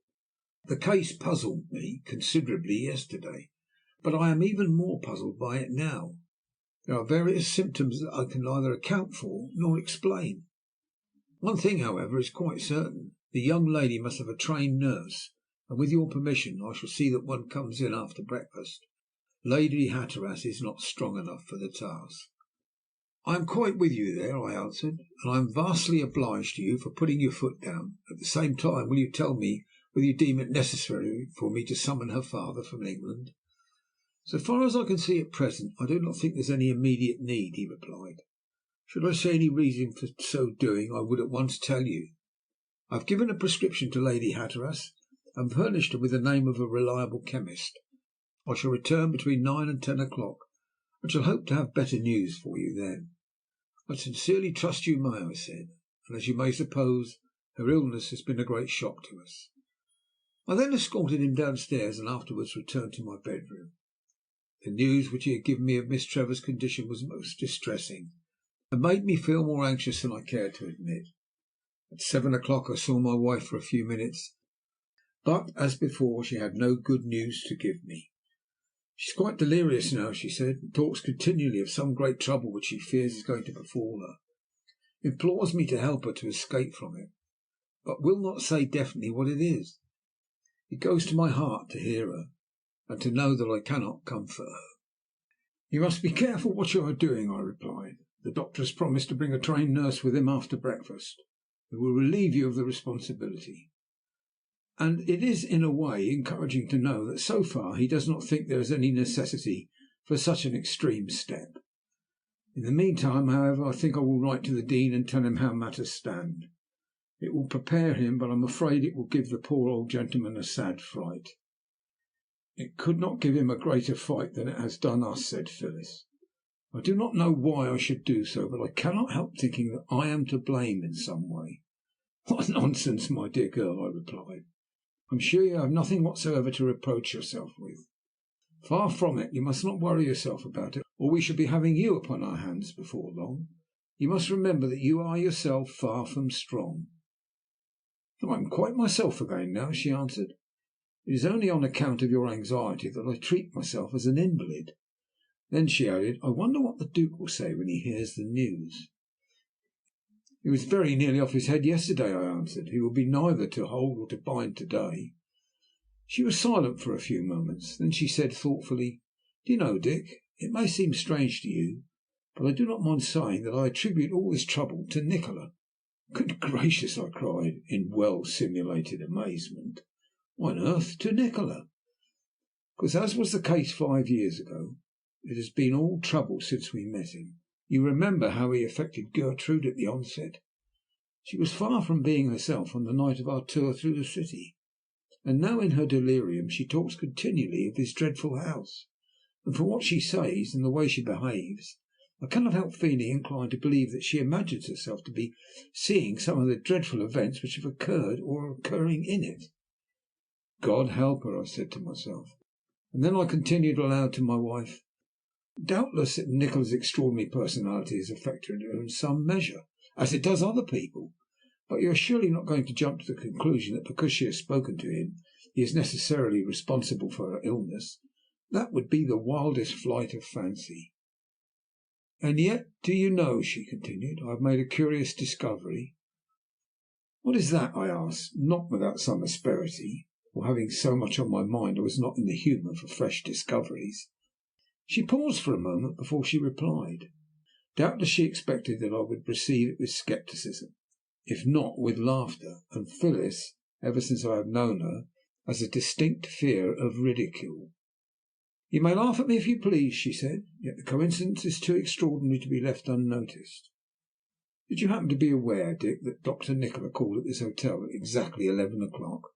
I almost betrayed myself in surprise. This was the last question I expected her to put to me. "Yes," I answered, with an endeavour to appear calm, "I do happen to be aware of that fact. He merely paid a visit of courtesy to the Don, prior to the others accepting his hospitality. I see nothing remarkable in that. I did the same myself, if you remember."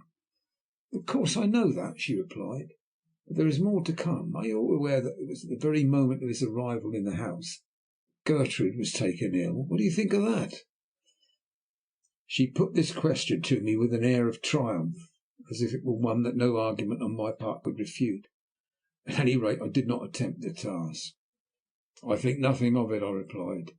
"You may remember that you once fell down in a dead faint within a few minutes of the vicar's arrival at our house at home. Would you therefore have me suppose that it was on account of his arrival that you were taken ill? Why should you attribute Miss Trevor's illness to Nikola's courtesy to our friend the Don?" "I beg that you will not call him our friend," said Phyllis with considerable dignity. "I do not like the man." I did not tell her that the Duke was equally outspoken concerning our companion. I could see that they would put their heads together, and that trouble would be the inevitable result. Like a wise husband I held my peace, knowing that whatever I might say would not better the situation. Half an hour later it was my unhappy lot to have to inform Glenbarth of Miss Trevor's condition. "I told you yesterday that it was a matter not to be trifled with," he said, as if I were personally responsible for her grave condition. "The doctor evidently doesn't understand the case, and what you ought to do, if you have any regard for her life, is to send a telegram at once to London, ordering competent advice." "The Dean of Bedminster had a salary of £800 per annum," I answered quietly. "Such a man as you would want me to send for would require a fee of some hundreds of guineas to make such a journey." "And you would allow her to die for the sake of a few paltry pounds?" he cried. "Good heavens, Dick, I never thought you were a money grabber." "I am glad that you did not," I answered, "for it is of her father that I am thinking. Besides, I do not know that the doctor here is as ignorant as you say. He has a most complicated and unusual case to deal with, and I honour him for admitting the fact that he does not understand it. Many men in his profession would have thrown dust in our eyes, and pretended to have a perfect knowledge of the case. The young man did not see it in the light that I did, and was plainly of the opinion that we were not doing what we might for the woman he loved. My wife, however, took him in hand after breakfast, and talked quietly but firmly to him. She succeeded where I had failed. When I returned from an excursion to the chemist, where I had the prescriptions made up, I found him in a tolerably reasonable frame of mind. At 9:45 the doctor put in an appearance once more, and after a careful inspection of his patient, informed me that it was his opinion that a consultant should be called in.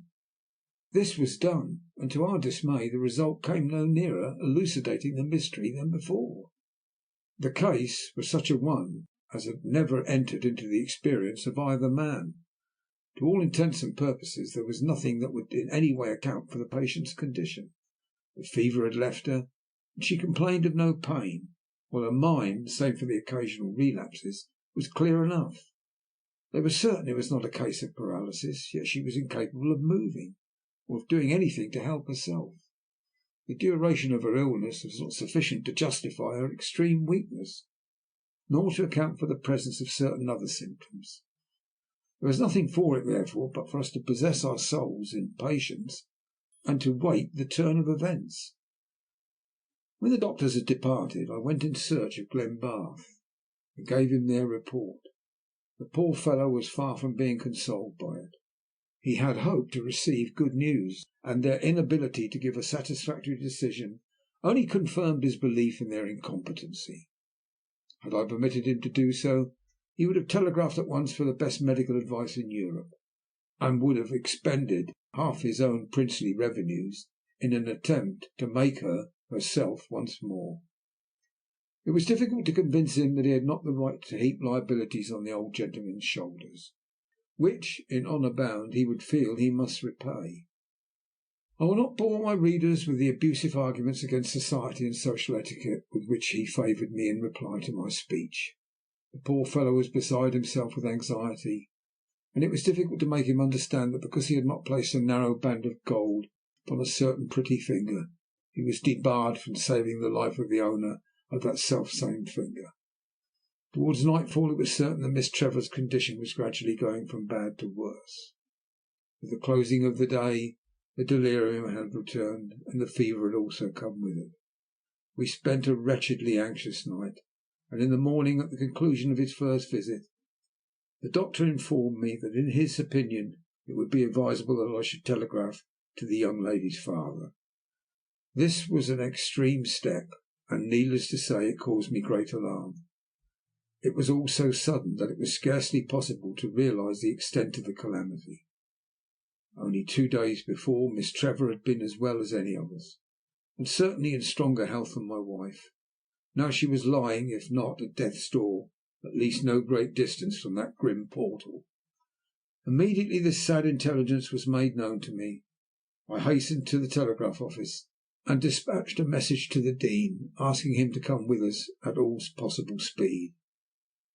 Before luncheon I received a reply to the effect that he already started, and then we sat ourselves down to wait and to watch, hoping almost against hope that this beautiful, happy young life might be spared to us.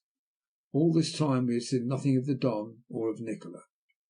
The former, however, had heard of Miss Trevor's illness, and sent polite messages as to her condition. I did not tell Glenbarth of this, for the young man had sufficient to think of just then without my adding to his worries. I must pass on now to describe to you the arrival of the Dean of Bedminster in Venice. Feeling that he would be anxious to question me concerning his daughter's condition, I made a point of going to meet him alone. Needless to say, he was much agitated on seeing me, and implored me to give him the latest bulletin. "God's will be done," he said quietly, when he had heard all I had to tell him. "I did not receive your letter," he remarked, as we made our way from the station in the direction of Galaghetti's hotel, "so that you will understand that I know nothing of the nature of poor Gertrude's illness. What does the doctor say is the matter with her?" I then informed him of how the case stood, and of the uncertainty felt by the 2 members of the medical profession I had called in. "Surely that is very singular, is it not?" he asked, when I had finished. "There are not many diseases left that they are unable to diagnose." "In this case, however, I fear they are at a loss to name it," I said. "However, you will be able very soon to see her for yourself, and to draw your own conclusions." The meeting between the worthy old gentleman and his daughter was on his side affecting in the extreme. She did not recognize him, nor did she know my wife. When he joined me in the drawing room a quarter of an hour or so later, his grief was pitiful to witness. While we were talking, Glenbarth entered, and I introduced them to each other. The Dean knew nothing of the latter's infatuation for his daughter, but I fancy after a time he must have guessed that there was something in the wind from the other's extraordinary sympathy with him in his trial. As it happened, the old gentleman had not arrived any too soon. That afternoon Miss Trevor was decidedly worse, and the medical men expressed their gravest fears for her safety. All that day and the next we waited in suspense, but there was no material change. Nature was fighting her battle stubbornly, inch by inch. The girl did not seem any worse, nor were there any visible improvement. On the doctor's advice a third physician was called in, but with no greater success than before. Then, one never to be forgotten afternoon, the first doctor took me to one side and informed me that in his opinion and those of his colleagues it would not be wise to cherish any further hopes. The patient was undeniably weaker, and was growing more so every hour. With a heart surcharged with sorrow, I went to the Dean's room and broke the news to him. The poor man heard me out in silence, then walked to the window and looked down upon the Grand Canal. After a while he turned, and coming back to me once more, laid his hand upon my arm. "If it is the Lord's will that I lose her, what can I do but submit?" he said. "When shall I be allowed to see her?" "I'll make inquiries," I answered, and hastened away in search of the doctor. As I passed along the passage I met Galaghetti. The little man had been deeply grieved to hear the sad intelligence, and hastened in search of me at once. "My lord," he said, "for do what I would I could never cure him of the habit. Believe me, it is not so hopeless, though they say so. If you will but listen to me, there is Dr. Nikola, your friend. He could cure her if you went to him. Did he not cure my child?" I gave a start of surprise. I will confess that the idea had occurred to me, but I had never given the probability of putting it into execution a thought. Why should it not be done? Galaghetti had reminded me how Nikola had cured his child when she lay at the point of death, and the other doctors of Venice had given her up. He was so enthusiastic in his praises of the doctor that I felt almost inclined to risk it. When I reached the drawing room, Glenbarth hastened towards me. "What news?" he inquired, his anxiety showing itself plainly upon his face. I shook my head. "For God's sake, don't trifle with me," he cried. "You can have no idea what I am suffering." Feeling that it would be better if I told him everything, I made a clean breast of it. He heard me out before he spoke. "She must not die," he said with the fierceness of despair. "If there is any power on earth that can be invoked, it should be brought to bear. Can you not think of anything? Try. Remember that every second is of importance." "Would it be safe to try Nikola?" I inquired, looking at him steadfastly in the face. "Galaghetti is wild for me to do so." In spite of his dislike to Nikola, Glenbarth jumped at the suggestion as a drowning man clutches at a straw. "Find him at once," he cried, seizing me by the arm. "If any one can save her, he is the man. Let's go to him without a moment's delay." "No, no," I answered, "that will never do. Even in a case of such gravity, the proprieties must be observed. I must consult the doctors before calling in another." I regret very much to say that here the Duke made use of some language that was neither parliamentary nor courteous to those amiable gentlemen. I sought them out and placed the matter before them. The idea of calling in a fourth consultant they had not the least objection, though they were all of the opinion it could do no good. When, however, I mentioned the fact that this consultant's name was Nikola, I could plainly see that a storm was rising. "Gentlemen," I said, "you must forgive me if I speak plainly and to the point. You have given us to understand that your patient's case is hopeless. Now I have had considerable experience of Dr. Nikola's skill, and I feel that we should not be justified in withholding him from our counsel. If he will consent to be called in, I have no desire to act contrary to medical etiquette, but we must remember that the patient's life comes before aught else." One doctor looked at the other, and all shook their heads. "I fear," said the tallest of them, who invariably acted as spokesman, "that if the services of the gentleman in question are called in, it will be necessary for my colleagues and myself to abandon our interest in the case. I do not, of course, know how far your knowledge extends, but I hope you will allow me to say, sir, that the most curious stories are circulated both as to the behaviour and attainments of this Dr. Nikola. Though I knew it to be true, his words nettled me, and yet I had such a deeply rooted belief in Nikola, although they were determined to give up the case, that I felt we should be equally, if not more powerful, without them. "I sincerely hope, gentlemen," I said, "that you will not do as you propose.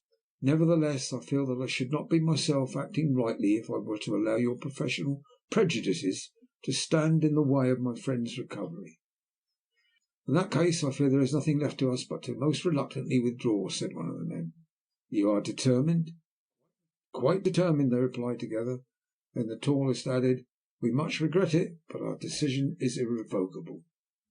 10 minutes later they had left the hotel in a huff, and I found myself seated upon the horns of a serious dilemma.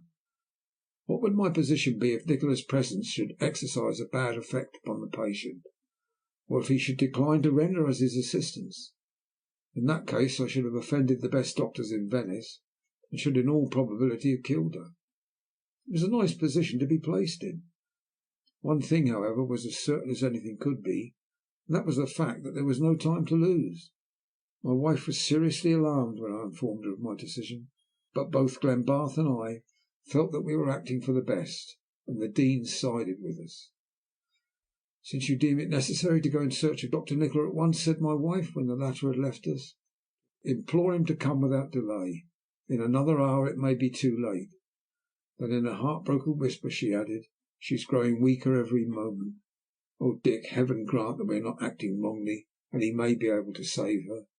I feel convinced that we are doing right, I answered. And now I will go in search of Nikola, and if possible bring him back with me.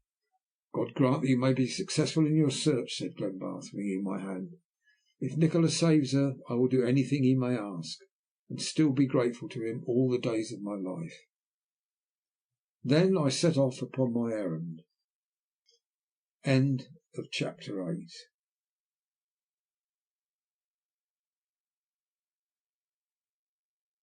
Chapter 9. With a heart as heavy as lead, I made my way downstairs, and having chartered a gondola, bade the man take me to the Palace Revecce with all possible haste. Old Galaghetti, who stood upon the steps, nodded vehement approval, and rubbed his hands with delight as he thought of the triumph his great doctor must inevitably achieve. As I left the hotel, I looked back at it with a feeling of genuine sorrow. Only a few days before, our party had all been so happy together, and now one was stricken down with a mysterious malady that, so far as I could see, was likely to end in her death. Whether the gondolier had been admonished by Galaghetti to make haste, and was anxious to do so in sympathy with my trouble, I cannot say. The fact, however, remains that we accomplished the distance that separated the hotel from the palace in what could have been little more than half the time usually taken. My star was still in the ascendant when we reached the palace, for when I had disembarked at the steps, the old man who did menial service for Nikola had just opened it and looked out. I inquired whether his master was at home, and if so, whether I could see him. He evidently realized that my Italian was one of the most rudimentary description, for it was necessary for me to repeat my question 3 or 4 times before he could comprehend my meaning. When at last he did so, he pointed up the stairs to signify that Nikola was at home, and also that if I desired to see him I had better go in search of him. I immediately did so, and hastened up the stairs to the room I have already described, and of which I entertained such ghastly recollections. I knocked upon the door, and a well-known voice bade me in English to come in. I was in too great a haste to fulfil my mission to observe at the time the significance of these words contained. It was not until afterwards that I remembered the fact that as we approached the palace I had looked up at Nikola's window and had seen no sign of him there, and as I had not rung the bell but had been admitted by the old manservant, how could he have become aware of my presence? But, as I say, I thought of all that afterwards.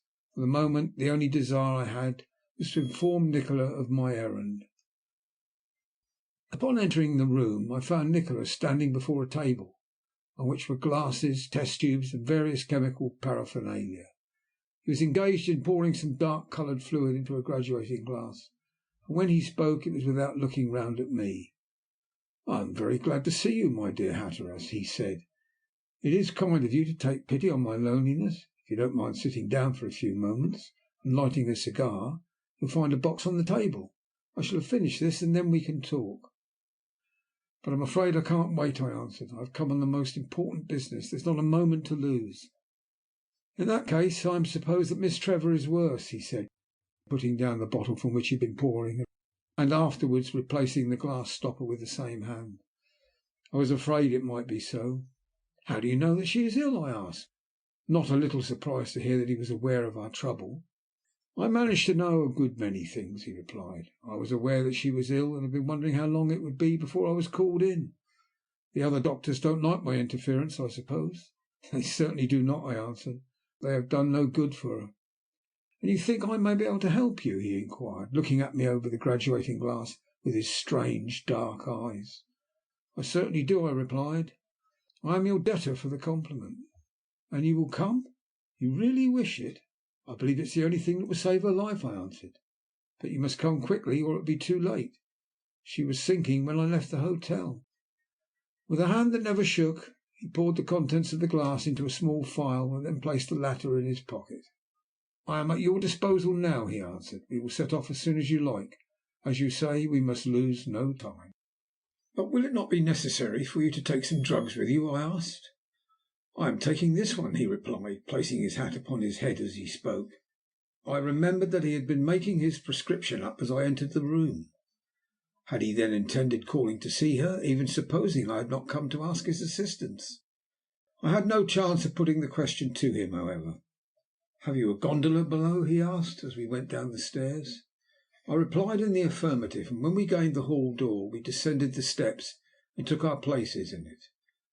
On reaching the hotel I conducted him to the drawing room, where we found the Dean and Glenbarth eagerly awaiting our coming. I presented the former to Nikola, and then went off to inform my wife of his arrival. She accompanied me back to the drawing room, and when she entered the room Nikola crossed it to receive her. Though she looked at him in a frightened way, I thought his manner soon put her at her ease. "Perhaps you will be kind enough to take me to my patient," he said, when they had greeted each other. "As the case is so serious, I had better lose no time in seeing her." He followed my wife from the room, and then we sat down to await his verdict, with what anxiety you may imagine. Of all that transpired during his stay with Miss Trevor I can only speak from hearsay. My wife, however, was unfortunately too agitated to remember everything that occurred. She informed me that on entering the room he advanced very quietly towards the bed, and for a few moments stood looking down at the frail burden it supported. Then he felt her pulse, lifted the lids of her eyes, and for a space during which a man might have counted 50 slowly, he laid his hand upon her forehead. Then turning to the nurse, who had of course heard of the withdrawal of the other doctors, he bade her bring him a wineglass of iced water. She disappeared, and while she was absent Nikola sat by the bedside, holding the sick girl's hand, and never for a moment taking his eyes from her face. Presently the woman returned, bringing the water as directed. He took it from her, and going to the window, poured from a phial, which he had taken from his pocket, some 20 drops of the dark liquid it contained. Then with a spoon he gave her nearly half of the contents of the glass. This done, he once more seated himself beside the bed, and waited patiently for the result. Several times within the next half hour he bent over the recumbent figure, and was evidently surprised at not seeing some change which he expected would take place. At the end of that time he gave her another spoonful of the liquid, and once more sat down to watch. When an hour had passed he permitted a sigh of satisfaction to escape him. Then turning to my wife, whose anxiety was plainly expressed upon her face, he said, "I think, Lady Hatteras, that you may tell them that she will not die. There is still much to be done, but I pledge my word that she will live." The reaction was too much for my wife. She felt as if she were choking. Then she turned giddy, and was at last possessed with a frantic desire to cry. Softly leaving the room, she came in search of us. The moment that she opened the door of the drawing room, and I looked upon her face, I knew that there was good news for us. "What does he say about her?" cried the Duke, forgetting the Dean's presence, while the latter rose and drew a step nearer without speaking a word. "There is good news," she said, fumbling with her handkerchief in a suspicious manner. "Dr. Nikola says she will live." "Thank God!" we all said in one breath, and Glenbarth murmured something more that I did not catch. So implicit was our belief in Nikola that, as you have doubtless observed, we accepted his verdict without a second thought. I kissed my wife, and then shook hands solemnly with the Dean. The Duke had meanwhile vanished, presumably to his own apartment, where he could meditate on certain matters undisturbed. After that Phyllis left us and returned to the sick room, where she found Nikola still seated beside the bed, just as she had left him. So far as she could judge, Miss Trevor did not appear to be any different, though perhaps she did not breathe as heavily as she had hitherto done. Nikola, however, appeared to be well satisfied. He nodded approvingly to Phyllis as she entered, and then returned to his contemplation of his patient once more. In this fashion hour after hour went by. Once during each my wife would come to me with reassuring bulletins. Miss Trevor was, if anything, a little better. She did not seem so restless as before. The fever seems to be abating. And then towards 9 o'clock that night, at last Gertrude was sleeping peacefully. It was not, however, until nearly midnight that Nikola himself made his appearance. "The worst is over," he said, approaching the Dean. "Your daughter is now asleep, and will only require watching for the next 2 hours. At the end of that time I shall return, and shall hope to find a decided improvement in her condition." "I can never thank you enough, my dear sir," said the worthy old clergyman, shaking the other by the hand while the tears ran down his wrinkled cheeks. "But for your wonderful skill there can be no sort of doubt that she will be lost to us now. She is my only child, my ewe lamb, and may Heaven bless you for your goodness to me." I thought Nikola looked at him rather curiously as he said this. It was the first time I had seen Nikola brought into the society of a dignitary of the English Church, and I was anxious to see how the pair comported themselves under the circumstances. A couple more diametrically opposed could be scarcely imagined. They were as oil and water, and could scarcely be expected to assimilate. "Sir, I should have been less than human if I had not done everything possible to save that beautiful young life," said Nikola, with what was to me the suggestion of a double meaning in his speech. "And now you must permit me to bid you good bye for the present. In 2 hours I shall return again." Thinking he might prefer to remain near his patient, I pressed him to stay at the hotel, offering to do all that lay in my power to make him comfortable, but he would not hear of such a thing. "As you should be aware by this time, I never rest away from my own house," he answered in a tone that settled the matter once and for all. "If anything should occur in the meantime, send for me and I will come at once. I do not apprehend any change, however." When he had gone I went in search of the Duke, and found him in his own room. "Dick," he said, "look at me and tell me if you can see any difference. I feel as though I had passed through years of suffering. Another week would have made an old man of me. How is she now?" "Progressing famously," I answered. "You need not look so sceptical, for this must surely be the case, since Nikola has gone home to take some rest and will not return for 2 hours." He wrung my hand on hearing this. "How little I dreamt," he said, "when we were confined in that wretched room in Port Said, and when he played that trick upon me in Sydney, that some day he was destined to do me the greatest service any man has ever done me in my life. Didn't I tell you that those other medicos did not know what they were doing, and that Nikola is the greatest doctor in the world?" I admitted that he had given me the first assurance, but I was not so certain about the latter. Then, realizing how he must be feeling, I proposed that we should row down the canal for a breath of fresh sea air. At first the Duke was refusing the invitation. Eventually, however, he assented, and when we had induced the Dean to accompany us, we set off. When we reached the hotel once more, it was to discover that Nikola had returned, and that he had again taken up his watch in the sick room. He remained there all night, passing hour after hour at the bedside, without, so my wife asserted, moving, save to give the medicine, and without apparently feeling the least fatigue. It was not until between 7 and 8 o'clock the next morning that I caught a glimpse of him. He was in the dining room then, partaking of a small cup of black coffee, into which he had poured some curious decoction of his own. For my part, I have never yet been able to discover how Nikola managed to keep body and soul together on his frugal fare. "How is the patient this morning?" I asked when we had greeted each other. "Out of danger," he replied slowly, stirring his coffee as he spoke. "She will continue to progress now. I hope you are satisfied that I have done all I can in her interests." "I'm more than satisfied," I answered. "I'm deeply grateful. As her father said yesterday, if it had not been for you, Nikola, she must inevitably have succumbed. She will have cause to bless your name for the remainder of her existence." He looked at me very curiously as I said this. "Do you think she will do that?" he asked, with unusual emphasis. "Do you think it will please her to remember that she owes her life to me?" "I'm sure she will always be deeply grateful." I replied, somewhat ambiguously. "I fancy you know that yourself." "And your wife, what does she say?" "She thinks you are certainly the greatest of all doctors," I answered with a laugh. "I feel that I ought to be jealous, but strangely enough I am not." "And yet I have done nothing so very wonderful," he continued, almost as if he were talking to himself, "but that those other blind worms are content to go on digging in their mud when they should be seeking the light in another direction. They could do as much as I have done. By the way, have you seen our friend Don Martinos since you dined together at my house?" I replied to the effect that I had not done so, but reported that the Don had sent repeated messages of sympathy to us during Miss Trevor's illness. I then inquired whether Nikola had seen him. "I saw him yesterday morning," he replied.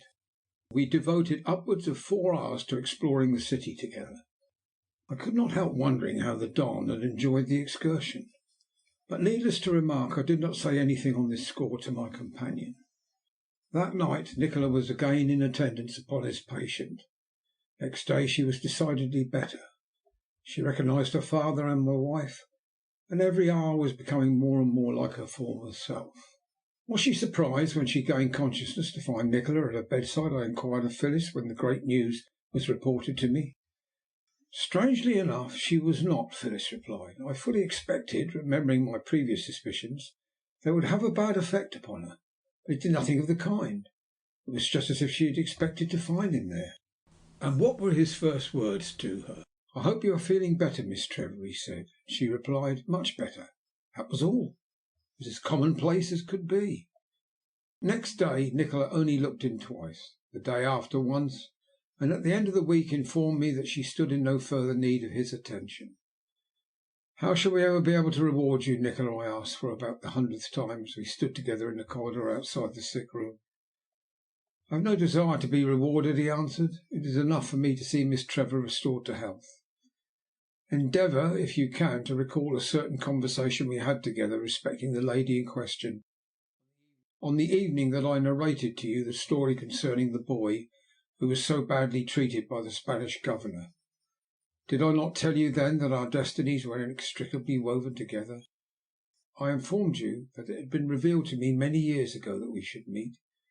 Should you feel surprised, therefore, if I told you that I had also been warned of this illness?" Once more I found myself staring at him in amazement.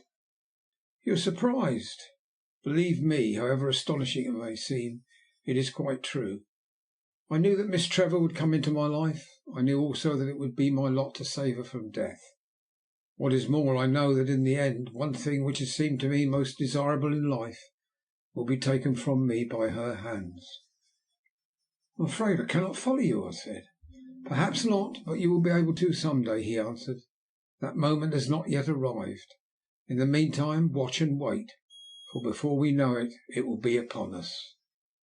Then, with a look that was destined to haunt me for many a long day, he bade me farewell and left the hotel. End of chapter 9.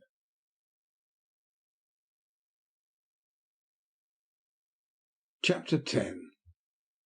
To the joy of every one, by the Thursday following Miss Trevor was sufficiently recovered to be able to leave her room. It was a happy day for every one concerned, particularly for the Duke, who came nearer presenting the appearances of an amiable lunatic on that occasion than I had ever seen him before. Why my wife should have encouraged him in his extravagance I cannot say, but the fact remains that she allowed him to go out with her that morning with the professed idea of purchasing a few flowers to decorate the drawing-room for the invalid's reception. So great was their extravagance that the room more resembled a hothouse or a flower show than a civilized apartment. I pointed this out to my wife with a gentle remonstrance. I was informed that, being a mere husband, I knew nothing at all about the matter. I trust that I preserved my balance and lived up to my reputation for sanity in the midst of this general excitement, though I am prepared to confess that I was scarcely myself when the triumphal procession, consisting of my wife and the Dean, set off to the invalid's apartment to escort her in. When she appeared it was like a ghost of her former self, and a poor wan ghost too. Her father, of course, she had already seen, but neither I nor Glenbarth had of course had the honour of meeting her since she was taken ill. She received him very graciously, and was kind enough to thank me for the little I had done for her. We seated her between us in a comfortable chair, placed a footstool under her feet, and then, in order that she should not have too much excitement, and that she might rest quietly, the Dean, the Duke, and myself were sent about our business for an hour. When we returned, a basket of exquisite roses stood on the table, and on examining it, the card of Don José de Martinos was found to be attached to it. It is some proof of the anxiety that Glenbarth felt not to do anything that might worry her, when I say that he read the card and noted the giver without betraying the least trace of annoyance. It is true that he afterwards furnished me with his opinion of the giver for presuming to send them, but the casual observer would have declared that had he been present to observe the manner in which he behaved when he had first seen the gift, that he had taken no interest in the matter at all. The next day Miss Trevor was permitted to get up a little earlier, and on the day following a little earlier still. In the meantime more flowers had arrived from the Don, while he himself had twice made personal inquiries as to the progress she was making.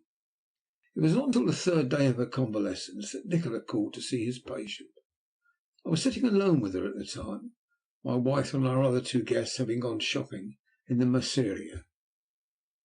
I was idly cutting a copy of a Tauchnitz publication that I had procured for her on the previous day.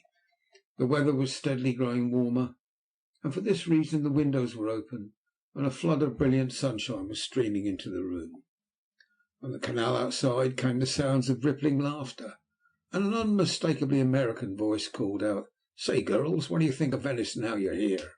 And then another voice replied, "Plenty of water about, but they don't seem to wash their buildings much." Miss Trevor was about to speak. In fact, she had opened her lips to do so, when a strange expression appeared upon her face. She closed her eyes for a moment, and I began to fear that she was ill. When she opened them again, I was struck by a strange fact, that the eyes were certainly there, but there was no sort of life in them. They were like those of a sleep walker, who, while his eyes are open, sees nothing and thinks about him. A moment later there was a knock at the door, and Dr. Nikola, escorted by a servant, entered the room. Wishing us good morning, he crossed the room and shook hands with Miss Trevor, afterwards with myself. "You're certainly looking better," he said, addressing his patient and placing his finger and thumb upon her wrist as he spoke. "I am much better," she answered, but for some reason without her usual animation. "In that case I think this will be the last visit I shall pay you in my professional capacity," he said. "You have been an excellent patient, and in the interests of what our friend Sir Richard here calls science, permit me to offer you my grateful thanks." "It is I who should thank you," she answered, as if she were repeating some lesson she had learnt by heart. "I trust, then, on the principle that one seldom or never acts as one should, that you will not do it," he replied with a smile. "I am amply rewarded by observing that the flush of health is returning to your cheeks." He then inquired after my wife's health, bade me be careful of her for the reason that since I had behaved so outrageously towards them, no other doctors in Venice would attend her should she be taken ill, and then rose to bid us adieu. "This is a very short visit," I said. "Cannot we persuade you to give us a little more of your society?" "I fear not," he answered. "I am developing quite a practice in Venice, and my time is no longer my own." "You have other patients?" I asked, in some surprise, for I did not think he would condescend to such a thing.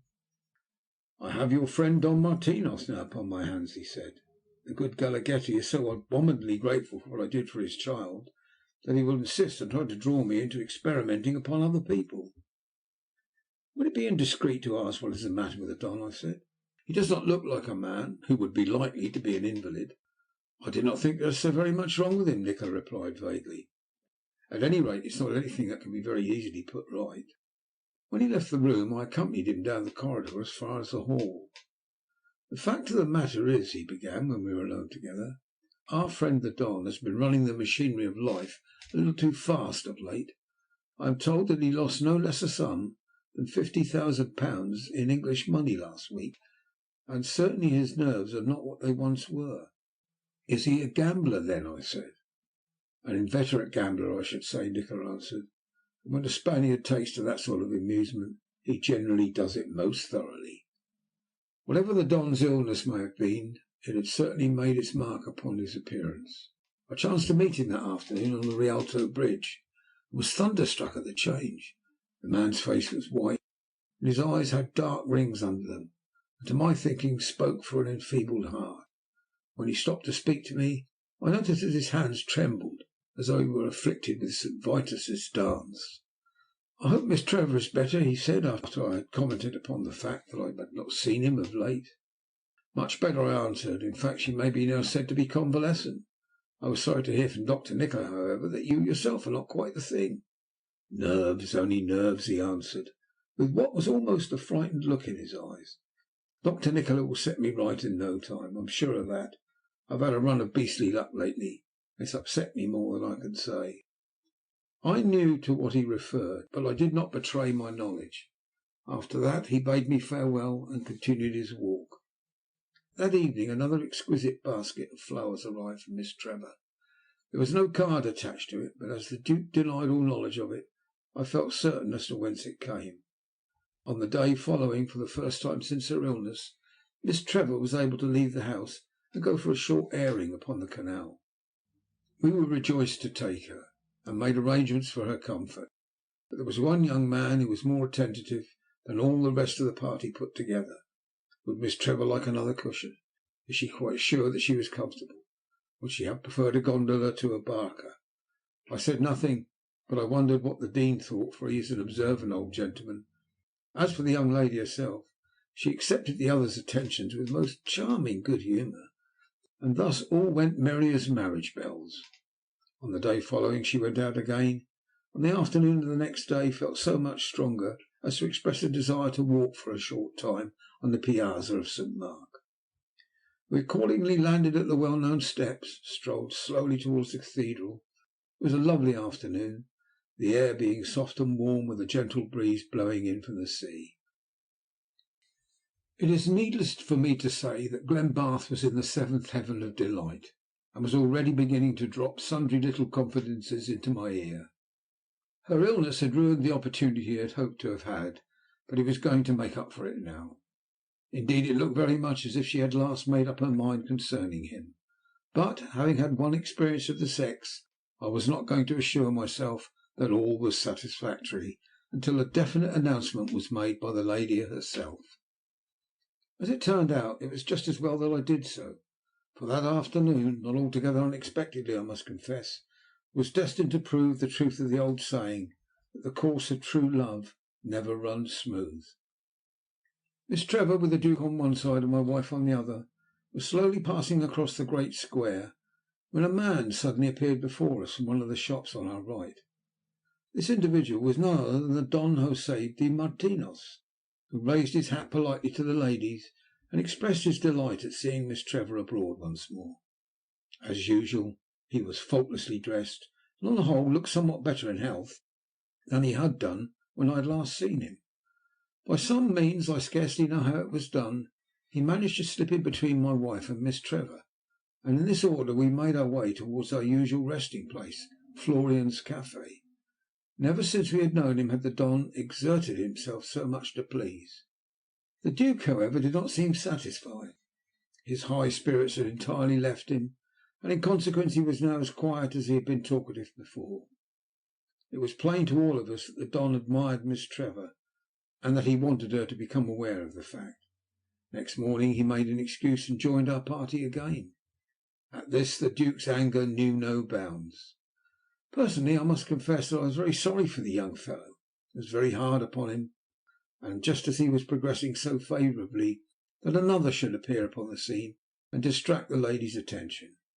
Yet there was only one way of ending it, if only he could summon up sufficient courage to do it. I fear, however, that he was either too uncertain as to the result, or that he dreaded his fate should she consign him to the outer darkness too much to put it into execution. For this reason he had to submit to sharing her smiles with the Spaniard, which, if only he could have understood it, was an excellent thing for his patience and a salutary trial for his character. Meanwhile my wife looked on in despair.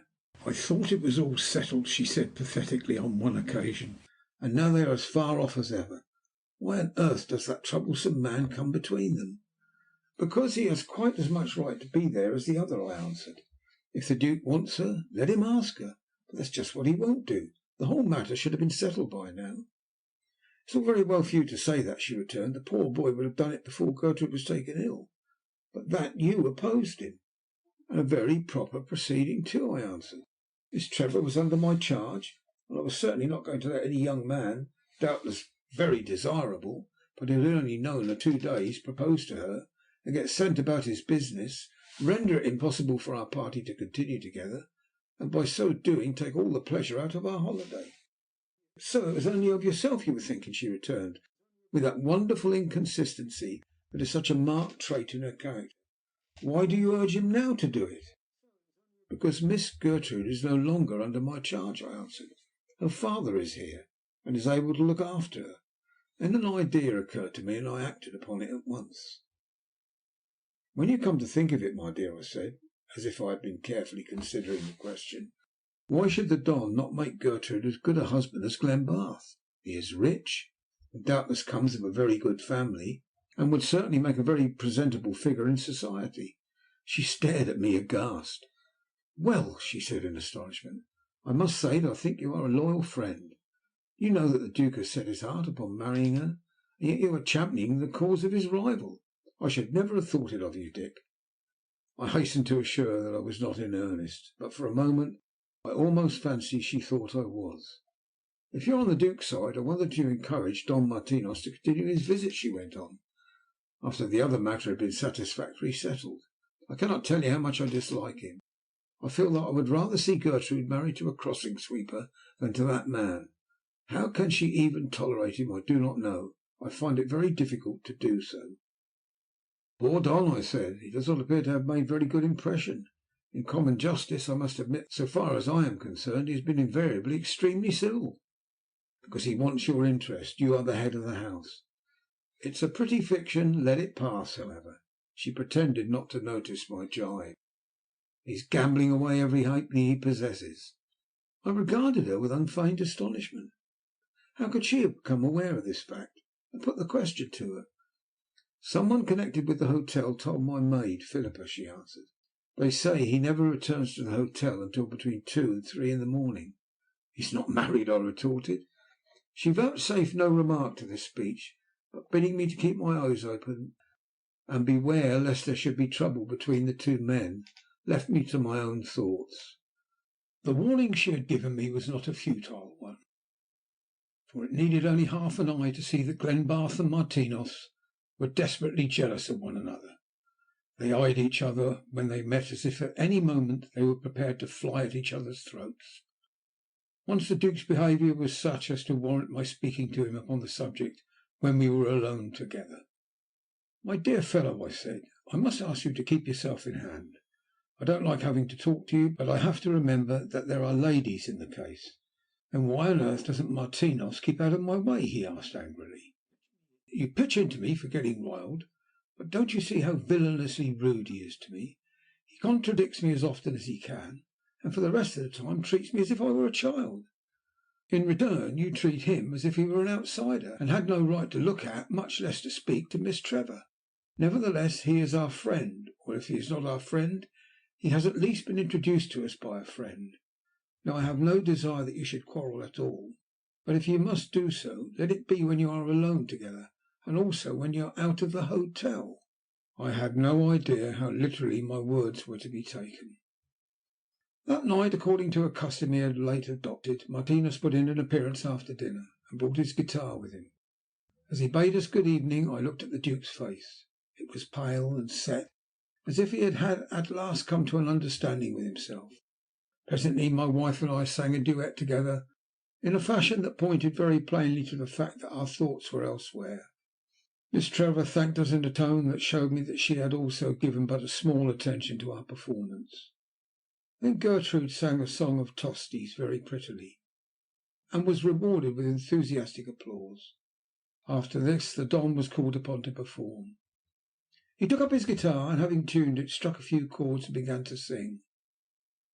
Though I look back upon that moment now with real pain, I must confess that I do not think I had ever heard him sing better. The merry laughter of the song suited his voice to perfection. It was plainly a comic ditty, with some absurd imitations of a farmyard at the end of each verse. When he had finished, my wife politely asked him to give us a translation of the words.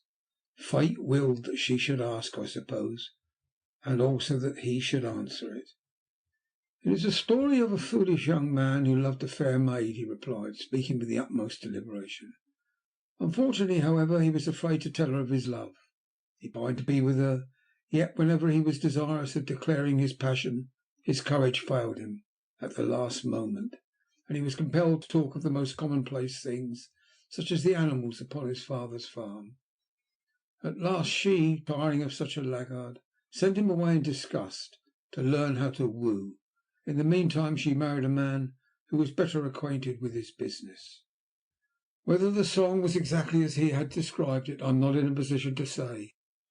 The fact, however, remains that at least 4 of our party saw the insinuation and bitterly resented it.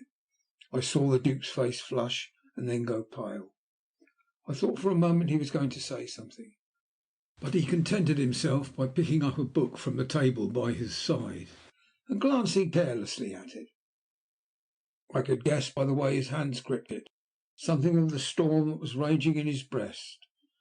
My wife, meanwhile, had turned the conversation into another channel by asking the Dean what he had thought of a certain old church he had visited that morning. This gave a little relief, but not very much. 10 minutes later the Don rose and bade us good night with a sneer on his face. He even extended his good wish to the Duke, who bowed but did not reply. When he had gone, my wife gave the signal for a general dispersal, and Glenbarth and I were presently left in the drawing-room alone. I half expected an immediate outburst, but to my surprise he said nothing on the subject. I had no intention of referring to it unless he did, and so the matter remained for the time in abeyance. After a conversation on general topics, lasting perhaps a quarter of an hour, we wished each other good night and retired to our respective rooms. When I entered my wife's room later, I was prepared for the discussion which I knew was inevitable. "What do you think of your friend now?" she asked, with a touch of sarcasm thrown into the word friend. "You of course heard how he insulted the Duke?" "I noticed that he did a very foolish thing, not only for his own interests with us, but for several other reasons. You may rely upon it that if ever he had any chance with Gertrude—" "He never had the remotest chance, I can promise you that," my wife interrupted. "I say, if ever he had a chance with Gertrude, he has lost it now. Surely that should satisfy you." "It does not satisfy me that he should be rude to our guest at any time, but I am particularly averse to his insulting him in our presence." "You need not worry yourself," I said. "In all probability you will see no more of him. I shall convey a hint to him upon the subject. It will not be pleasant for Anstruther's sake." "Mr. Anstruther should have known better than to have sent him to us," she replied. "There is one thing I am devoutly thankful for, and that is that the Duke took it so beautifully. He might have been angry and have made a scene. Indeed, I should not have blamed him had he done so." I did not ask her, for reasons of my own, whether she was sure that his Grace of Glenbarth was not angry. I must confess that I was rendered more uneasy by the quiet way he had taken it than if he had burst into an explosion. Concealed fires are invariably more dangerous than open ones. Next morning after breakfast, while we were smoking together in the balcony, a note was brought to Glenbarth. He took it, opened it, and when he had read the contents, thrust it hastily in his pocket. "No answer," he said, as he lit a cigar, and I thought his hand trembled a little as he put the match to it. His face was certainly paler than usual.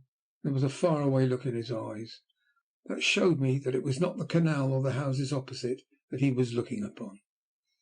"There is something behind all this, and I must find out what it is," I said to myself. "Surely he can't be going to make a fool of himself." I knew, however, that my chance of getting anything satisfactory out of him lay in saying nothing about the matter just then. I must play my game in another fashion. "What do you say if we run down to Rome next week?" I asked after a little pause. "My wife and Miss Trevor seem to think they would enjoy it. There are lots of people we know there just now." "I should be very pleased," he answered, but with a visible effort. At any other time he would have jumped eagerly at the suggestion. Decidedly there was something wrong. At luncheon he was preoccupied so much that I could see Miss Trevor wondered what was the matter. Had she known the terrible suspicion that was growing in my own mind, I wonder what she would have said, and also how she would have acted. That afternoon the ladies resolved to remain at home, and the Dean decided to stay with them. In consequence, the Duke and I went out together. He was still as quiet as he had been in the morning, but as yet I had not been able to screw up my courage to such a pitch as to be able to put the question to him. Once, however, I asked the reason for his quietness, and received the evasive reply that he was not feeling quite up to the mark that day. This time I came a little nearer to the point. "You are not worrying about that wretched fellow's rudeness, I hope?" I said, looking him fairly and squarely in the face. "Not in the least," he answered. "Why should I be?"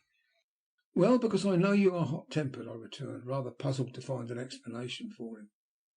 "Oh, I'll have it out with him at some time or other, I have no doubt," he continued, and then changed the subject by referring to some letters he had from home that day.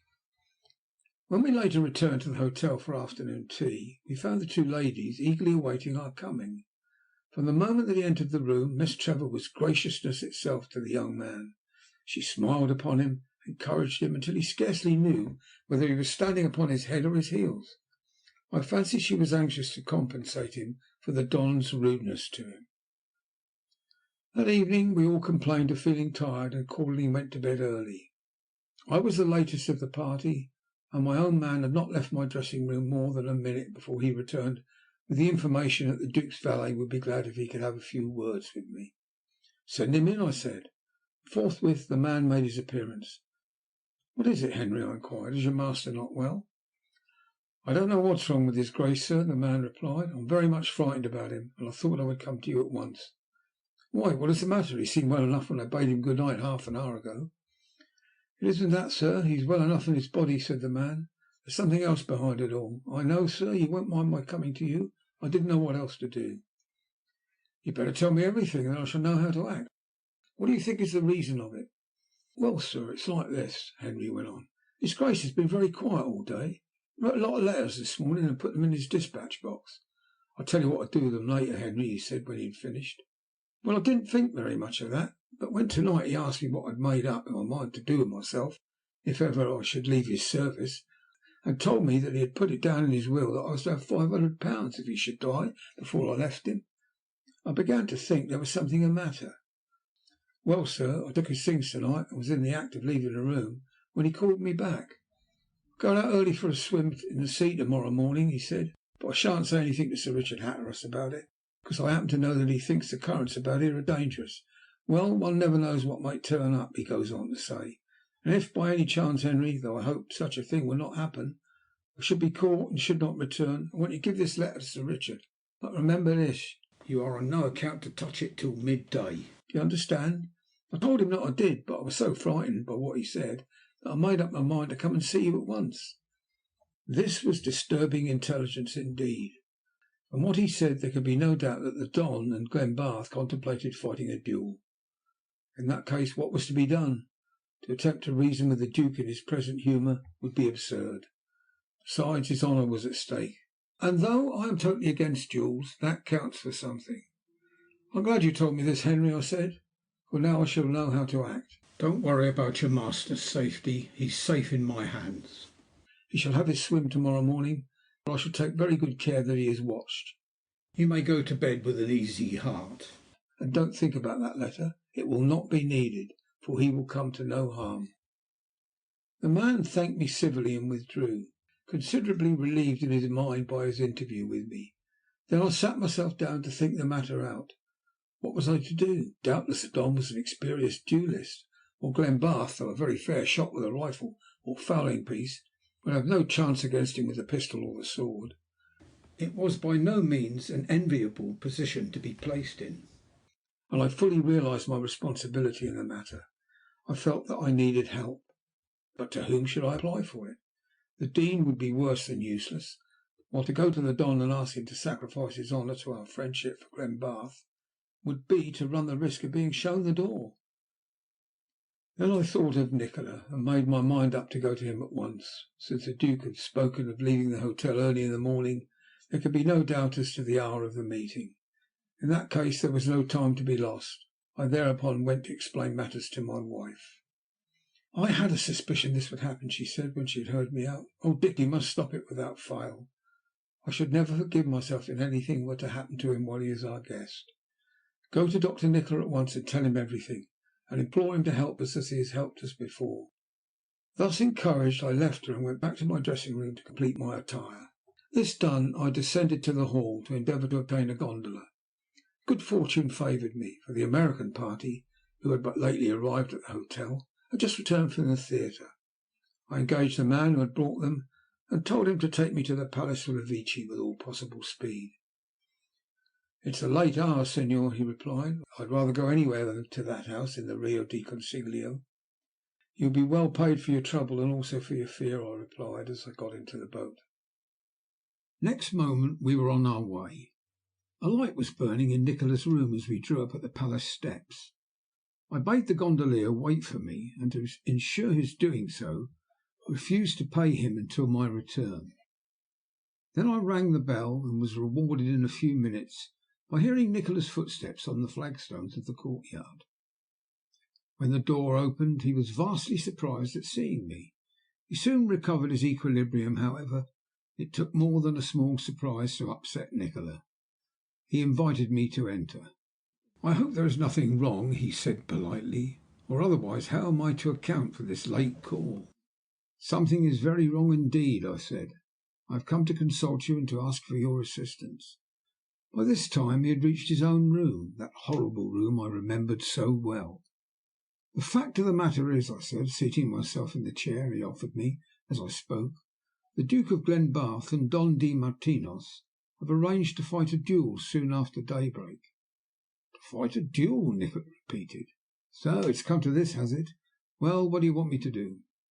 "Surely it is needless for me to say," I replied. "I want you to help me stop it. You like the Duke, I know. Surely you will not allow that brave young life to be sacrificed by that Spaniard?"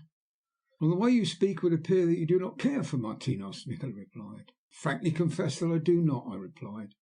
"He was introduced to me by a personal friend, but none of my party care very much for him. And now this new affair only adds to our dislike. He insulted the Duke most unwarrantably in my drawing room last night, and this duel is the result."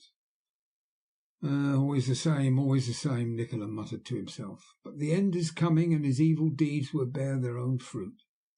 And turning to me, he said aloud, "Since you wish it, I will help you. Don José is a magnificent shot, and he will place a bullet in the Duke's anatomy wherever he may choose to receive it. The issue would never for one moment be in doubt." "How do you know the Don is such a good shot?" I inquired, with considerable surprise, for until the moment that I had introduced him to each other I had no idea that they had ever met. "I know more about him than you think," he answered, fixing his glittering eyes upon me. "But now to business. If they fight at daybreak there is not much time to be lost." He went to his writing table at the other side of the room and wrote a few lines on a sheet of note paper. Placing it in an envelope, he inquired whether I had told my gondolier to wait. Upon my answering in the affirmative, he left me and went down the stairs. "What have you done?" I inquired when he returned. "I have sent word to an agent I sometimes employ," he said. "He will keep his eyes open. Now you had better get back to your hotel and to bed. Sleep secure on my promise that the two men shall not fight. When you are called, take the gondola you will find awaiting you outside the hotel, and I will meet you at a certain place. Now let me wish you a good night." He conducted me to the hall below, and saw me into the gondola. Then, saying something to the gondolier that I did not catch, he bade me adieu, and I returned to the hotel. Punctually at 5 o'clock I was awakened by a tapping on my bedroom door. I dressed, donned a cloak, for the morning was cold, and descended to the hall. The night watchman informed me that a gondola was awaiting me at the steps, and conducted me to it. Without a word I got in, and the little craft shot out into the canal. We entered a narrow street on the other side. It took 2 or 3 turnings to right and then left, and at last came to a standstill at some steps that I had never noticed before. A tall figure wrapped in a black cloak was awaiting us there. It was Nikola. Entering the gondola, he took his place at my side. Then once more we set off. At the same moment, so Nikola informed me, Glenbarth was leaving the hotel. End of chapter 10.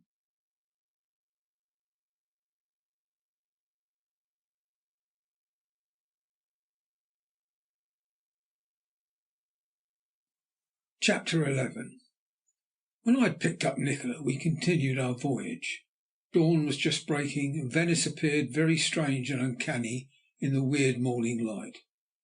A cold wind was blowing in from the sea, and when I experienced its sharpness, I could not help feeling thankful that I had the foresight to bring my cloak.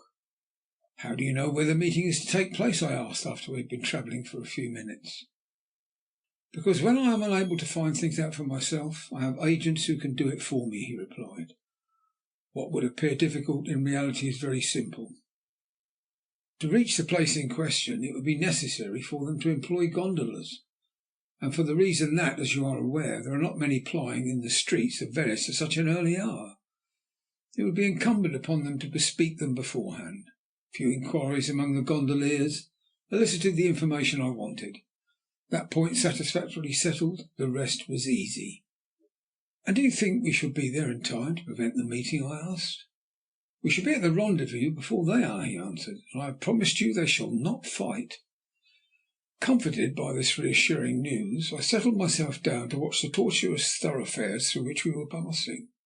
Presently we passed the church of St. Maria del Formosa, and later the ducal palace, thence out into the commencement of the Grand Canal itself. It was then that Nikola urged the gondoliers, for we had two, to greater speed. Under their powerful strokes the light little craft sped over the smooth bay, past the island of St. Giorgio Maggiore, and then turned almost due south. I thought of Glenbarth, and wondered what his feelings were at that moment. At last I began to have an inkling of our destination. We were proceeding in the direction of the Lido, and it was upon the sandy beach that separates the lagoons and Venice from the open sea that the duel was to be fought. Presently we landed, and Nikola said something to the gondoliers, who turned their craft and moved slowly away. After walking along the sands for some distance, we hid ourselves at a place where it was possible to see the strip of beach, while we ourselves remained hidden. "They will not be here before another 10 minutes," said Nikola, consulting his watch. "We had a good start of them." Seating ourselves, we awaited their arrival, and while we did so, Nikola talked of the value set upon human life by the inhabitants of different countries.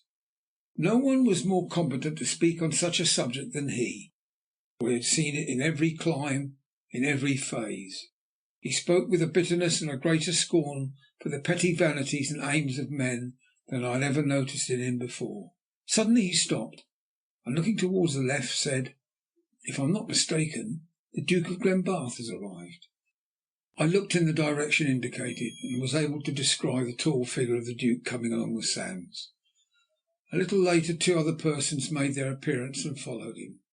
One was undoubtedly the Don, but who was the third?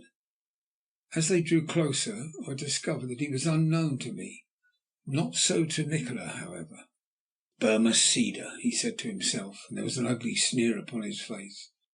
The Duke bowed ceremoniously to the 2 men, and the stranger, having returned his salute, knelt upon the sand and proceeded to open a box he had brought with him.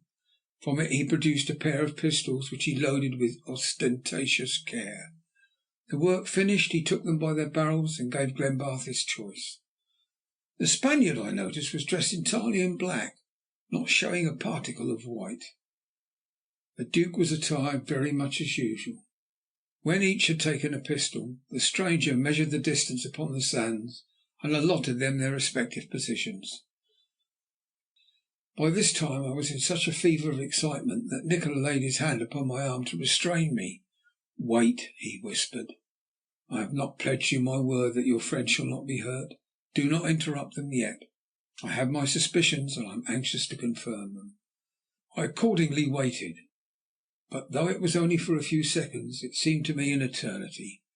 The 2 men were in position, and the stranger, I gathered, was giving them their final instructions. They were to stand with their faces turned from each other, and at the word of command were to wheel round and fire. In a flash I saw what Nikola had in his mind. The stranger was favouring the Don, for while Glenbarth would have faithfully carried out his portion of the contract, the Spaniard did not turn at all, a fact which his opponent was scarcely likely to become aware of, seeing that he would in all probability have a bullet in his heart before he had had time to realize the trick that had been played upon him. The stranger raised his hand above his head and was about to give the signal when Nikola sprang from beside me and in a loud voice called them to stop. I rose to my feet at the same instant and followed him across the sands to where the men stood. "I shall do nothing of the kind," the Duke returned. On learning this, Nikola took him to one side and talked earnestly with him for a few minutes. Then, still with his hand upon the other's arm, led him back to where we were standing. "I express my regret for having challenged you," said Glenbarth, but with no good grace. "I thank you, your Grace," said Nikola. And then, turning to the Don, he went, "And now, Don Martinos, I hope you will apologise to the Duke for the insults that occasioned the challenge." With an oath the Spaniard vowed that he was the last man to do anything of the kind. He had never apologised to any man in his life, and he was not going to do so now, with more to the same effect. Then Nikola fixed his glittering eyes upon him. His voice, however, when he spoke, was as conciliatory as ever. "To oblige me, you will do it," he said, and drawing a little closer to him, he murmured something that we could not hear. The effect upon the Don was magical. His face turned a leaden hue, and for a moment I thought he would have fallen, but he recovered his self-possession with an effort, and muttered the apology Nikola had demanded of him. "I thank you, gentlemen," said Nikola.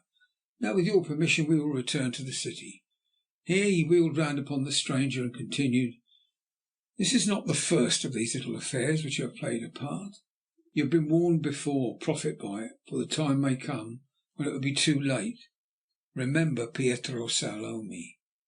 I don't know who Pietro Salome may have been, but I know that the mere mention of his name was sufficient to take all the swagger out of the stranger.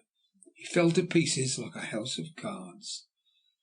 "Now, gentlemen, let us be moving," said Nikola, and taking the Don with him, he set off quickly in the direction of the spot where we had disembarked from the gondola. I followed with the Duke. "My dear boy," I said as we walked along, "why on earth did you do it?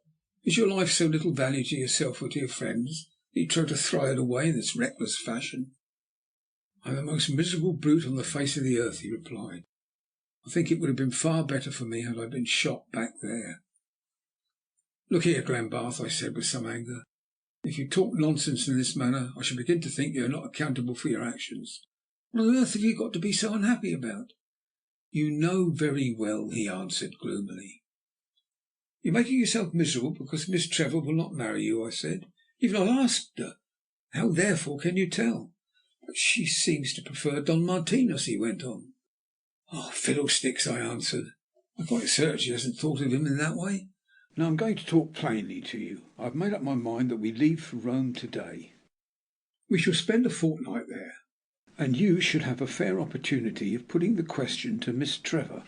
If you can't do it in that time, well, all I can say is you're not the man I took you for. You must remember one thing, however. I'll have no more of this nonsense. It's all very well for a Spanish braggart to go swaggering about the world, endeavouring to put bullets into inoffensive people, but it's not the thing for an English gentleman. I'm sorry, Dick. Try to forgive me. You won't tell Lady Hatteras, will you?" "She knows already," I answered. "I don't fancy you'd get much sympathy from her. Try for a moment to picture what their feelings would have been. Mine may be left out of the question. If you'd been lying dead on the beach yonder, think of your relations at home. What would they have said and thought? And for what?" "Because he insulted me," Glenbarth replied. "Was I to put up with that? You should have treated him with the contempt he merited. But there, do not let us discuss the matter any further. All's well that ends well, and I don't think we shall see much more of the Don." When we reached the gondolas, Nikola took me aside. "You'd better return to the city with the Duke in one," he said. "I will take the Don back in another." "What about the other fellow?" I inquired. "Let him swim, if he likes," said Nikola with a shrug of his shoulders. "By the way, I suppose you saw what took place back yonder?" I nodded. "Then say nothing about it," he replied. "Such matters are best kept to oneself." It was a very sober-minded and reflective young man that sat down to breakfast with us that morning. My wife, seeing how matters stood, laid herself out to be especially kind to him. So affable indeed was she that Miss Trevor regarded her with considerable surprise. During the meal the journey to Rome was discussed, and it was decided that I should telegraph for our old rooms, and that we should leave Venice at 2:30. This arrangement was duly carried out, and nightfall saw us well advanced on our journey to the capital. The journey is so well known that I need not attempt to describe it here. Only one incident struck me as remarkable about it. No sooner had we crossed the railway bridge that unites Venice with the mainland than Miss Trevor's lethargy, if I may so describe it, suddenly left her. She seemed to be her old self instantly. It was as though she had at last thrown off the load under which she had so long been staggering. She laughed and joked with my wife, teased her father, was even inclined to be flippant with the head of the family. After the events of the morning, the effect upon the Duke was just what was wanted. In due course we reached Rome, and installed ourselves at our old quarters in the Piazza Barberini. From that moment the time we had allowed ourselves sped by on lightning wings. We seemed scarcely to have got there before it was time to go back to Venice. It was unfortunately necessary for the Dean to return to England. At the end of our stay in Rome, although it was considerably out of his way, he proposed journeying thither by way of Venice. The change had certainly done his daughter good. She was quite her old self once more, and the listless, preoccupied air that had taken such a hold upon her in Venice had entirely disappeared. "Make the most of the Eternal City," my wife announced at dinner on the eve of our departure. "For to-morrow morning you will look your last upon it. The dragon, who has us in his power, has issued his decree, and, like the laws of the Medes and Persians, changeth not." "A dragon!" I answered. "You should say the family scapegoat. I protest to you, my dear Dean, that it is most unfair. If it is some disagreeable duty to be performed, then it is by my order. If it is something that will bestow happiness upon another, then it is my lady that gets the credit." "A very proper arrangement," said my wife, "as I am sure the Dean will agree with me." "I agree with you in everything," replied the polite old gentleman. "Could I do otherwise?" "I appeal to the Duke, then. Is it your Grace's opinion that a husband should of necessity take upon himself the properties of a dragon?" "I am not going to be drawn into an argument with you," he said. "If Lady Hatteras calls you a dragon, then a dragon you must remain until the end of the chapter, as far as I am concerned." "Phyllis is always right," answered Miss Trevor unblushingly. "I give in," I said in mock despair. "If all of you are against me, I am undone." It was a beautiful moonlit night when we rose from dinner, and it was arranged that our last evening in Rome should be spent in a visit to the Colosseum. A carriage was immediately ordered, and when the ladies had wrapped themselves up warmly, we set off. To those unfortunate individuals who have not had an opportunity of visiting that ancient structure, I can only justify my incompetency by saying that it would be well nigh impossible to furnish a description that would give them an adequate idea of the feeling of awe it inspires in one. By moonlight it presents a picture that for solemn grandeur is to my thinking without its equal in the world. Pompeii by moonlight suggests reflections. The great square of St. Mark's in Venice, seen by the same mellow light, is a sight never to be forgotten. But in my humble opinion the Colosseum eclipses them all. We entered it and stood in the great ring, looking up at the tiers of seats and recalling its past. The Dean was profoundly impressed, and spoke of the men who had given up their lives in martyrdom within those great walls. "How many of the crowd gathered here to witness the agony of the tortured Christians," he said, "believed that the very religion which they so heartily despised was destined to sway the world, and to see the mighty Colosseum and the mighty power that built it a ruin. It is a wonderful thought." After the Dean's speech we crossed to a spot where the better view was obtainable. It was only then that we discovered that the Duke and Miss Trevor were not of our party. When, however, it was time to return, they emerged from the shadow and followed us out. Both were unusually silent, and my wife, putting two and two together in her own fashion, came to the conclusion that they had quarrelled. When later on the Duke and I were alone together, and the ladies and the Dean had retired to their respective rooms, I was about to take him to task when he stopped me. "Dick, old man," he said, with a solemnity that could not have been greater had he been telling me of some great tragedy, "I want you to give me your congratulations. Miss Trevor has consented to become my wife." I was so surprised that I scarcely knew what to do or say. "Gracious, man, why are you so downcast?" I replied. "I had made up my mind that she had refused you." "I am far from being downcast," he said as solemnly as before. "I am the happiest man in the world. Can't you understand how I feel? Somehow, now that it is over and I have won her, It seems so great a thing that it almost overwhelms me. You don't know, Dick, how proud I am that she should have taken me." "And so you ought to be," I said enthusiastically. "You have a splendid wife, and I know you will make a good husband." "I don't deserve it, Dick," he continued in humiliating self-abasement. "She's too good for me, much too good." "I remember that I said the same thing myself," I replied. "Come to me in 5 years' time and let me hear what you have to say then." "Confound you," he answered. "Why do you talk like that?" "Because it's the way of the world, my lad," I answered. "But there, you'll learn all for yourself soon enough. And let me order a whisky and potash for you, and then off you go to bed." "A whisky and potash!" he cried with horror depicted on his face. "Do you think I'm going to drink whisky on a night that she has accepted me? You must be mad." "Well, have it your own way," I answered. "For my own part, I have no such scruples. I have been married too long." I rang the bell, and when my refreshment was brought to me, drank it slowly, as became a philosopher. It would appear that Miss Trevor had already told my wife, for I was destined to listen to a considerable amount of information concerning it before I was allowed to close my eyes that night. "I always said they were suited to each other," she observed. "She will make an ideal duchess, and I think he may consider himself a very lucky fellow." "What did he say about it?" "He admitted that he was not nearly good enough for her." "That was nice of him. But what did you say?" "I told him to come to me in 5 years' time and let me hear what he had to say then," I answered with a yawn. I had no idea that I should get into trouble over that remark. I was not mistaken. I was told that as it was an unfeeling thing to have said, that it was not the sort of idea to put into a young man's head at such a time, and that if every one had such a good wife as some other people she could name, they would have reason to thank their good fortune. "I'm not mistaken. You told me you were not good enough for me when I accepted you," she retorted. "What do you say now?" "Exactly what I said then," I answered diplomatically. "I am not good enough for you. You should have married the Dean." "He will be Glenbarth's father-in-law directly," I said with a chuckle, "and then that young man will have to drink his claret and listen to his sermons. In consideration of that, I will forgive him all his sins against me." Then I fell asleep, to dream that I was a rival of St. George chasing a dragon over the seats of the Colosseum, to find, when I had run into earth, that he had assumed human shape, and was no other than my old friend the Dean of Bedminster. Next morning the young couple's behaviour at breakfast was circumspection itself. The worthy old Dean ate his breakfast, unconscious of the shell that was to be dropped into his camp an hour later, while my wife purred approval over the teapot. Meanwhile I wondered what Nikola would have to say when he heard of the engagement.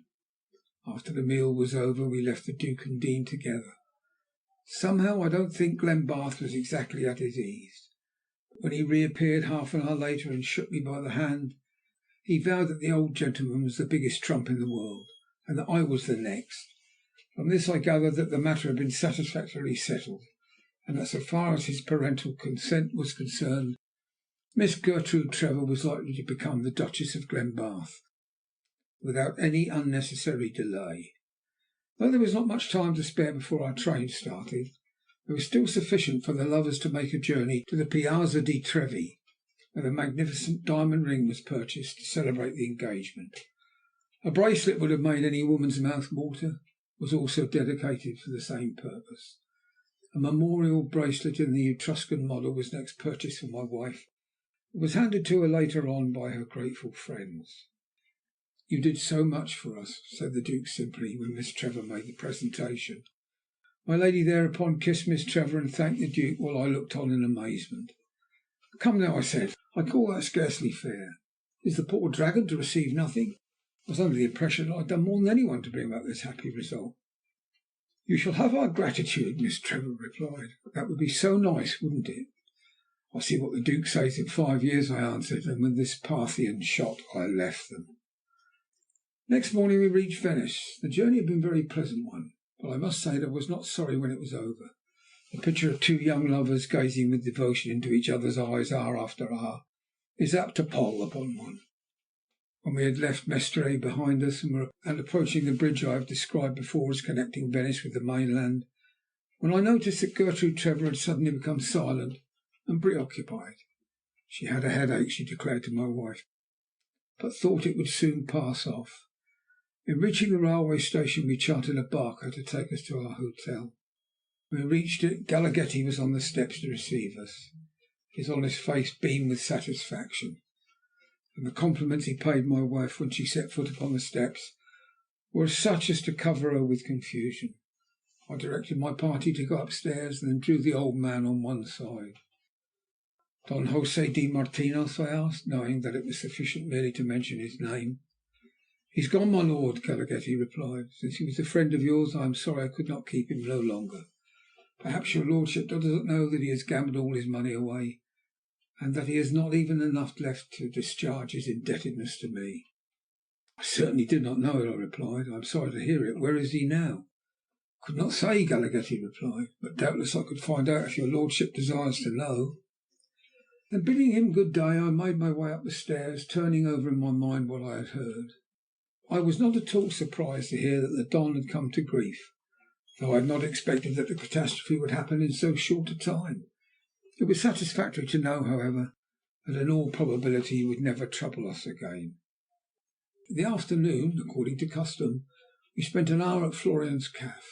The Duke and Gertrude strolled up and down, while my wife drew my attention to their happiness. I had on several occasions sang Glen Bath's praises to the Dean, and as a result the old gentleman was charmed with his future son-in-law, and seemed to think that the summit of his ambition had been achieved. During our sojourn on the piazza I kept my eyes open, for I was in hopes of seeing Nikola, but I saw nothing of him. If I was not successful in that way, however, I was more so in another. I had found a budget of letters awaiting me on my return from Rome, and as two of them necessitated my sending telegrams to England, I allowed the rest of the party to return to the hotel by boat, while I made my way to the telegraph office. Having sent them off, walked on to the Rio del Barcoli. I gauged a gondola there, and was about to step into it when I became aware of a man watching me.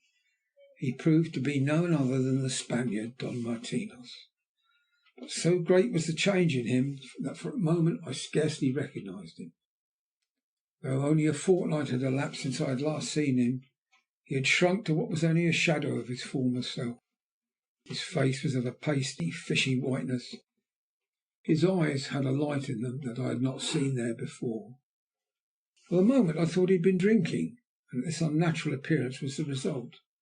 Remembering his murderous intention on the morning of the frustrated duel, I felt inclined not to speak to him.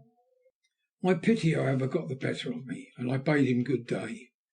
He did not return my salutation, however, but looked at me as if I was someone he had seen before, but could not remember where. I then addressed him by name.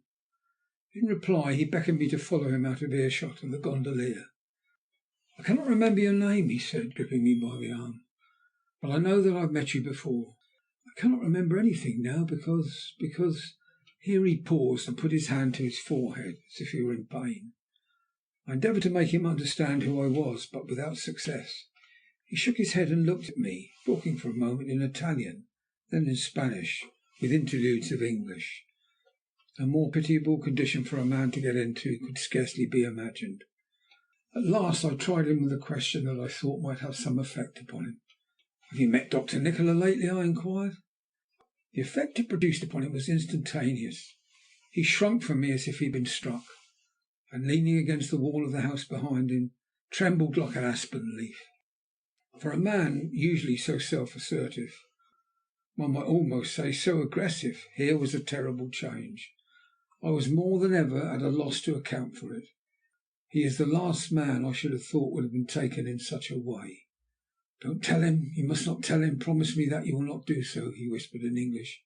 "He would punish me if he knew, and here he fell to whimpering like a child who feared chastisement. It was not a pretty exhibition, and I was more shocked by it than I can say.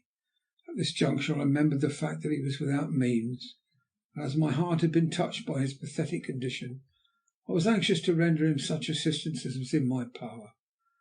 For this reason I endeavoured to press a loan upon him, telling him that he could repay me when things brightened. "No, no," he answered, with a flash of his old spirit.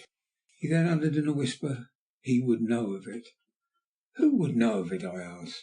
"Dr. Nikola," he answered.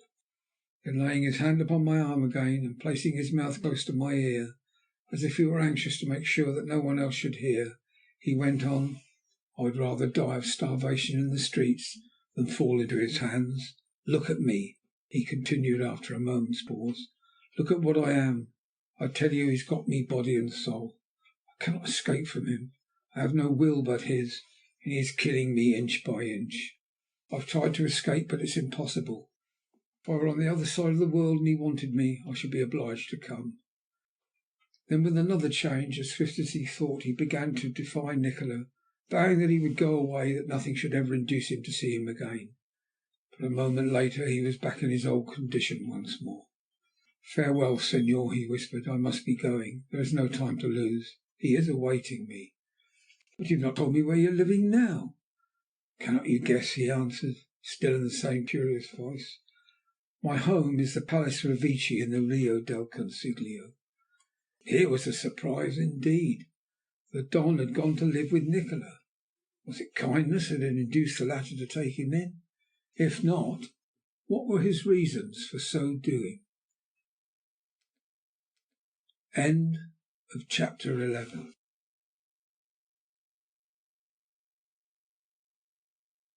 Chapter 12.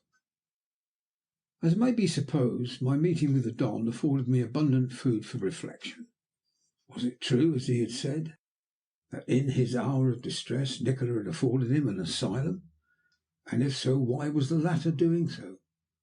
I knew Nikola too well by this time to doubt that he had some good and sufficient reason for his action.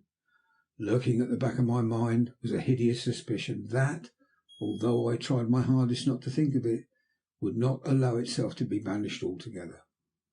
I could not but remember the story Nikola had told me on that eventful evening concerning his early life, and the chance remark he had let fall one day that he knew more about the man Don Martinez than I supposed, only tended to confirm it. If that were so, and he still cherished, as I had not the least doubt he did, for Nikola was one who never forgave or forgot, the same undying hatred and desire for vengeance against his old enemy, the son of his mother's betrayer, then there was... But here I was compelled to stop. I could not go on. The death-like face of the man I had just left rose before my mind's eye like an accusing angel. Whereupon I made a resolution that I would think no more of him, nor would I say anything to any member of our party concerning my meeting with him that afternoon.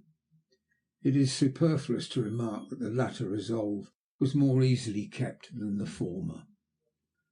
The first dinner in Venice after our return was far from being a success.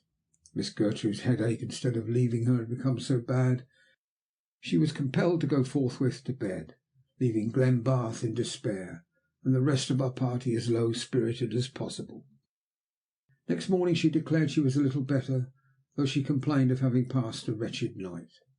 "I had such horrible dreams," she told my wife, "and when I woke up I scarcely dared close my eyes again." "I cannot remember quite what it was she said she dreamt," said Phyllis, when she had told me the story, "but I know it had something to do with Dr. Nikola and his dreadful house, and that it frightened her terribly." The girl certainly looked pale and haggard, and not a bit like the happy creature who had stepped into the train at Rome. "Heaven grant that there is not more trouble ahead," I said to myself as I smoked my pipe and thought over the matter. "I'm beginning to wish we had not come to Venice at all. In that case we should not have seen Dr. Nikola nor the Don. Miss Trevor would not have been in this state, and I should not have been haunted day and night with this horrible suspicion of foul play." It was no use, however, talking of what might or might not have happened. It was sufficient that the things I have narrated had come to pass, and I must endeavour to derive what satisfaction I could from the reflection that I had done all that was possible under the circumstances. On the day following our return to Venice, the Dean of Bedminster set off for England. I fancy he was sorry to go, and of one thing I am quite sure, and that was we regretted losing him. It was arranged that as soon as we returned to England we should pay him a visit at Bedminster, and the Duke should accompany us. Transparently honest though he was in all his things, I fancy the old man had a touch of vanity in his composition, and I could quite understand that he would be anxious to show off his future son-in-law before the society of his quiet cathedral town. On the night following his departure I had the most terrible dream I have had in my life. Though some time has elapsed since then, I can still recall the fright it gave me. My wife declares that she could see the effect of it upon my face for more than a day afterwards. But this, I think, is going a little too far. I am willing, however, to admit that it made a very great impression upon me at the time, the more so for the reason that it touched my thought, and I was quite at a loss to understand it. It was night, I remember, and I just entered the Palace Revecce. I must have been invisible, for although I stood in the room with Nikola, he did not appear to be aware of my presence. As usual, he was at work upon some of his chemical experiments, and I looked at his face and saw that it wore an expression I had never seen there before. I can describe it best by saying that it was one of absolute cruelty, unrelieved by even the smallest gleam of pity, and yet it was not cruelty in the accepted meaning of the word, so much as an overwhelming desire to punish and avenge. I am quite aware, on reading over what I have just written, that my inability to convey the exact impression renders my meaning obscure, yet I can do no more. It was a look beyond the power of my pen to describe. Presently he put down the glass he held in his hand, and looked up with his head a little to one side, as if he were listening for some sound in the adjoining room. There was a shuffling footstep in the corridor outside, and then the door opened, and there entered a figure so awful that I shrank back from it appalled. It was Don Martinez, and yet it was not the Don. The face and the height were perhaps the same, but the man himself was, oh, so different. On seeing Nikola he shambled forward rather than walked, and dropped in a heap at his feet, clutching his knees and making a feeble whining noise, not unlike that of an animal in pain. "Get up," said Nikola sternly, and as he said it he pointed to a couch on the further side of the room. The man went and stretched himself out upon it as if in obedience to some unspoken command. Nikola followed him, and having exposed the other's chest, took from the table what looked like a hypodermic syringe, filled it from one of the graduated glasses upon the table, and injected the contents beneath the man's prostrate skin. An immediate and violent fit of trembling was the result, followed by awful contortions of the face. Then suddenly he stiffened himself out and lay like one dead. Taking his watch from his pocket, Nikola made a careful note of the time. So vivid was my dream that I can even remember hearing the ticking of the watch. Minute after minute went by, until at last the Don opened his eyes.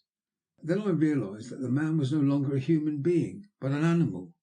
He uttered horrible noises in his throat that were not unlike the short, sharp bark of a wolf, and when Nikola bade him move, he crawled upon the floor like a dog. After that he retreated to a corner, where he crouched and glowered upon his master, as if he were prepared at any moment to spring upon him and drag him down. As one throws a bone to a dog, so did Nikola toss him food. He devoured it ravenously, as would a starving cur. There was foam at the corners of his mouth, and the light of madness in his eyes. Nikola returned to the table and began to pour some liquid into a glass. So busily occupied was he that he did not see the thing, I cannot call it a man, in the corner get on to his feet. He had taken up a small tube and was stirring the contents of the glass with it, when the other was less than a couple of feet from him.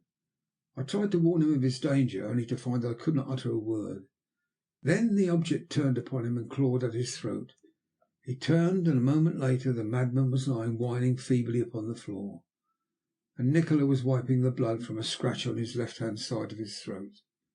At that moment I awoke to find myself sitting up in bed with the perspiration streaming down my face. "I have had such an awful dream," I said, in answer to my wife's startled inquiry as to what was the matter. "I don't know that I have ever been so frightened before." "You are trembling now," said my wife. "Try not to think of it, dear. Remember, it was only a dream." That it was something more than a mere dream I felt certain. It was so complete and dovetailed so exactly with my horrible suspicions that I could not altogether consign it to the realms of fancy. Fearing a repetition if I attempted to go to sleep again, I switched on the electric light and endeavoured to interest myself in a book. But it was of no use. The face of the poor brute I had seen crouching in the corner haunted me continually, and would not be dispelled. Never in my life before had I been so thankful to see the dawn. At breakfast my wife commented upon my dream. Miss Trevor, however, said nothing. She became quieter and more distracted every day. Towards evening Glenbarth spoke to me concerning her. "I don't know what to make of it all," he said anxiously. "She assures me that she is perfectly well and happy, but seeing the condition she is in, I can scarcely believe that. It is as much as I can do to get a word out of her. If I didn't know that she loves me, I should begin to imagine that she regretted having promised to be my wife." "I don't think you need to be afraid of that," I answered. "One only has to look at her face to see how deeply attached she is to you. The truth of the whole matter is, my dear fellow, I come to the conclusion that we have had enough of Venice. Nikola is at the bottom of our troubles, and the sooner we see the last of him, the better it will be for all parties concerned." "Hear, hear to that," he answered fervently. "Deeply grateful though I am to him for what he did when Gertrude was ill, I can honestly say that I never want to see him again." At luncheon that day I accordingly broached the subject of our return to England. It was received by my wife and the Duke with unfeigned satisfaction, and by Miss Trevor with what appeared to be approval. It struck me, however, that she did not seem so anxious to leave as I expected she would be. This somewhat puzzled me, but I was not destined to remain very long in ignorance of the reason. That afternoon I happened to be left alone with her for some little time. We talked for a while on a variety of topics, but I could see all the time that there was something she was desirous of saying to me, though she could not quite make up her mind on how to commence. At last she rose, and crossing the room took a chair by my side. "Sir Richard, I am going to ask a favour of you," she said, with a faraway look in her eyes. "Let me assure you that it is granted before you ask it," I replied. "Will you tell me what it is?" "It may appear strange to you," she said, "but I have a conviction, absurd, superstitious, or whatever you may term it, that some great misfortune will befall me if I leave Venice just yet. I am not my own mistress, and must stay. I want you to arrange it." This was a nice sort of shell to have dropped into one's camp, particularly at such a time and under such circumstances, and I scarcely knew what reply to make. "What possible misfortune could befall you?" I asked. "I cannot say," she replied. "I am only certain that I must remain for a little while longer. You can have no idea what I have suffered lately. Bear with me, Sir Richard." Here she lifted a face of piteous entreaty to me, which I was powerless to resist, adding, "I implore you not to be angry with me." "Is it likely that I should be angry with you, Miss Gertrude?" I replied. "Why should I be? If you really desire to remain for a little longer, there is nothing to prevent it. But you must not allow yourself to become ill again. Believe me, it is only your imagination that is playing tricks with you." "Ah, you do not know everything," she answered. "Every night I have such terrible dreams that I have come to dread going to bed." I thought of my own dream on the previous night, and could well understand how she felt. After her last remark she was silent for some moments. That there was something still to come I could see, but what it was I had no more idea than a child. At last she spoke. "Sir Richard," she said, "would you mind very much if I were to ask you a most important question? I scarcely like to do so, but I know that you are my friend, and that you will give me good advice." "I will endeavour to do so," I replied. "What is the question you wish to ask me?" "It is about my engagement," she replied. "You know how good and unselfish the Duke is, and how truly he believes in me. I could not bear to bring trouble upon him, but in love there should be no secrets. Nothing should be hidden from the other. Yet I feel I am hiding so much. Can you understand what I mean?" "In a great measure," I answered, "but I should like you to do so thoroughly. Miss Gertrude, if I may hazard a guess, I should say that you have been dreaming about Dr. Nikola again." "Yes," she answered after a moment's hesitation. "Absurd though it may be, I can think of no one else. He weighs upon my spirits like lead, and yet I know that I should be grateful to him for all he did to me when I was so ill.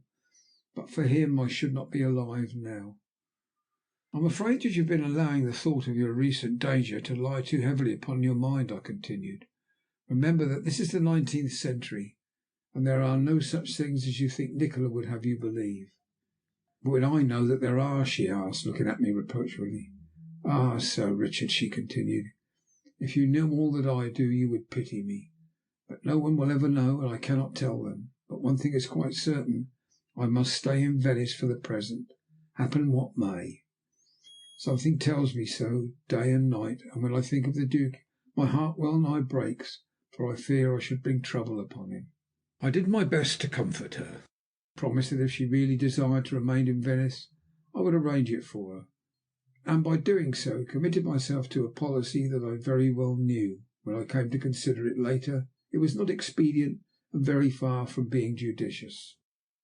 Regarded seriously in a sober, commonplace light, the whole affair seems too absurd, and yet at the same time nothing could possibly have been of more real or earnest. When she had heard me out, she thanked me very prettily for the interest I had taken, and then, with a little sigh that went to my heart, left the room.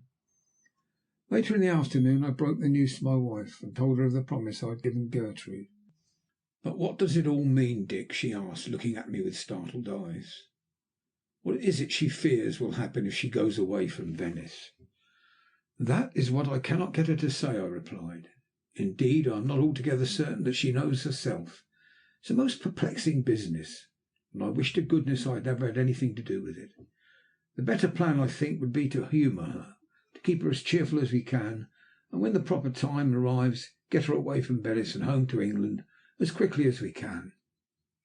My wife agreed with me on this point, and our course of action was thereupon settled. Later in the afternoon I made a resolution.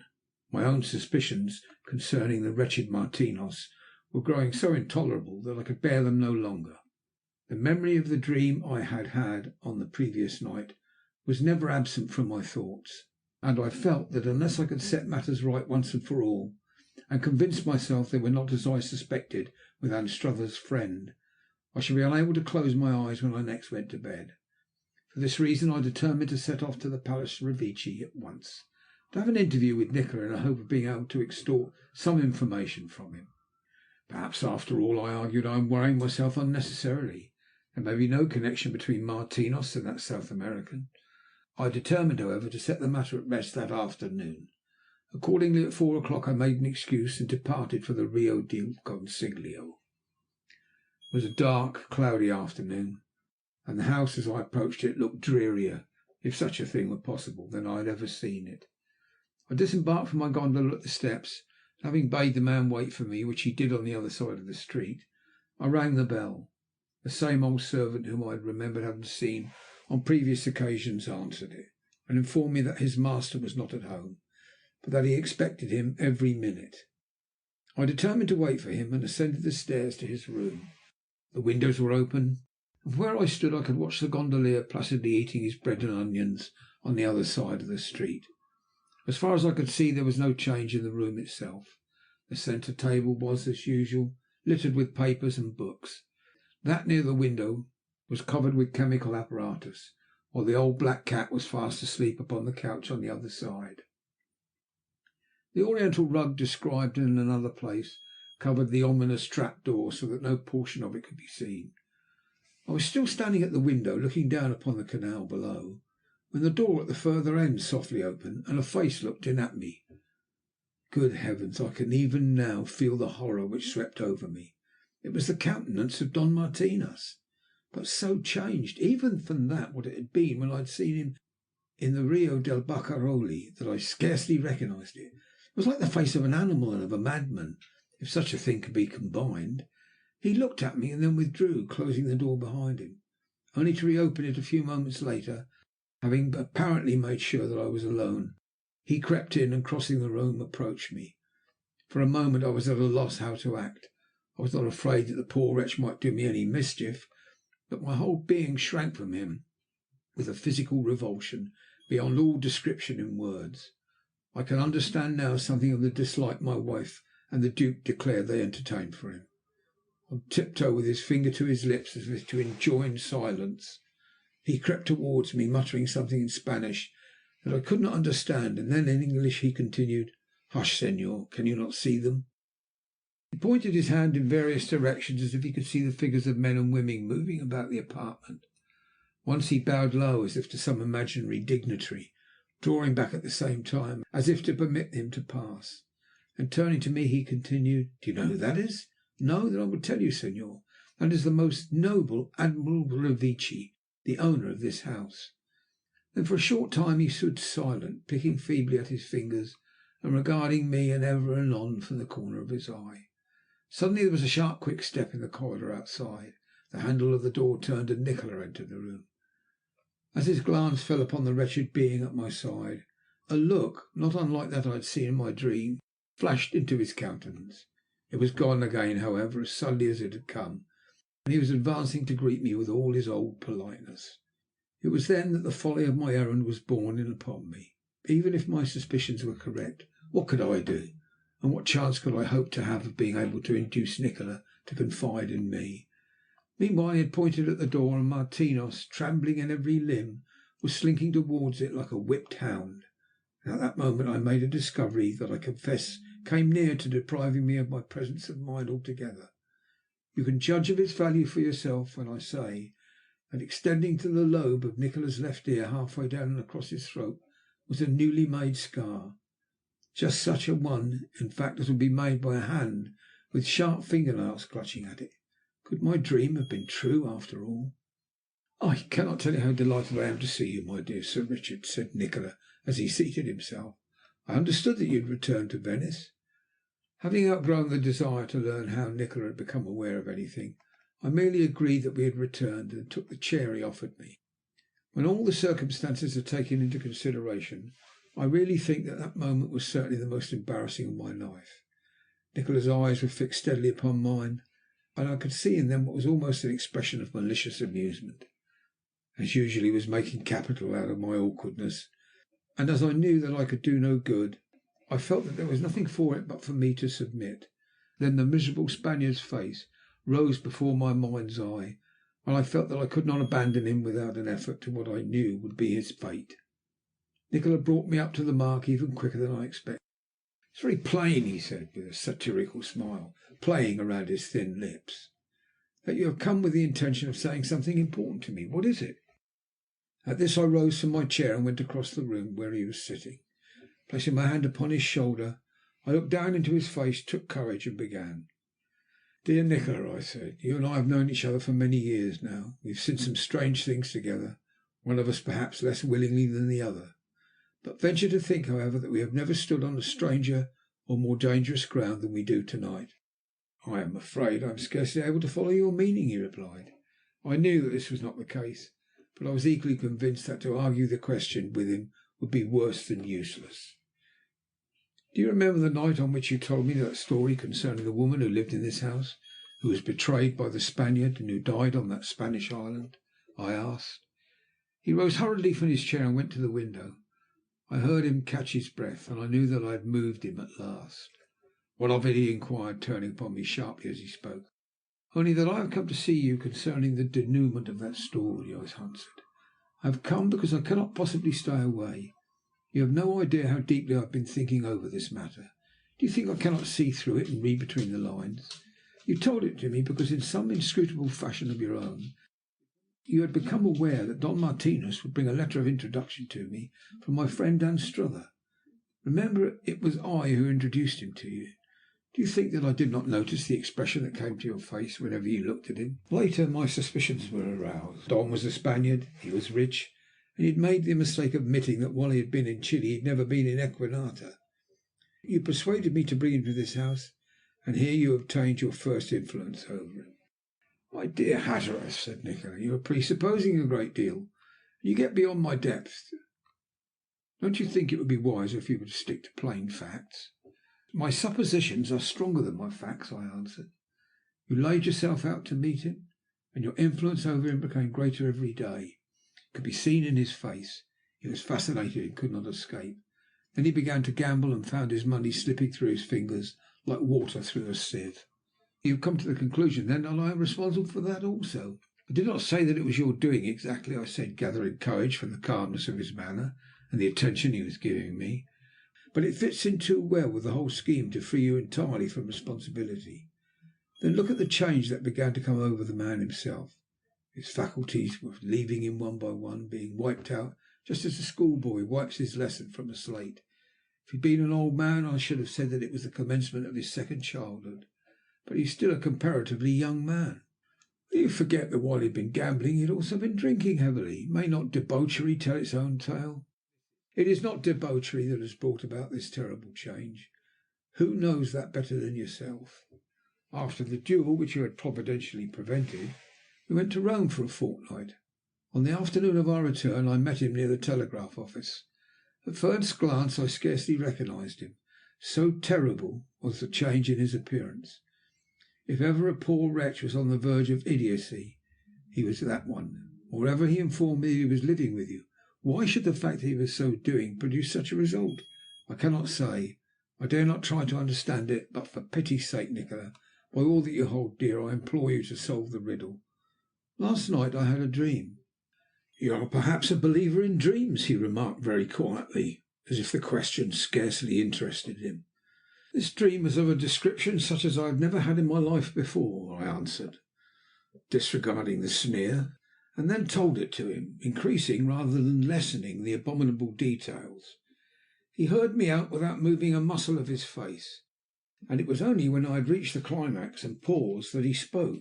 "This is a strange rigmarole you tell me," he said. "Fortunately you confess that it was only a dream." "Dr. Nikola," I cried, "it was more than a dream. To prove it, let me ask you how you received that long scratch that shows upon your neck and throat." I pointed my finger at it, but Nikola returned my gaze, still without a flicker of his eyelids. "What if I do admit it?" he began. "What if your dream were correct? What difference would it make?" I looked at him in amazement. To tell the truth, I was more astonished by his admission of the correctness of my suspicions than I should have been had he denied them altogether. As it was, I was too much overcome to be able to answer him for a few moments. "Come," he said, "answer my question. What if I do admit the truth of all you say?" "You confess, then, that the whole business has been one long scheme to entrap this wretched man and to get him into your power?" "'Tis," he answered, still keeping his eyes fixed upon me. "You see I am candid. Go on." My brain began to reel under the strain placed upon it. Since he had owned to it, what was I to do? What could I say? "Sir Richard Hatteras," said Nikola, approaching a little nearer to me, resting one hand upon the table and speaking very impressively, "I wonder if it has struck you that you are a brave man to come to me to-day and say this to me. In the whole circle of the men I know, I may declare with truth that I am not aware of one other who would do so much. What is this man to you that you should befriend him?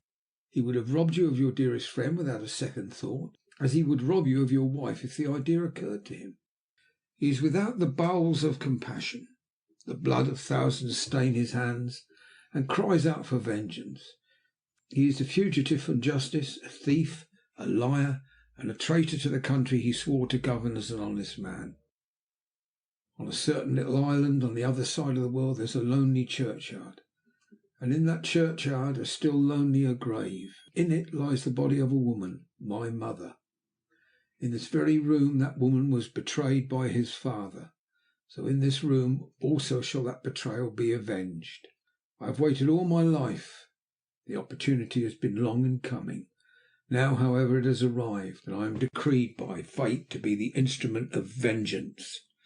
I am a tall man, but as he said this Nikola seemed to tower over me, his face set hard as a rock, his eyes blazing like living coals, and his voice trembling under the influence of his passion.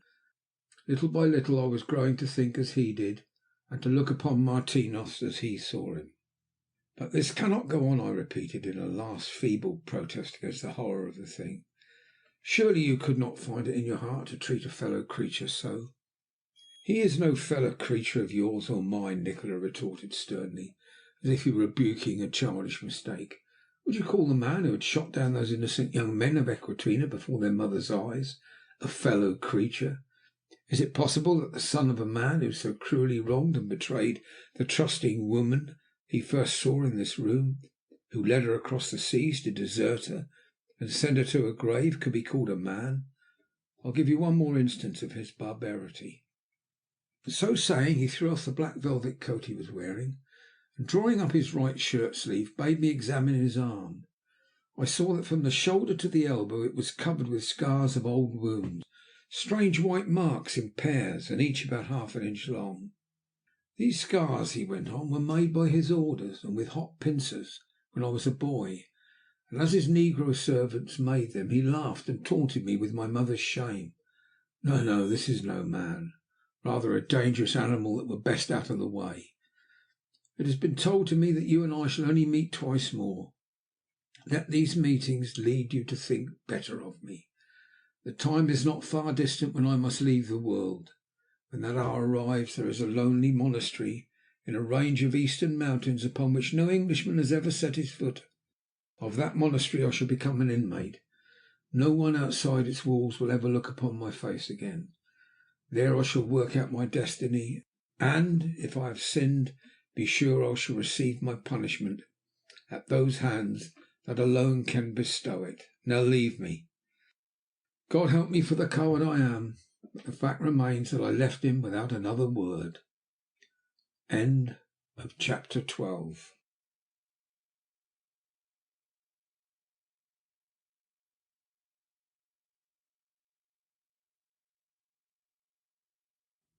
Chapter 13. If I were offered my heart's desire in return for so doing, I could not tell you how I got home after my interview with Nikola at the Palace Revecce. I was unconscious of everything save that I had gone to Nikola's house in the hope of being able to save the life of a man whom I had the best of reasons for hating, and that at the last moment I had turned coward and fled the field. No humiliation could have been more complete. Nikola had won a victory, and I knew it, and despaired of retrieving it. On reaching the hotel, I was about to disembark from my gondola when a voice hailed me from another craft proceeding in the direction I had come. "Dick Hatteras, as I'm a sinner!" it cried. "Don't you know me, Dick?" I turned to see a face I well remembered smiling at me from the gondola. I immediately bade my own man put me out into the stream, which he did, and presently the two gondolas lay side by side. The man who had hailed me was none other than George Beckworth, a Queensland sugar planter, with whom I had been on terms of the most intimate friendship in bygone days, and as there was a lady seated beside him, I derived the impression that he had married since I had last seen him. "This is indeed a surprise," he said as we shook hands. "By the way, let me introduce you to my wife, Dick." He said this with all the pride of a newly married man. "My dear, this is my old friend Dick Hatteras, of whom I have so often spoken to you. What are you doing in Venice, Dick?" "I have my wife and some friends travelling with me," I answered. "We are staying at Galaghetti's hotel yonder. Cannot you and your wife dine with us tonight?" "Possible, I'm afraid," he answered. "We sail tonight in the P&O boat. Won't you come and dine with us?" "That's equally impossible," I replied. "We have friends with us, but I should like to see something of you more before you go, and if you will allow me I'll run down after dinner for a chat about old times." "I shall be delighted," he answered. "Be sure that you do not forget it." Having assured him that I would not permit it to escape my memory, I bade him good bye, and then returned to my hotel. A more fortunate meeting could scarcely have occurred, for now I was furnished with an excellent excuse for leaving my party and for being alone for a time. Once more I felt that I was a coward for not daring to face my fellow men. Under the circumstances, however, I knew that it was impossible. I could no more have spent the evening listening to Glenbarth's happy laughter than I could have jumped into the Grand Canal. For the time being the society of my fellow creatures was absolutely distasteful to me. On ascending to my rooms I discovered my wife and the Duke in the drawing room, and was informed by the latter that Miss Trevor had again been compelled to retire to her room with a severe headache. "In that case I am afraid you will only be a small party for dinner," I said. "I am going to ask you to excuse me. You have often heard me speak, my dear, of George Beckworth, the Queensland sugar planter, with whom I used to be on such friendly terms in the old days." My wife admitted that she remembered hearing me speak of the gentleman in question. "Well, he's in Venice," I replied, "and he sails to-night by the P&O boat for Colombo. As it is the last time I shall be likely to see him for many years, I feel sure you will not mind my accepting his invitation." "Of course not, if the Duke will excuse you," she said, and when the question was put to him, Glenbarth willingly consented to do so. I accordingly went to my room to make my toilet, and then, having bade my wife good bye, I chartered a gondola and ordered the man to row me to the Piazza of St. Mark. Thence I set off for a walk through the city, caring little in which way I went. It was growing dark by this time, and I knew there was little chance of my being recognized, or of my recognizing anybody else. All the time, however, my memory was haunted by the recollection of that room at the Palace Revecce, and of what was in all probability going on in it. My gorge rose at the idea. All my manhood revolted from it. A loathing of Nikola, such as I had never known before, was succeeded by a deathly chill, as I realized how impotent I was to avert the catastrophe. What could I do? To have attempted to stay him in his course would have been worse than useless, while to have appealed to the authorities would only have the effect of putting myself in direct opposition to him, and who knew what would happen then? I looked at it from another point of view. Why should I be so anxious to interfere on the wretched Spaniard's behalf? I had seen his murderous intention on the morning of the frustrated duel. I had heard from Nikola of the assassination of those unfortunate lads in Equinata. Moreover, I was well aware that he was a thief and also a traitor to his country. Why should he not be punished as he deserved? And why should not Nikola be his executioner? I endeavoured to convince myself that this was only fit and proper retribution. But this argument was no more successful than the last had been. Arguing in this way, I walked on, turning to right or left just as the fancy took me. Presently I found myself in a portion of the town into which I had never hitherto penetrated. At the moment of which I am about to write, I was standing in a narrow lane, paved with large stones, having high dismal houses on either hand. Suddenly an old man turned the corner and approached me. As he passed I saw his face, and recognized an individual to whom Nikola had spoken in the little church on that memorable evening when he had taken us on a tour of inspection through the city. He was visibly agitated, and was, moreover, in hot haste. For some reason I cannot explain, nor, I suppose, I shall never be able to do so, an intense desire to follow him took possession of me. It must have been more than a desire, for I felt that I must go with him whether I wished to or not.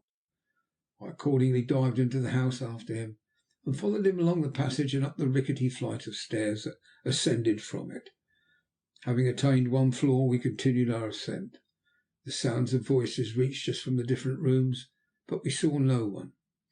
On the second landing the old man paused before a door, opened it very softly, and entered. I followed him and looked about me. It was a pathetic scene that met my eyes. The room was a poor one, and scantily furnished. A rough table and a narrow bed were its only furniture. On the latter a young man was lying. Kneeling on the floor beside him, holding the thin hands in his own, was no less a person than Dr. Nikola himself. I saw that he was aware of my presence, but he took no more notice of me than if I had not existed. "You called me too late, my poor Antonio," he said, addressing the old man I followed. "Nothing can save him now. He was dying when I arrived." On hearing this the old man fell on his knees beside the bed and burst into a flood of weeping. Nikola placed his hand with a kindly gesture upon the other's shoulder, and at the moment that he did so the man upon the bed expired. "Do not grieve for him, my friend," said Nikola. "Believe me, it was hopeless from the first. He was better as he is." Then, with all the gentleness of a woman, he proceeded to comfort the old man, whose only son lay dead upon the bed. I knew no more of the story than what I have seen, or have I heard more of it since. But I have been permitted to see another side of his character, and one which, in the light of existing circumstances, was not to be denied. He had scarcely finished with his kindly offices before there was a heavy step outside, and a black-browed priest entered the room. He looked from Nikola to myself, and then at the dead man upon the bed. "Farewell, my good Antonio," said Nikola. "Have no fear. Remember that your future is in my care." Then, having said something in an undertone to the priest, he placed his hand upon my arm and led me from the room. When we had left them, he murmured in a voice not unlike that which he had addressed the old man, "Hatteras, this is another lesson. Is it so difficult to learn?" I do not pretend that I made any answer. We passed down the stairs together, and when we reached the street, stood for a moment at the house door. "You will not be able to understand me," he said. "Nevertheless, I tell you that the end is brought nearer by that one scene. It will not be long before it comes now. All things considered, I do not know that I shall regret it." Then, without another word, he strode away into the darkness, leaving me to place what construction I pleased upon his last speech. For some moments I stood where he had left me, pondering over his words, and then set off in the direction I had come. As may be imagined, I felt even less inclined than before for the happy, jovial party I knew I should find on board the steamer. But I had given my promise and could not get out of it. When I reached the piazza of St. Mark once more, I went to the steps and hailed a gondola, telling the man to take me to the P&O vessel then lying at anchor in the harbour. He did so, and I made my way up the accommodation ladder to the deck above, to find that the passengers in the first saloon had just finished their dinner and were making their appearance on the promenade deck. I inquired of the steward for Mr. Beckworth, and discovered him in the act of lighting a cigar at the smoking room door. He greeted me effusively, and begged me to remain where I was a while he went in search of his wife. When she arrived, I found her to be a pretty little woman with big brown eyes and a sympathetic manner. She was good enough to say that she had heard such a lot concerning me from her husband, and had always looked forward to making my acquaintance. I accepted a cigar from Beckworth's case, and we then adjourned to the smoking room for a long talk together. When we had comfortably installed ourselves, my friend's flow of conversation commenced, and I was made aware of all the principal events that had occurred in Queensland since my departure. Was favoured with his opinion of England, which he had never before visited, and was furnished with the details as to how he had met his wife, and of the happy event with which their courtship had been concluded. "Altogether," he said, taking one thing with another, "I don't know that you'd be able to find a much happier fellow in the world than I am at this moment." I said I was glad to hear it, and as I did so contrasted his breezy, happy-go-lucky manner and those of certain other people I had been brought in contact with that day. My interview with him must have done me good, for I stayed on, and the hour was consequently late when I left the ship. Indeed, it wanted only a few minutes of 11 o'clock as I went down the accommodation ladder to the gondola which I had ordered to come for me at 10. "Galaghetti's Hotel," I said to the man, "as quickly as you can." When I had bade my friends good bye and left the ship, I felt comparatively cheerful, but no sooner had the silence of Venice closed in upon me again than all my old despondency returned to me. A foreboding of coming misfortune settled upon me, and do what I would I could not shake it off. When I reached the hotel, I found that my party had retired to rest. My wife was sleeping quietly, and not feeling inclined for bed, and dreading lest if I did go I might be assailed by more dreams of a similar description to that I had had on the previous night, I resolved to go back to the drawing room and read there for a time. This plan I carried into execution, and taking up a new book in which I was very much interested, I seated myself in an easy chair and determined to peruse it. I found some difficulty, however, in concentrating my attention upon it. My thoughts continuously reverted to my interview that afternoon with Nikola, and also to the scene I had witnessed in the poorer quarter after dark. I suppose eventually I must have fallen asleep, for I remember nothing else, so I awoke to find myself sitting up and listening to a light step in the corridor outside. I looked at my watch to discover the time was exactly 1:15. In that case, as we monopolized the whole of the corridor, who could it be? In order to find out, I went to the door and softly opened it. A dim light was always left in the passage throughout the night, and by it I was able to see a tall and graceful figure, which I instantly recognized, making for the secondary stairs at the further end. A dim light was always left in the passage throughout the night, and by it I was able to see a tall and graceful figure, which I instantly recognized, making for the secondary stairs at the further end. Now these stairs, so I had been given to understand, led to another portion of the hotel into which I had never penetrated.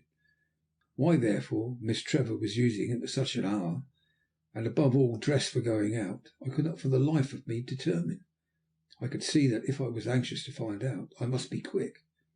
So turning swiftly into the room again, I picked up my hat and set off in pursuit. As the sequel will prove, it was perhaps as well that I did so. By the time I reached the top of the stairs, she was at the bottom, and was speeding along another passage to the right. At the end of this was a door, the fastenings of which she undid with an ease and assurance that bewildered me. So certain was she of her whereabouts, and so easily did she manipulate the heavy door, though I felt inclined to believe she must have used that passage many times before. At last she opened it and passed out into the darkness, drawing it to after her. I had paused to watch her. Now I hastened on even faster than before, fearing that if I were not careful I might lose her outside. Having passed the door, I found myself in a narrow lane, bounded on either side by high walls, and some 50 or 60 yards in extent. The lane in its turn opened into a small square, out of which led 2 or 3 other narrow streets. She turned to the left and passed down one of these. I followed close upon her heels. Of all the strange experiences to which our stay in Venice had given rise, this was certainly one of the most remarkable. That Gertrude Trevor, the honest English girl, the daughter of a dignitary of the Church and a prospective bishop, should leave her hotel in the middle of the night in order to wander about the streets with which she was most imperfectly acquainted, was a mystery I found difficult to solve. When she had crossed a bridge which spanned a small canal, she once more turned to the left, passed along the footway before a dilapidated palace, and then entered a narrow passage on the right. The buildings hereabouts were all large, and as a natural consequence the streets were so dark that I had some difficulty in keeping her in sight. As a matter of fact, she had stopped, and I was almost upon her before I became aware of it. Even then she did not seem to realize my presence. She was standing before a small door, which she was endeavouring to push open, and at last she succeeded, and without hesitation began to descend some steps inside. Once more I took up the chase, though where we were and what we were going to do there I had not the least idea. The small yard in which we found ourselves was stone paved, and for this reason I wondered that she did not hear my footsteps. It is certain, however, that she did not, for she made for a door I could just discern on the opposite side to that by which we had entered, without turning her head. It was at this point that I began to wish I had brought a revolver or some weapon with me. When she was about to open the door I have just mentioned, I called her softly by name and implored her to wait for me, but still she took no notice. Could she be a somnambulist? I asked myself. But if this was so, why had she chosen this particular house? Having passed the door, we stood in a second and larger courtyard. It was then that the whole mystery became apparent to me. The house to which I had followed her was the Palace Revecce, and she was on her way to Nikola. But for what reason? Was this a trick of Nikola's, or had her terrible dreams taken such a hold upon her that she was not responsible for her actions? Either alternative was bad enough. Pausing for a moment in the courtyard beside the well, she turned quickly to her right hand and began to ascend the stairs towards that awful room, which, so far as I knew, she had never visited before. When she reached it I scarcely knew how to act. Should I enter behind her and accuse Nikola of having enticed her there, or should I wait outside and overhear what transpired between them? At last I made up my mind to adopt the latter course, and when she had entered I accordingly remained outside and waited for her. Through the half-open door I could see Nikola stooping over what looked like a microscope at a side table. He looked up as Miss Trevor entered and uttered a cry of surprise. As I heard this a sigh of relief escaped me, for his action proved to me that her visit had not been anticipated. "Miss Trevor," he said, moving forward to greet her, "what does this mean? How did you get here?" "I have come to you," she faltered, "because I could not remain away. I have come to you that I may beg of you that wretched man's life. Dr. Nikola, I implore you to spare him." "My dear young lady," said Nikola, with a softness in his voice that reminded me of that I had heard in the death chamber a few hours before, "you cannot understand what you are doing. You must let me take you back to your friends. You should not be here at this hour of the night. But I was bound to come. Don't I tell you I could not remain away? Spare him. Oh, for God's sake, spare him." "You do not know what you are asking. You are not yourself to-night." "I only know that I am thinking of you," she answered. "You must not do it. You are so great, so powerful, that you can afford to forgive. Take my life rather than harm him. I will yield it gladly to save you from this sin." To save me, I heard him mutter to himself. She would save me. "God would never forgive," she continued, still in the same dreamy voice. He moved away from her, and from where I stood I could see how agitated he was. For some moments she knelt looking up at him with arms outstretched in supplication. Then he said something to her in a low voice which I could not catch. Her answer, however, was plain to me. "Yes, I have known it always in my dreams," she said. "And knowing that, you would still wish me to pardon him?" "In the name of God I would urge you to do so," she answered.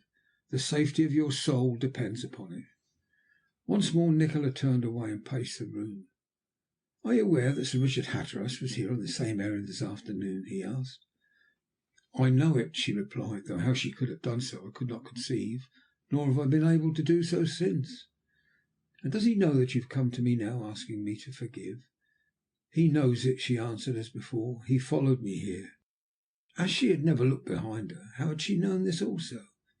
Then Nikola approached the door and threw it open. "Come in, Hatteras," he said. "Your presence is discovered."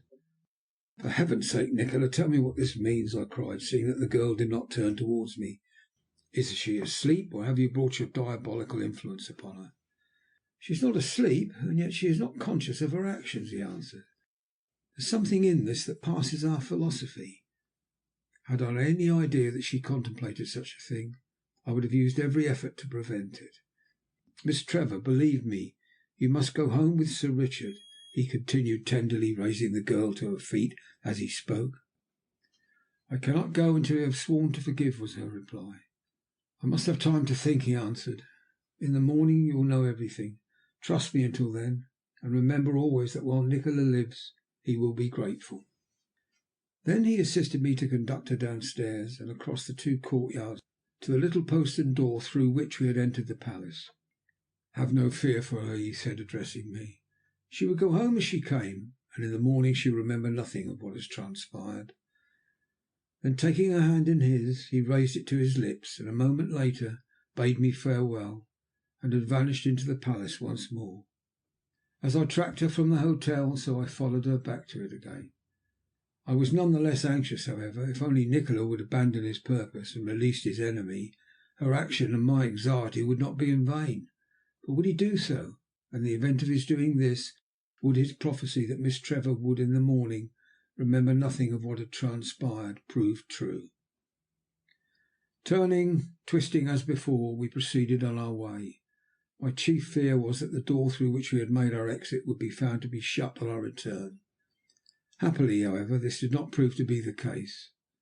I saw Miss Trevor enter, and then swiftly followed her. She hastened down the passage, ascended the stairs, passed along the corridor, and made her way to her own room. As soon as I had made certain that she was safely there, I went on to my own dressing room, and on entering my wife's apartment, had the good fortune to find her still asleep. I was still more thankful in the morning when I discovered that she had not missed me, and being satisfied on this point, I decided to say nothing whatsoever concerning our adventure. Miss Trevor was the last to put in an appearance at breakfast, and, as you may suppose, I scanned her face with some anxiety.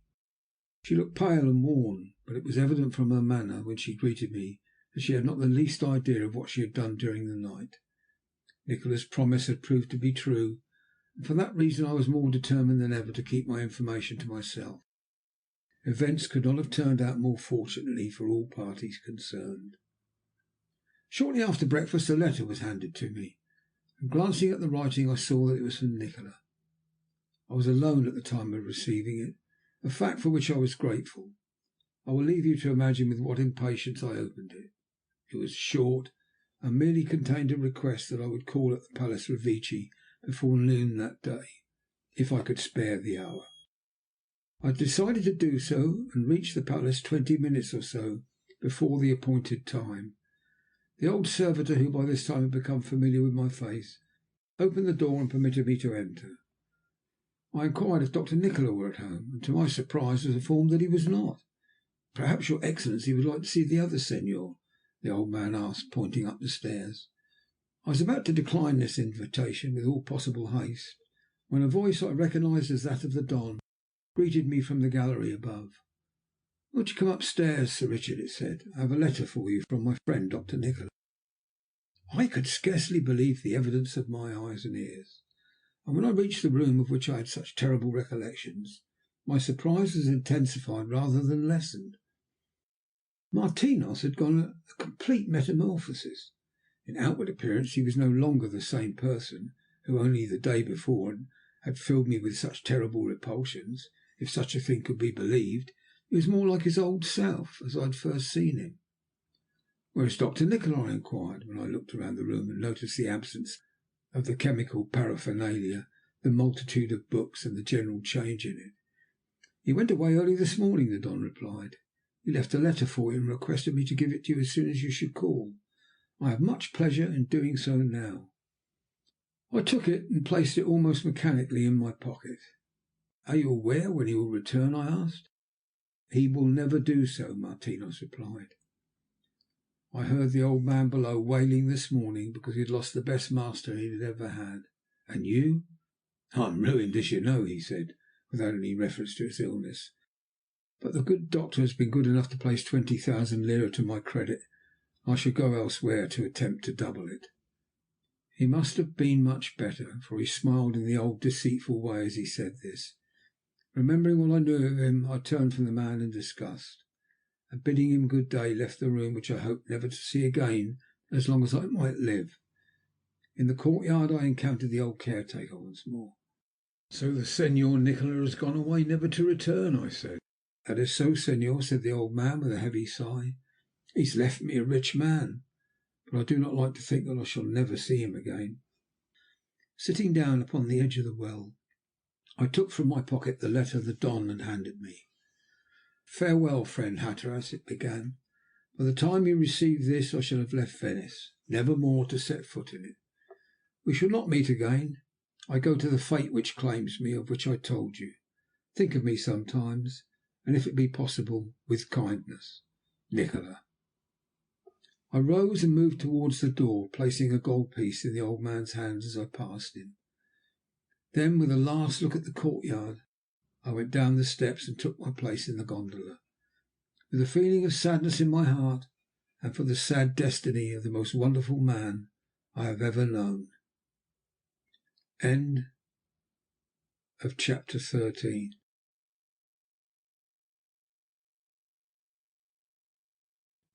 Chapter 14. Next day, much to Galaghetti's sorrow, we suddenly brought our stay in Venice to a conclusion, and set off for Paris. The Queen of the Adriatic had lost her charm for us, and for once in our lives we were not sorry to say good-bye to her. The train left the station, crossed the bridge to the mainland, and was presently speeding on her way across Europe.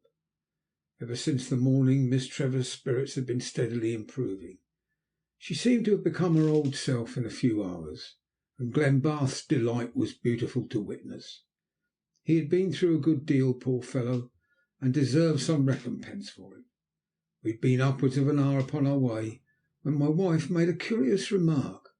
"Oh, good gracious," she said, "in our hurry to get away we've quite forgotten to say good-bye to Dr. Nikola." I saw Miss Trevor give a little shudder. "Do you know," she said, "I had such a curious dream about him last night. I dreamt that I saw him standing in the courtyard of a great building on a mountain side. He was dressed in a strange sort of yellow gown, not unlike that worn by the Buddhist priests, and was worn almost to a shadow, and looked very old. He approached me, and taking my hands, said something that in the commonplace light of day doesn't seem to have much sense in it, but I know it affected me very much at the time." "What was it?" I asked, trying to keep my voice steady. "It was this," she answered. "Remember that I have forgiven. It is for you to forget." What could he have meant? "Since it is only a dream, it is impossible to say," observed my wife, and thus saved me the danger of attempting a solution.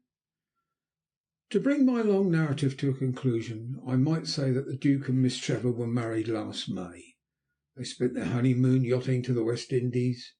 Some one proposed that they should visit Venice. Indeed, the Earl of Sellingbourne, who had lately purchased the Palace Revecce, and had furnished it by the way from the Tottenham Court Road, placed it at their disposal. From what I have been told, I gather he was somewhat ill pleased because his offer was not accepted. When the wind howls around the house at night, and the world seems very lonely, I sometimes try to picture a monastery on a mountain side, and then in my fancy I see a yellow-robed, mysterious figure, whose dark, searching eyes look into mine with a light that is no longer of this world. To him I cry, "Farewell, Nikola." End of chapter 14. End of Farewell, Nikola. Recorded by Peter Keeble. Nottingham, United Kingdom.